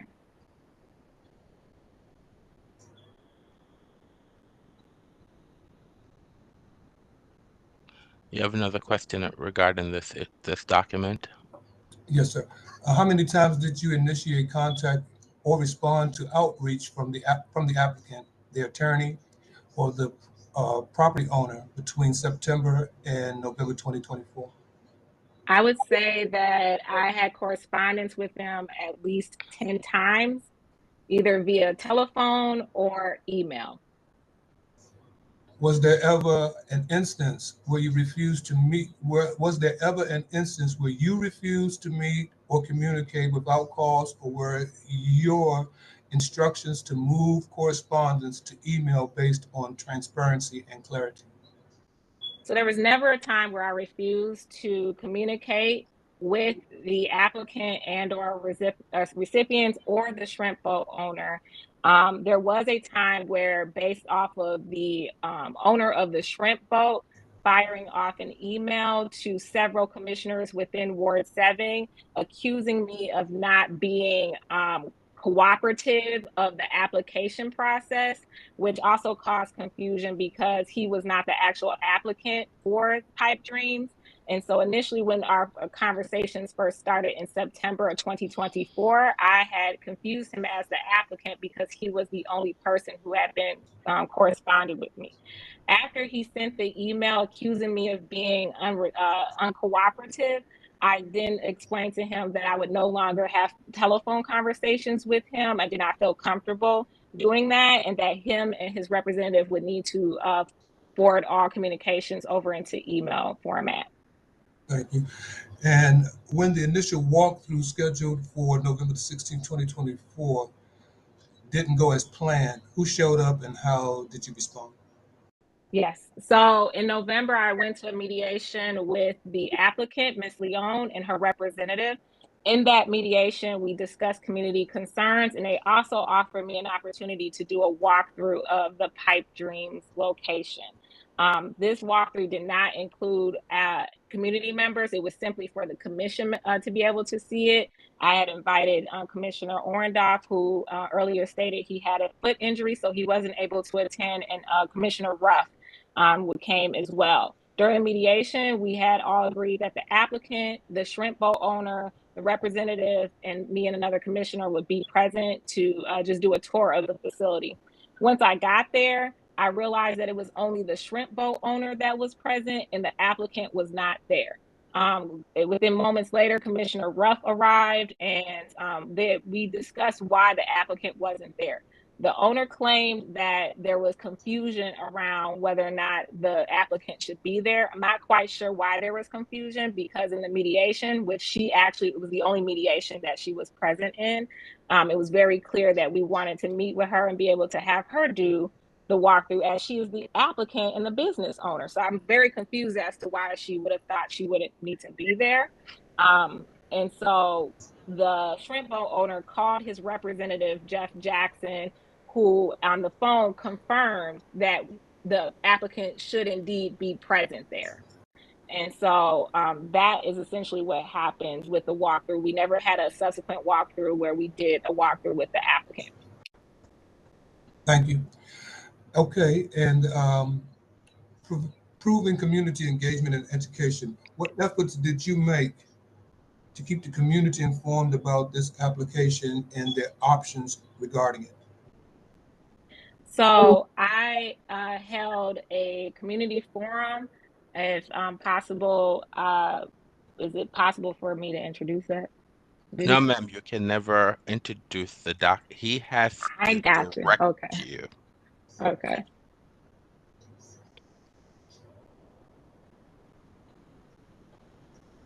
You can close the screen regarding this document. If there's another document, what document is this? This is exhibit what? No, the document you're just testifying. This is exhibit what? Exhibit 6. All right. At the end of the testimony, then Commissioner Kimroy, then you have to make a motion to move these documents and evidence. Okay, sir. So remember to do that. So is there another document that you want to direct her? Yes, I'd like to move the document of the forum. Is there an exhibit number? Is there exhibit number for this one? Which document are you talking about, sir? Send me the exhibit number, please. Okay, give me 1 second. Sorry about this. We are not familiar with this process. We're going to be ready for the next round. That's why I'm directing you how to do it, okay? We'll be ready for the next round. We have more rodeos, I'm sure. No, there's going to be no more rodeos. No, I'm just saying with different, I'm just saying different. All right, so I just came off the zoning hearing for ABCA earlier, so I'm, you know how it is. All right, what exhibit do you want her to look at, sir? Okay, I would like to introduce into the record Exhibit 3. Exhibit 3. So can you pull up Exhibit 3, and then I need you to have her describe what Exhibit 3 is. Ms. Commissioner Nelson, can you please describe what Exhibit 3 is for the record? Well, she needs to bring it up on the record. Share your screen with Exhibit 3, please. You should still have the ability to do that. Okay, can you see it? Yes, ma'am. Can you identify the document, ma'am? Yes. This exhibit is the video of the ANC Community Forum that was on February 1st, 2025 for Pipe Dreams. And can you describe what was covered in the February 1st, 2025 community forum and who attended? Yes. So in this forum, we allow the applicant, her representative, and community members to join in person and virtually. During the meeting, the community members had an opportunity to express concerns. Some of the concerns that were brought up also included crime, which was mentioned earlier, the upkeep of the building that the business is being proposed to be housed in, as well as just parking and other community concerns that have happened. With that being said, the Commission invited MPD to come in and give statistics as well to give the community a neutral perspective of what's going on. MPD cannot weigh in on whether or not a license should or should not be granted in a community. They can only give the community statistics about crime and how they're handling that. Within a week or so prior to this meeting, there was a brawl that occurred at the Benton Road Metro with youth, several youth, and resulted in a couple of injuries of youth that were injured. And so they also addressed that because, as mentioned earlier, there are a lot of youth that traverse the area. And so the community also had concerns on the impact of youth that would be walking back and forth, as well as the illegal activity that was already occurring in the building.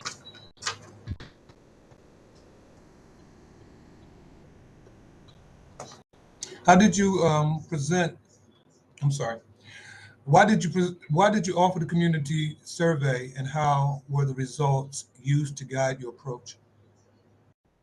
I offered a community survey because I wanted to make sure that whatever decision that was made by the commission was community centered, but also in a way that was educational. So as we all have seen in some spaces, there are some biased views on the impact of cannabis and its use. This is a medical cannabis dispensary, and so I had to make sure that the community understood the difference between that and gifting shops, and to make an informed decision on whether or not they wanted to offer support to the licensee for the licensing of this business. So my goal as a commissioner was to just make sure that they were educated, that I was educated about it, and to make sure that the business owner had a fair shot at, engaging with the community. And how did you present both the settlement and the protest options to the residents? Did you withhold or favor one side or the other over the other? I did not have, at any point, I did not let the community members know what my personal beliefs were about the granting of the license. I simply gave them the facts. So I let them know what a settlement agreement could and could not entail, what was enforceable, what was not enforceable in settlement agreements. And then I also let them know that if the majority of those who are participating in the process, if they wanted to protest it, that I would support the majority of the opinion of our constituents. Okay. And in your communications with Councilmember Duffy's office, what were you seeking and how did you relate your responsibilities to the community? So when I contacted Councilmember McDuffie's office, it was after we had our community forum on February 1st. So as I mentioned earlier, in January 9th, I filed a complaint with ABCA about illegal activities occurring in 4510 East Capitol Street. I'm not familiar with this process, and because we had so much confusion about who was doing what in that building, if the owner was affiliated with who was selling the cannabis, or if it was the licensee, I decided to go ahead and file a complaint and have it investigated by someone who was more of an expert on what the compliance and guidance was.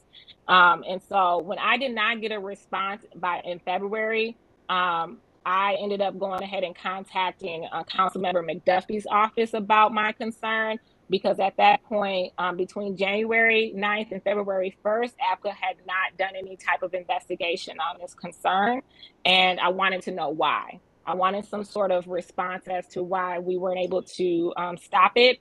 And it set a bad precedent with the community about what medical marijuana or medical cannabis dispensary should be in our community. When you have someone who's operating like that, it sends a bad message.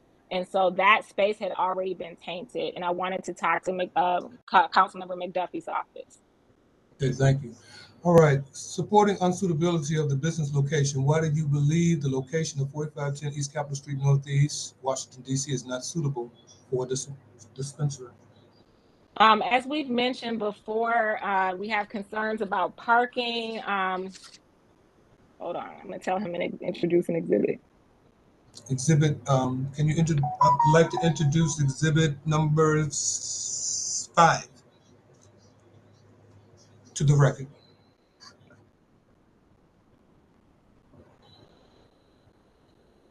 Okay.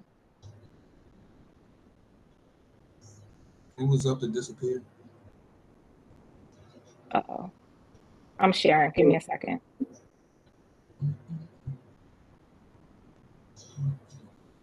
All right.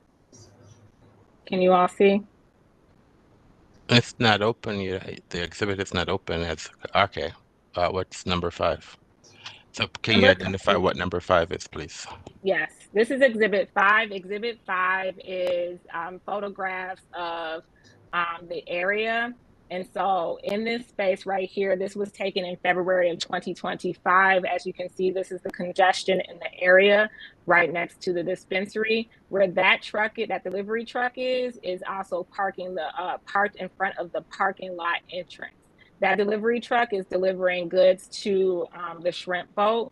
And so as you can see, the traffic is already, it's a 2-lane road after people park illegally, or if there's some sort of deliveries that are occurring at this site. Right here is also next to the parking lot. And as I mentioned before, this pink area was where the illegal gifting had been occurring, and then it had moved over into the actual physical space of where Pipe Dreams is being proposed to be located.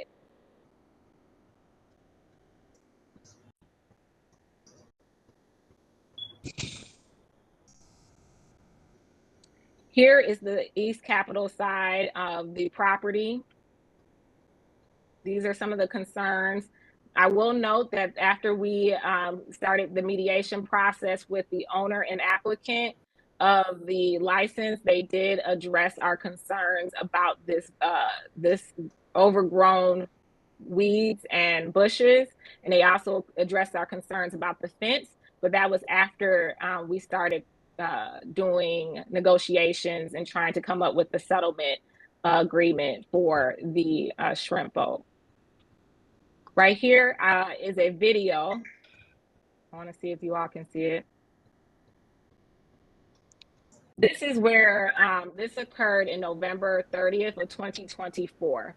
This is where they were operating the cannabis, the selling of cannabis out of this location. As you can see, there are people lined up on the sidewalk, and it's so small and there only one person can go in at a time.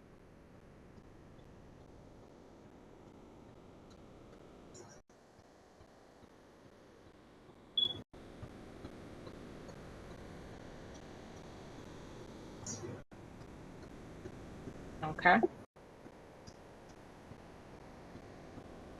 This is in January of 2025. So at the community forum, the community brought up some concerns about not being able to see these placards posted during the duration that they should have had them posted. The reason why we could not see them is because there is a metal door at the top of here that comes down when they close up this space. And so that is why this was not visible to the community at all times, and why several community members were not aware that this business was coming, because people walked and traversed this area, including myself, several times. And the only reason I was aware was because of being on the A&C Commission and seeing the placard come through in the email.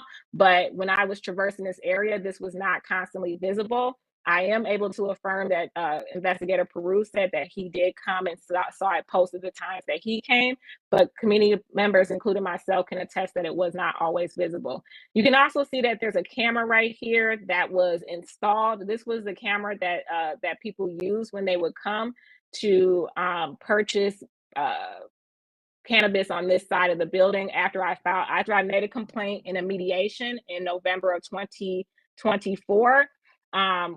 In the exhibit 6 with the communications folder, there is a email from Representative Jeff Jackson, who told us that the owner of the shrimp boat was going to cease the lease of the individual who was operating that said business on the other side that I showed you a video of.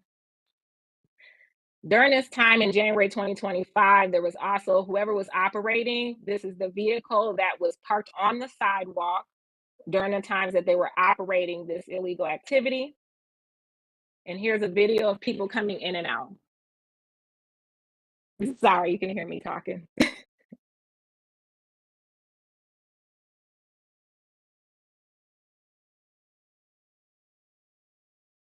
All right.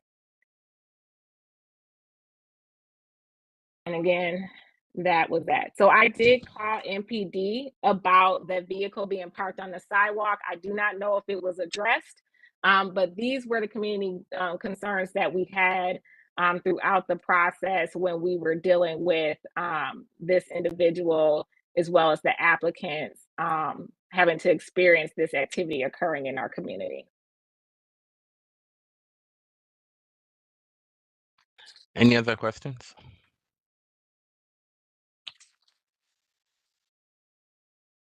You can just just to answer the suitability, finish answering the suitability. So I do not believe that this is a suitable location for a medical cannabis dispensary, given all of the issues that we've had, from parking to sanitation to compliance within this space. I do not believe that this is the appropriate space to put such an important resource in our community, given all of the concerns that have been raised and not addressed throughout the last 6 months. As a commissioner, it's my role to make sure that I'm educating the community, but also making sure I'm advocating for what is best for us in a way that is adequate and sufficient. And so I am asking for the board to consider not granting this license in this particular location, with the understanding that I do support a dispensary in Ward 7. I just do not feel this is the most suitable location for this particular effort. Thank you. That's the end of your testimony, ma'am? Yes. Mr. Jackson, do you have any questions for her? Yes. Good afternoon, Commissioner Nelson. Commissioner Nelson, everything that you just shown, the pictures and the videos, were those pictures and videos of the licensed establishment where the placards was posted? There were some pictures where there was a license. There was a placard for a license. Right. So I'm saying the video of the people going inside and standing outside and where the vehicle was parked, was that of the location in which the license will be placed where the placards was posted? The January videos and photos, yes. Of the upstairs, people going upstairs? Correct. Okay. And you're saying that they were going upstairs to do what? It is believed they were going upstairs to buy cannabis. So you said you believe. Has admitted to it. Okay. You said you believed. So what's your belief? My belief is that it's the case based off of the testimony of your applicant as well as community members. Okay. Was that substantiated by ABCA? No, it was not. Okay. Also, you mentioned that we met on several occasions, correct? That is correct. And those occasions that we met, the concerns that you addressed with the community and the concerns that you addressed with us with the community, was those concerns addressed with you and myself? No, they were not. Do you want me to specify? No. When it came to parking, was that addressed? Yes. When it came to security, was that addressed? Yes. When it came to trash and litter, was that addressed? Yes. Okay, did we come up with some sort of preliminary settlement agreement? No, we did not. Did we make mention that we can reach a settlement agreement? We discussed the potential for one. Okay. And what do you think the cause of not reaching one was the issue? The cause of not reaching one was based off of the lack of transparency from your applicant and the shrimp boat owner, as well as the illegal activities that were occurring in the building that had tainted the constituents' view on medical cannabis being brought into our community. That is my belief. Okay. Is your belief that is that a protest issue on peace, order, and quiet? I believe it's a protest issue when you have compliance as part of suitability. And you have an applicant that is displaying some issues with remaining in within the framework of being compliant. Have you ever visited the licensed establishment upstairs? Yes. And when you went upstairs to review that establishment, what did you observe? I observed that they were in the process of doing some sort of build out to have a business that would be able to house a medical cannabis dispensary. Okay, and is your understanding that you're in agreement with the medical cannabis, just not in that location, correct? That is correct. And what location would you consider? I think something similar to what was mentioned, Cannabis, I believe, was a decent location. I also had an opportunity to visit a dispensary in Ward 8 that mirrors some of the disparities in my community. I won't name that dispensary unless it's asked, just to seem neutral, but I do believe that that space was a suitable location for the community. It was in a business corridor that would allow for residential spaces not to be deeply impacted, and they had a good reputation with the community, and seemed to also be able to follow along with compliance. Was you part of the negotiations of the settlement agreement when Cannabis was applying for their cannabis license? No, I was not. It's not my SMD. Okay, did you speak with the ANC out of that SMD? No, I did not. When you visited the other medical cannabis location, what were you impressed with when you visited that location?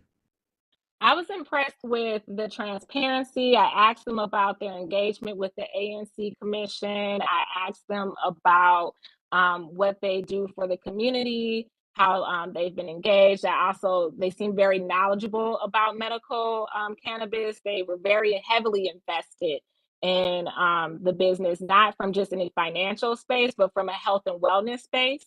And as something that's supposed to be coming to our community as a something that to help people who are ill. I really felt when I walked in there the sincerity and drive to continue to do good work for the community. So that was what I was impressed with. When you say invested in the community, what would you want to see the applicant do to, say, be a part of the community or invest in the community? I would want an applicant that is knowledgeable about the industry. And so when applicants come into a space and constituents have questions, they could actually answer those questions. What I liked about that dispensary is that I had a lot of questions and I had a learning gap and a learning curve. And when I went in there, I was educated about the business. And so I thought that was a really important component for someone who wants to run such an essential business in our community. Are you aware that any business that you start, you don't have to have the full knowledge, but you can hire people that have the knowledge to operate the business in a professional manner? Absolutely. And I'm also aware that people who run business should be able to maintain compliance. So even if you don't have the knowledge, compliance should be a baseline. But you're correct in that. And compliance is defined by you or by the government? By the government, by ABCA. Okay, and was there any non-compliance issues that they observed by the applicant and they cited the applicant? Who is they? They, APCA. And when are you asking, or what particular time frame are You you said asking? compliance. Yes. So according to the investigative report by Investigator Peru said that the establishment was in compliance. Correct. Investigator Peru visited the space on March 4th. The applicant was notified on February 1st of 2025 that we were aware of illegal activities, and they ceased operations once we informed them that we were aware. And I would also like to note that MPD was present in that meeting. And after the meeting, the officer also told me that I could have reported them to MPD because it was illegal. I know now. This is a very new process for me. And as the years have gone on the last year or so, a lot of the regulations have changed. And so now I know that if that happens, I will call the police. Okay, I just want to make one last comment. When you say illegal activity, could you give your expertise or understanding as to what's illegal? Yes. So according to the testimony from Investigator Peru, you need to be authorized to sell cannabis in the District of Columbia, and the applicant, as well as the owner, who has not been identified as an actual applicant, but has been seeming to be involved in this process heavily, had no application on record in July, October, November, December, or September with ACA stating that there should be any type of selling of cannabis out of 4510 East Capitol. So to my knowledge, according to what Investigator Peru testified today, there was nobody in that building that was legally authorized to be, or had an application that authorized them legally to sell anything out of that building. That is my understanding of compliance, Mr. Jackson. Okay, we're not speaking of the building. I'm speaking of the licensed establishment, which is a part of that building. Did he observe any illegal activity occurring inside the licensed establishment? On March 4th, he did not. Okay, no further questions. Any questions by any board members?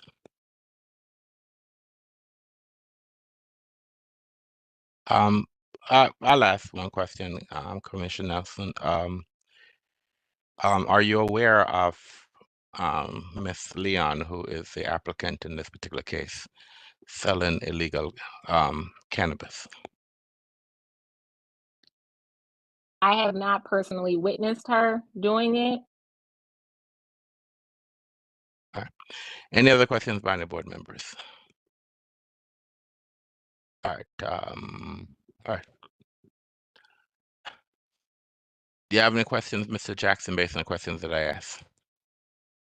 No, sir. Commissioner Kimmerer, do you have any questions? You haven't follow-up redirect questions, not new areas of concern, but that you need to clarify questions that were asked. All right, you don't have to. No, I'm good. All right, fine. That's all right. All right. So Commissioner Nelson, that is the Commissioner Leon, that Kimmerer, that was your. Are there any other witnesses?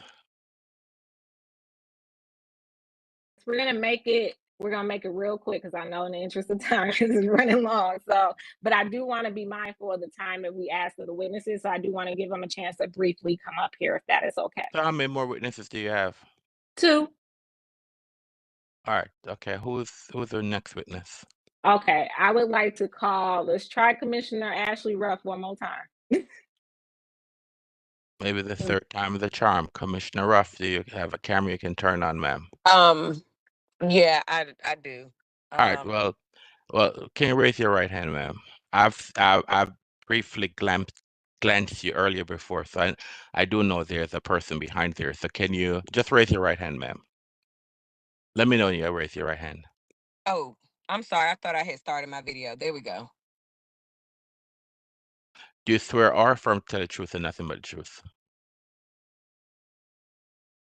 Yeah, I didn't hear you, ma'am.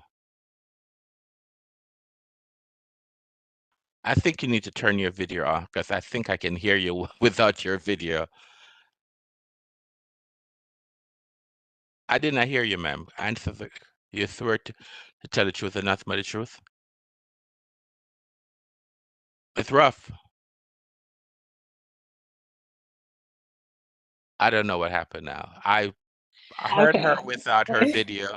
With her video, I couldn't hear her, so that's why I told her to turn her video off. And now it appears that she's gone. Yeah. Okay. We'll call our final witness, Miss There, Reverend hold on. Darlene. Are you there, ma'am? I cannot hear you. I cannot hear you, ma'am. You're in a bad area. Both your video and your audio are, it appears that you're in a car. And so both your video and your audio are not working. They can't work together. So I cannot hear anything you're saying, ma'am. She's in a poor area. I think she's driving and she would have to, I don't know if she's the one who's driving, but she would not, if she's going to testify, she can't drive. Okay. Let's do All right. we'll go ahead and go to commission. I'm sorry. We did Commissioner Ross. Let's do our next witness, our last witness, Who's that? Miss Reverend Darlene Green. Is she still here? Reverend Yeah, she's Darlene in Green. she has to, yeah, she should be here. I think I see her on the list. Reverend Darlene Green, can you turn your, I see the name. Do you have a camera you can turn on, ma'am? I'm trying to turn it on. All right, well, we're not gonna fight over the camera, so raise your right hand, ma'am. Let me know when you raise your right hand.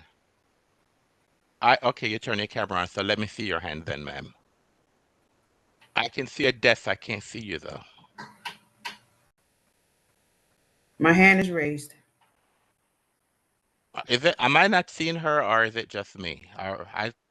I can Do see. you have do you have a light in your room or anything, Reverend Green? I see it. I see her hand. I see. Yeah, I see it too. All right, if you can see it, so do you swear or affirm to tell the truth and nothing but the truth? I do. Okay, fine, you're a witness then. Okay. Can you please state your name and spell it for us, please? Darlene, Darlene. Last name is Green, Green. All right.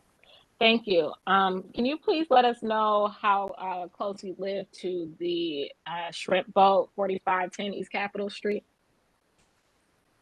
It was brought to my attention through email.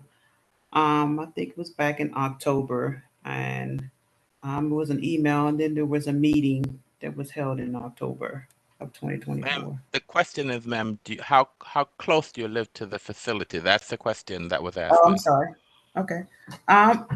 3, 4, maybe 5 blocks away. Okay. And then did you attend the community forum on February 1st? Yes, I did in person. Okay. How would you describe that meeting? The meeting was a little hostile or emotional because we were asking questions, trying to get clarification as to how this business came about and why. Okay. Do you feel like you left with answers? I don't feel like I left with a clear answer, but I do feel like I left with the feeling that it's going to be, put in place regardless to how the community think or feel. Okay, can you explain that a little bit? During the meeting, you made a comment that says, I don't know why we are here, because it sounds like or seems like a decision has already been made. Do you remember that statement? Right, and I made that statement based off of the way it was being presented through the legal counsel at that time. So I just felt that regardless to what we were saying or what we were trying to relay in regards to the safety, in regards to the crowdedness of the traffic, regardless, I just felt like the legal presentation or the legal representation, I'm sorry, just was like, almost as if this is just going to be. Mm. So I didn't feel that our input or responses weighed anything. Okay, you mentioned the legal representation. At any point, do you recall him mentioning that he used to work with ABCA? But yes. Okay. Do you remember why he brought that up? I mean, I think he brought it up because he was just trying to make a point to help us understand. He knows the process and the procedures. Okay, thank you. In the community forum, what types of information do you recall being shared about how the medical cannabis dispensary will operate? Repeat the question. During the forum, what do you recall the applicant bringing up about or have the information shared about how the medical cannabis dispensary would operate? That it would be a medical operated business, that only those who had the medical licenses would be allowed to enter that building. Okay. And do you still have any concerns about safety, sanitation, and traffic around that area, even with the proposed parking lot?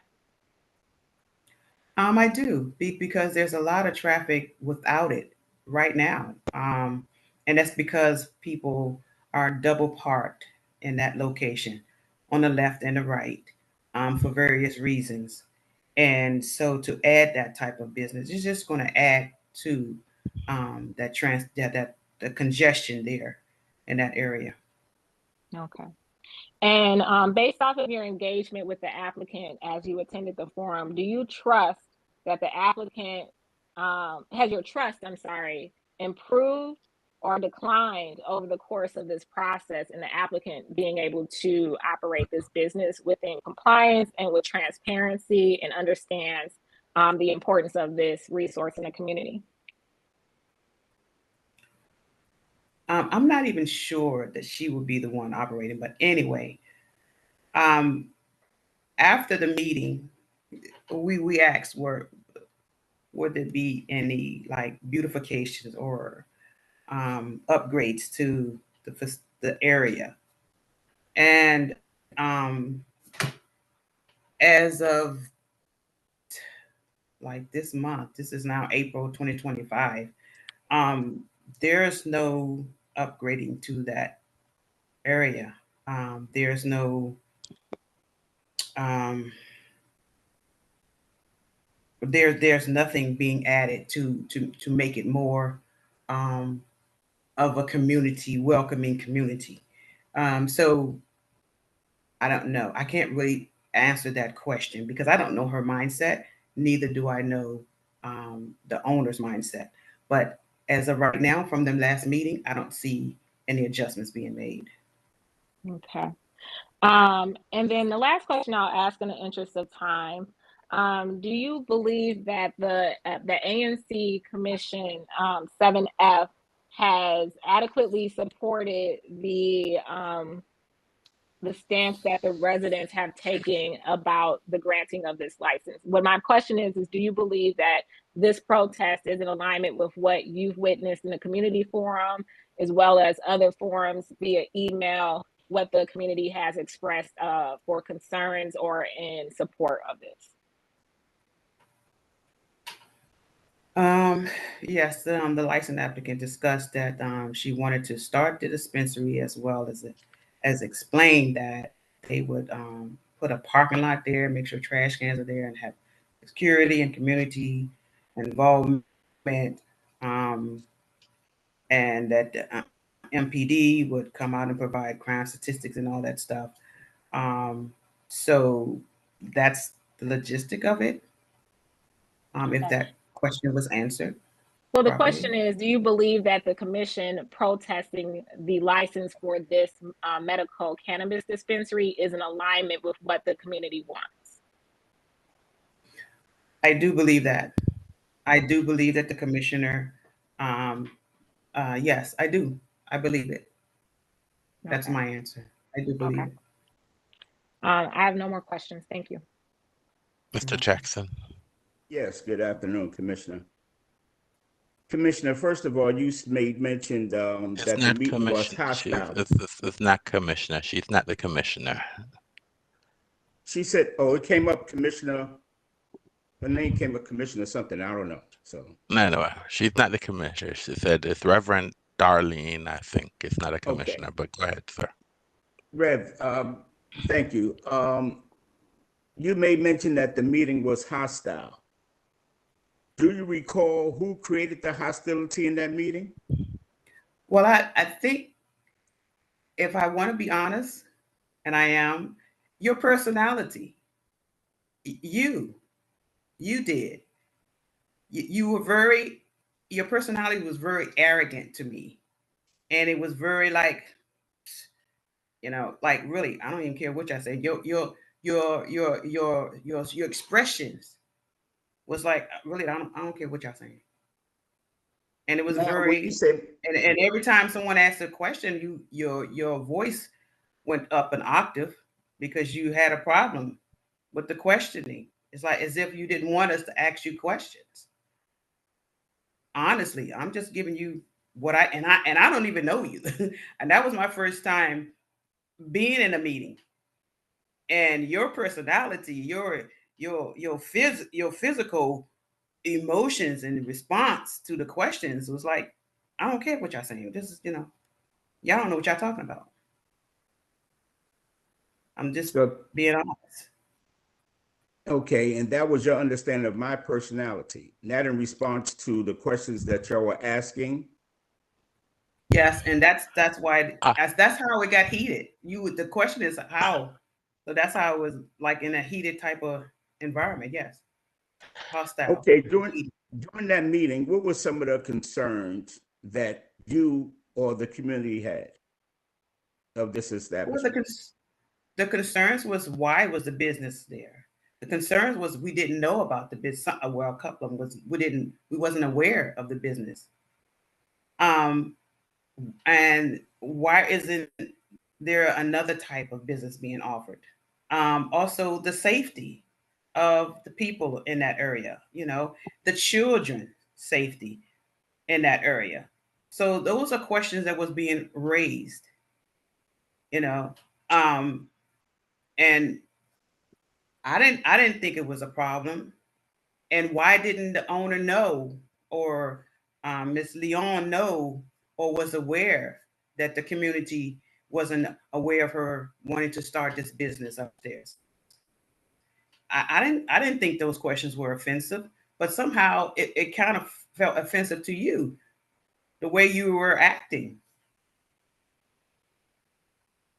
I didn't think it was offensive. I mean, I didn't think they were bad questions.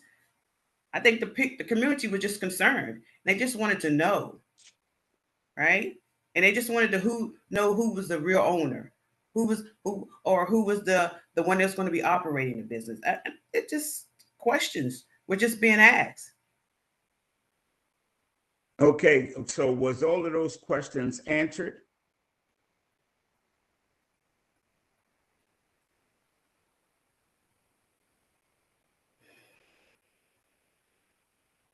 I would say to a degree. Okay, have you ever had an opportunity to visit the establishment? I've never visited a cannabis dispensary. No, I have not. Okay, and you made mention that you was asking the reason why I was there and what was my background. Do you recall that? Yes, and you made that clear. Okay.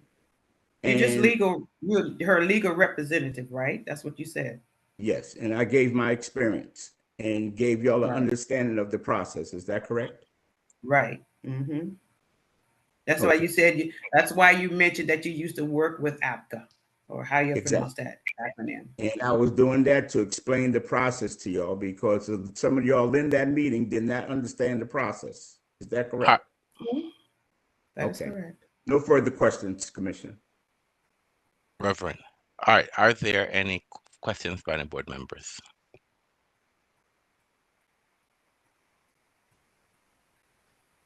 All right, none.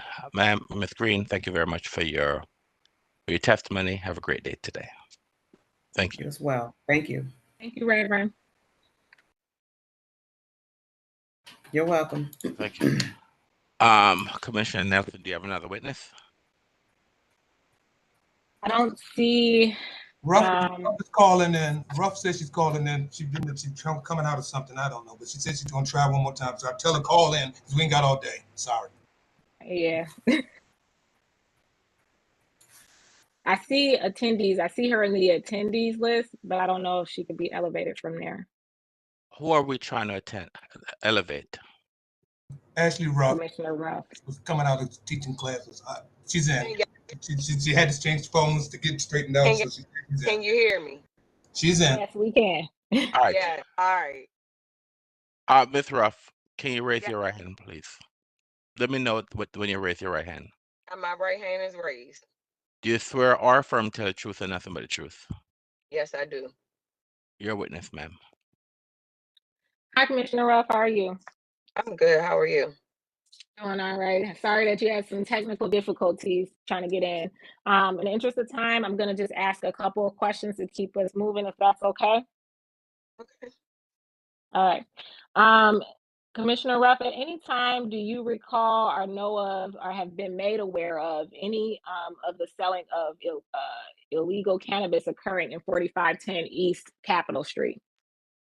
Yes. Can you tell us a little bit about that? So I mean, we've seen the people coming in and out, but not only that, I have a colleague that's on their call list. So I know every location that they going to, basically. They send out an email, they let you know what kind of deals they have or whatever. And basically it sounded like it was a gifting process set up to me. But once I guess you know, we notified ABCA and all of that, they had them coming to a location off of Maryland Avenue. So I mean, yeah. Okay. And you attended the walkthrough with Commissioner Nelson on November 16th. And when you got there, what was your impression? Were you under the impression that you would meet the applicant at that time? Definitely. Okay, and what happened? The applicant was not there, so it was like basically a waste of time because I wanted to hear from the applicant, and so did Commissioner Nelson. And so, I mean, that's what the original meeting was supposed to be, meeting with the applicant, getting to, know more information about the operation or what they were trying to do with the building. Okay, so who met with us? The husband. The husband. Okay, and did the husband give us a walkthrough of the business? It wasn't a real like walkthrough. He basically tried to me tear us down like we were stupid. Okay. Being two women, in a predominantly people of color neighborhood, and it was just kind of like, okay, you're not even the applicant, so why are we standing here? And so, Okay. And you have been in two meetings where the community as well as the commission has addressed the selling or gifting of cannabis in this building. Can you talk a little bit about the November 2024 meeting as well as the February meeting where you had brought to the community forum concerns about this, and what was the applicant's response as well as the shrimp owners or representatives' response to these concerns? So in November, the gentleman tried to like shuckle and jive us basically on the establishment downstairs and the establishment upstairs that he was applying for the medical marijuana licensing. But they were already really technically operating from downstairs. Because again, like I said, if you go back to the mailer list, they're operating under the same thing. But you're applying for a license while you're already selling illegally or gifting. And then so when we brought that concern up in the February meeting, it seemed like they just kind of like passed over it. Like there wasn't a connection there, not knowing we had already built the connection there. And so again, there's no transparency. And so if you don't have any transparency from the beginning, what else are you hiding? Like, I'm not against medical marijuana facilities, but again, like my colleagues and my community members, I do not believe that that is the correct location, especially with young children and our close proximity to what, about 8 schools, maybe 10 in the area, all in walking distance. Okay. Commissioner Ruff, I would like to introduce Exhibit 1, November 26, 2024 ANC 7F General Commission meeting. Am I allowed to do that? You can share your screen and ask her to identify the document. Okay. Can you identify what this exhibit is? Pulling it up. I'm pulling up the screen. You say, can I do what to this? I'm Can you sorry. tell me what this exhibit is right here? From the exhibit, that's all of us in November 26, 2024, the ANC 7F meeting. Okay, and this is the same meeting that you have just mentioned about there being mention of illegal gifting occurring in the building with the applicant also present in that meeting, correct? That would be correct. Okay. I would like to make a motion to enter this exhibit into evidence. Mr. Jackson, any objection? Objection. So move. Exhibit 1. All right. Commissioner Ruff, I'm gonna ask you one more question. Are you in support of a legal medical marijuana dispensary in Ward 7? I'm on the fence about that one because, I mean, it seems like every time that we get a facility over here, it seems like they either taking advantage of the community or they end up leaving. And so just, yeah, I'm not really against it at all. I'm definitely 71 compliant. I just feel like, again, if there's the correct transparency, then, we could have that conversation. Okay. I actually do want to ask one more question. So, are you aware of any issues with sanitation within the shrimp boat? Health and safety, wellness, sanitation, anything of that sort? All right, Commissioner Nelson, that is not relevant to this hearing. This is the shrimp boat where that's not, the shrimp boat has, we're talking about a structure on the second floor that's not open. So whatever is going on and whatever sanitation issue that's going on in the shrimp boat, it's not relevant for our proceeding, ma'am. Even if it's where the business will be housed?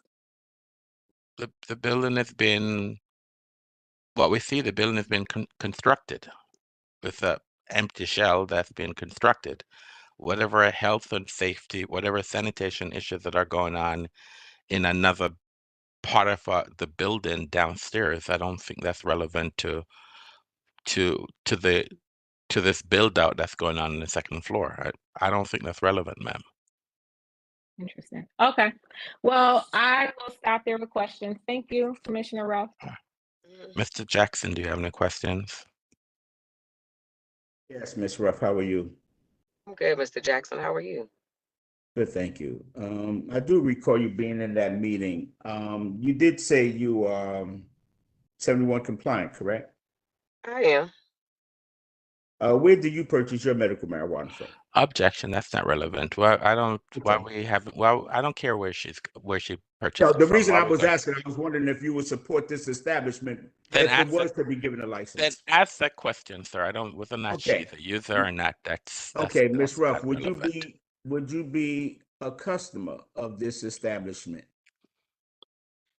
if it was to be approved for a medical cannabis license? I would say yes. And the reason why I would say yes, if there is transparency at the table from the beginning, like I've been saying through my whole testimony. And if that was given, then true, definitely. And I do believe in minority and women-owned businesses. But there was no Okay. transparency.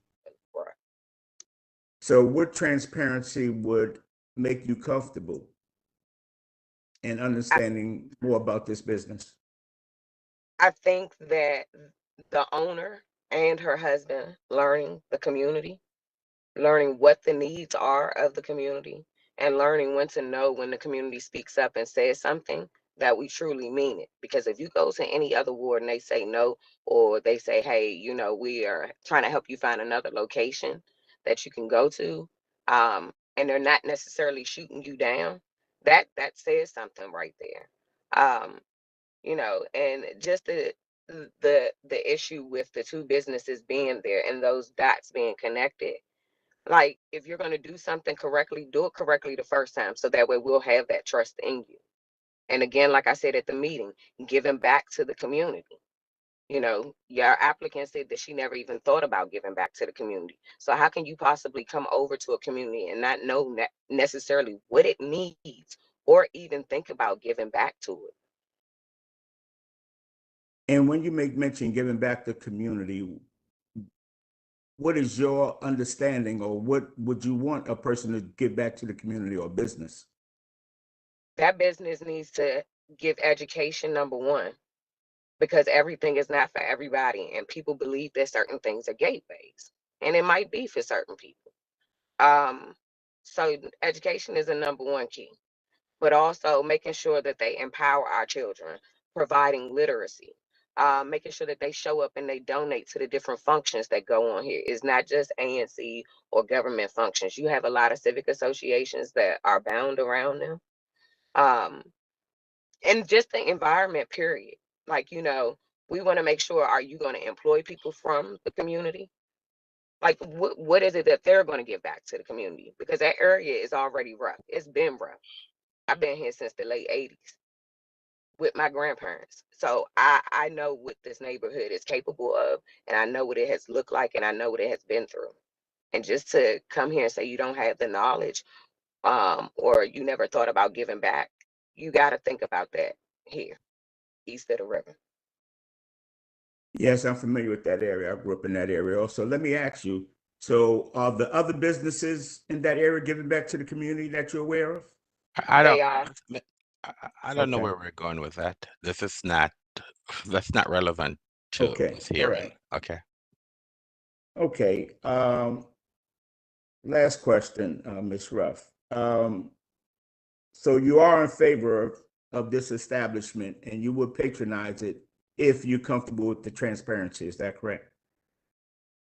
I wouldn't even say that, because if my commission says no, that they don't want it, and my community says no, that they don't want it, I'm the one that they voted for in their single member district, and I'm the one that they come to when they feel uncomfortable about certain situations in my single member district. So I'm going to follow with my colleagues and my single member district. So that would be my opinion. That is my testimony for today. I hope I answered all your questions. Yes, you have. No further questions, Commissioner. And any questions by the board members? Commissioner Ruff, thank you for your testimony today. Have a great day. All right, thank you, ma'am. Commissioner Nelson, you have any other witnesses? I mean, do you rest? Do you rest, ma'am? Yes. All right, you brought up exhibit 6, 3, and 5. Are you trying to move exhibit 6, 3, and 5 in the evidence, ma'am? Yes, I'm asking to move exhibit 6, 3, and 5 into evidence. Mr. Jackson, do you have any? Do you No, have I've any done objection. objection? No. I'm sorry. No, I do not I object. also have exhibit 1 that I'm asking to have moved into We evidence moved as in. well. Okay. That was already moved in, ma'am. So Thank you. exhibit. Because you know, I'm paying more attention to this than you are, ma'am. You're the expert, Mr. Anderson. Because I'm relying on your expertise. I'm new to this. well, when we spoke about exhibit 1, I did ask Mr. Jackson if he had any objections, and he said no. So I had moved exhibit 1 into evidence a long time ago, and so I know that we hadn't done 6, 3, and 5. So that's one of the reasons why I now brought it to your attention. You did it right. You brought them into evidence. You had testimony. The witness testified to them, and so now we're officially moving them into the record. Okay. All right. So that's fine. All right. All right. So we're gonna take a break. It's 4:38. We're gonna take a 12-minute break until 4:50. All right. So what we're gonna do when we come back? We're gonna do closing. So I need Mr. Jackson is going to go first. Specifically, what is it that you're asking the board to do? So if you want the board to issue the license, why you believe that the board should issue the license? Commissioner Nelson, if it's the position of the ANC that the board should not grant the license, then now you need to give us reasons why we should not grant the license. Okay, so that's what we'll do. Close in when we come back. So we'll be off the record until 4:50. So just put turn your camera off and mute your line, and then I'll see you back at 4:50. Thank you.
All right, we're back in the record.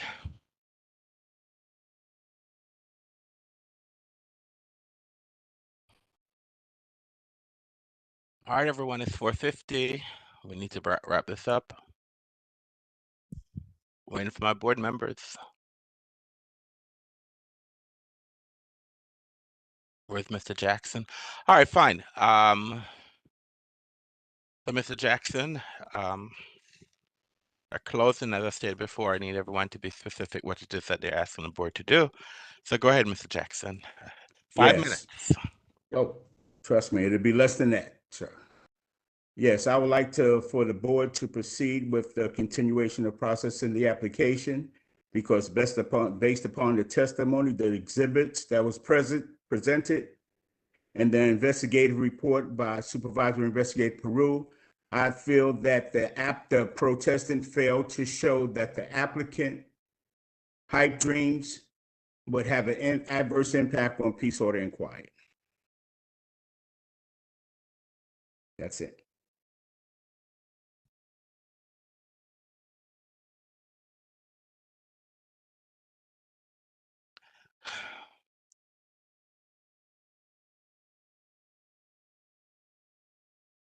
Well, I can't even keep up with this. I'm still trying to write what you wrote down, and you're done.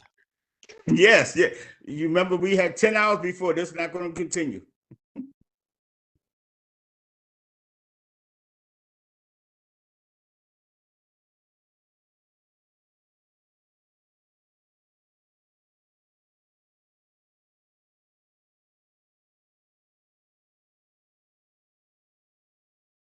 Commissioner Nelson, you can go ahead.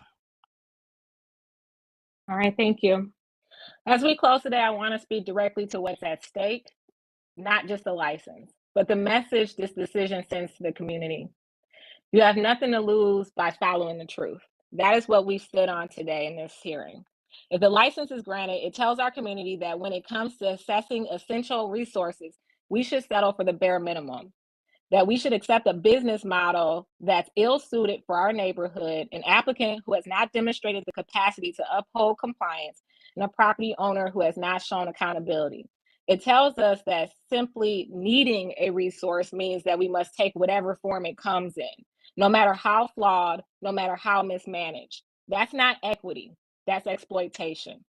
This should have been an opportunity to make a positive impact, to bring a much needed resource into our ward in a way that builds trust, reflects integrity, and meets the standard our community deserves. Instead, we're being asked to accept a business that has repeatedly disregarded community input, evaded accountability, and failed to build the foundational relations necessary for success.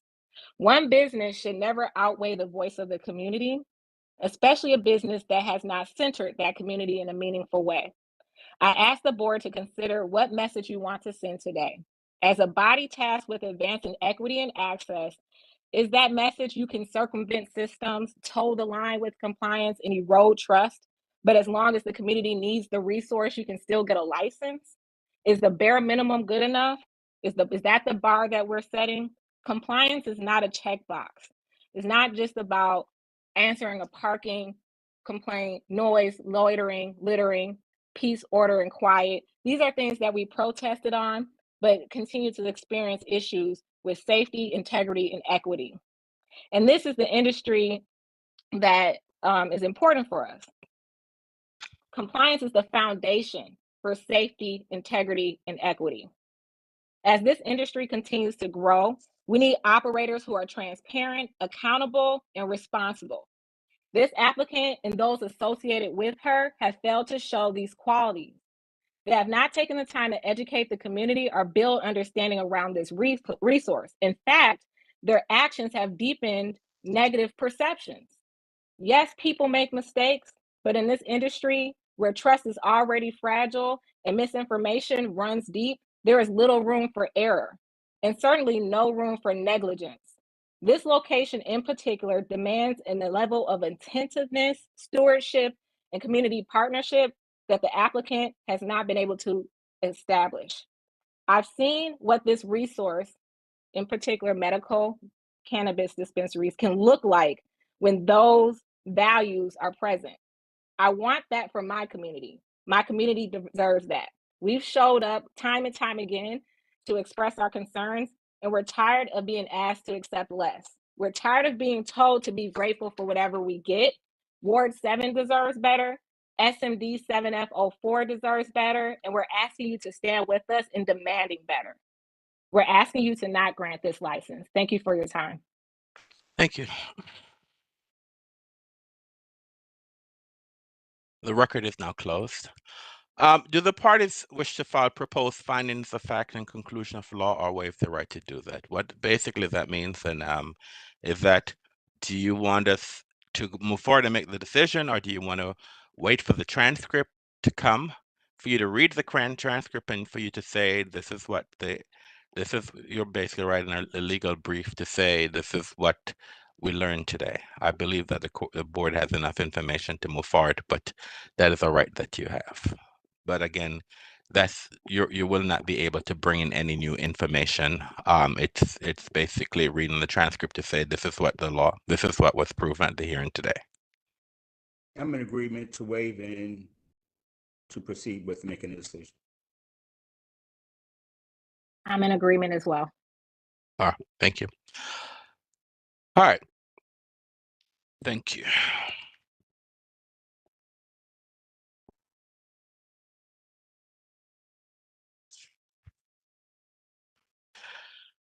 As chairperson of the Alcoholic Beverage and Cannabis Board for the District of Columbia, in accordance with DC Official Code Section 2575 of the Open Meetings Act, I move that ABC Board hold a closed meeting for the purpose of seeking legal advice from our counsel on case number 24 PRO 00110 Pipe Dreams, pursuant to DC Official Code Section 2575B4A of the Open Meetings Act, and deliberating upon case number 24 PRO 00110 Pipe Dreams for the reasons cited in DC Official Code Section 2575B13 of the Open Meetings Act. Is there a second?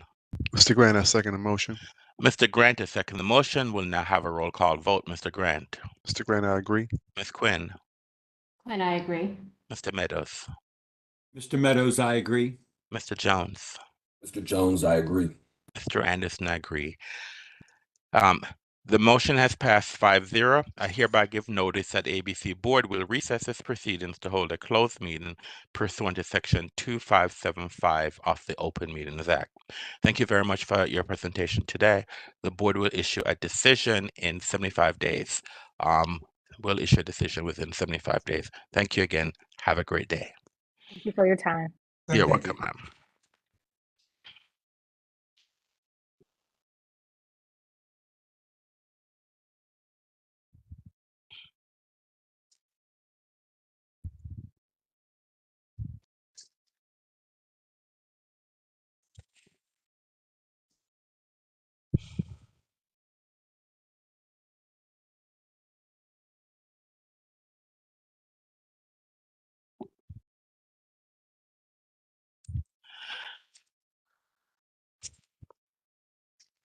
As chairperson of the Alcoholic Beverage and there are no other business for the board to conduct today, so I will close the record.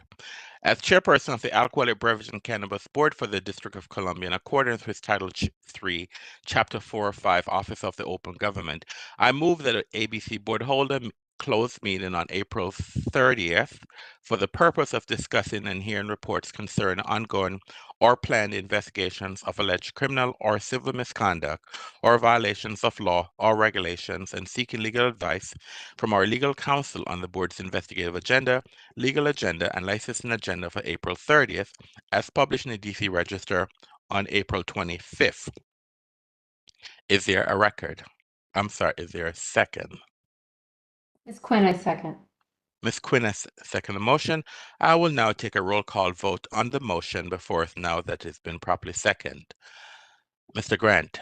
Mr. Grant, I agree. Ms. Quinn. Ms. Quinn, I agree. Mr. Meadows. Mr. Meadows, I agree. Mr. Jones. Mr. Jones, I agree. Mr. Anderson, I agree. As the motion has passed, I hereby give notice that the ABC Board will hold this closed meeting. Pursuant to the Open Meetings Act, notice will also be posted on the ABC Board Hearing Room Bulletin Board, placed on the electronic calendar, on ABCA's website, and published in DC Register in as timely a manner as practical. The board has now concluded its business for the day, and we are adjourned. I would like to thank the members of the public who participated in our hearings today, and also all our board members. Now that we are adjourned from our public hearing, I ask all board members to return to executive session for further action. Have a good evening. Thank you.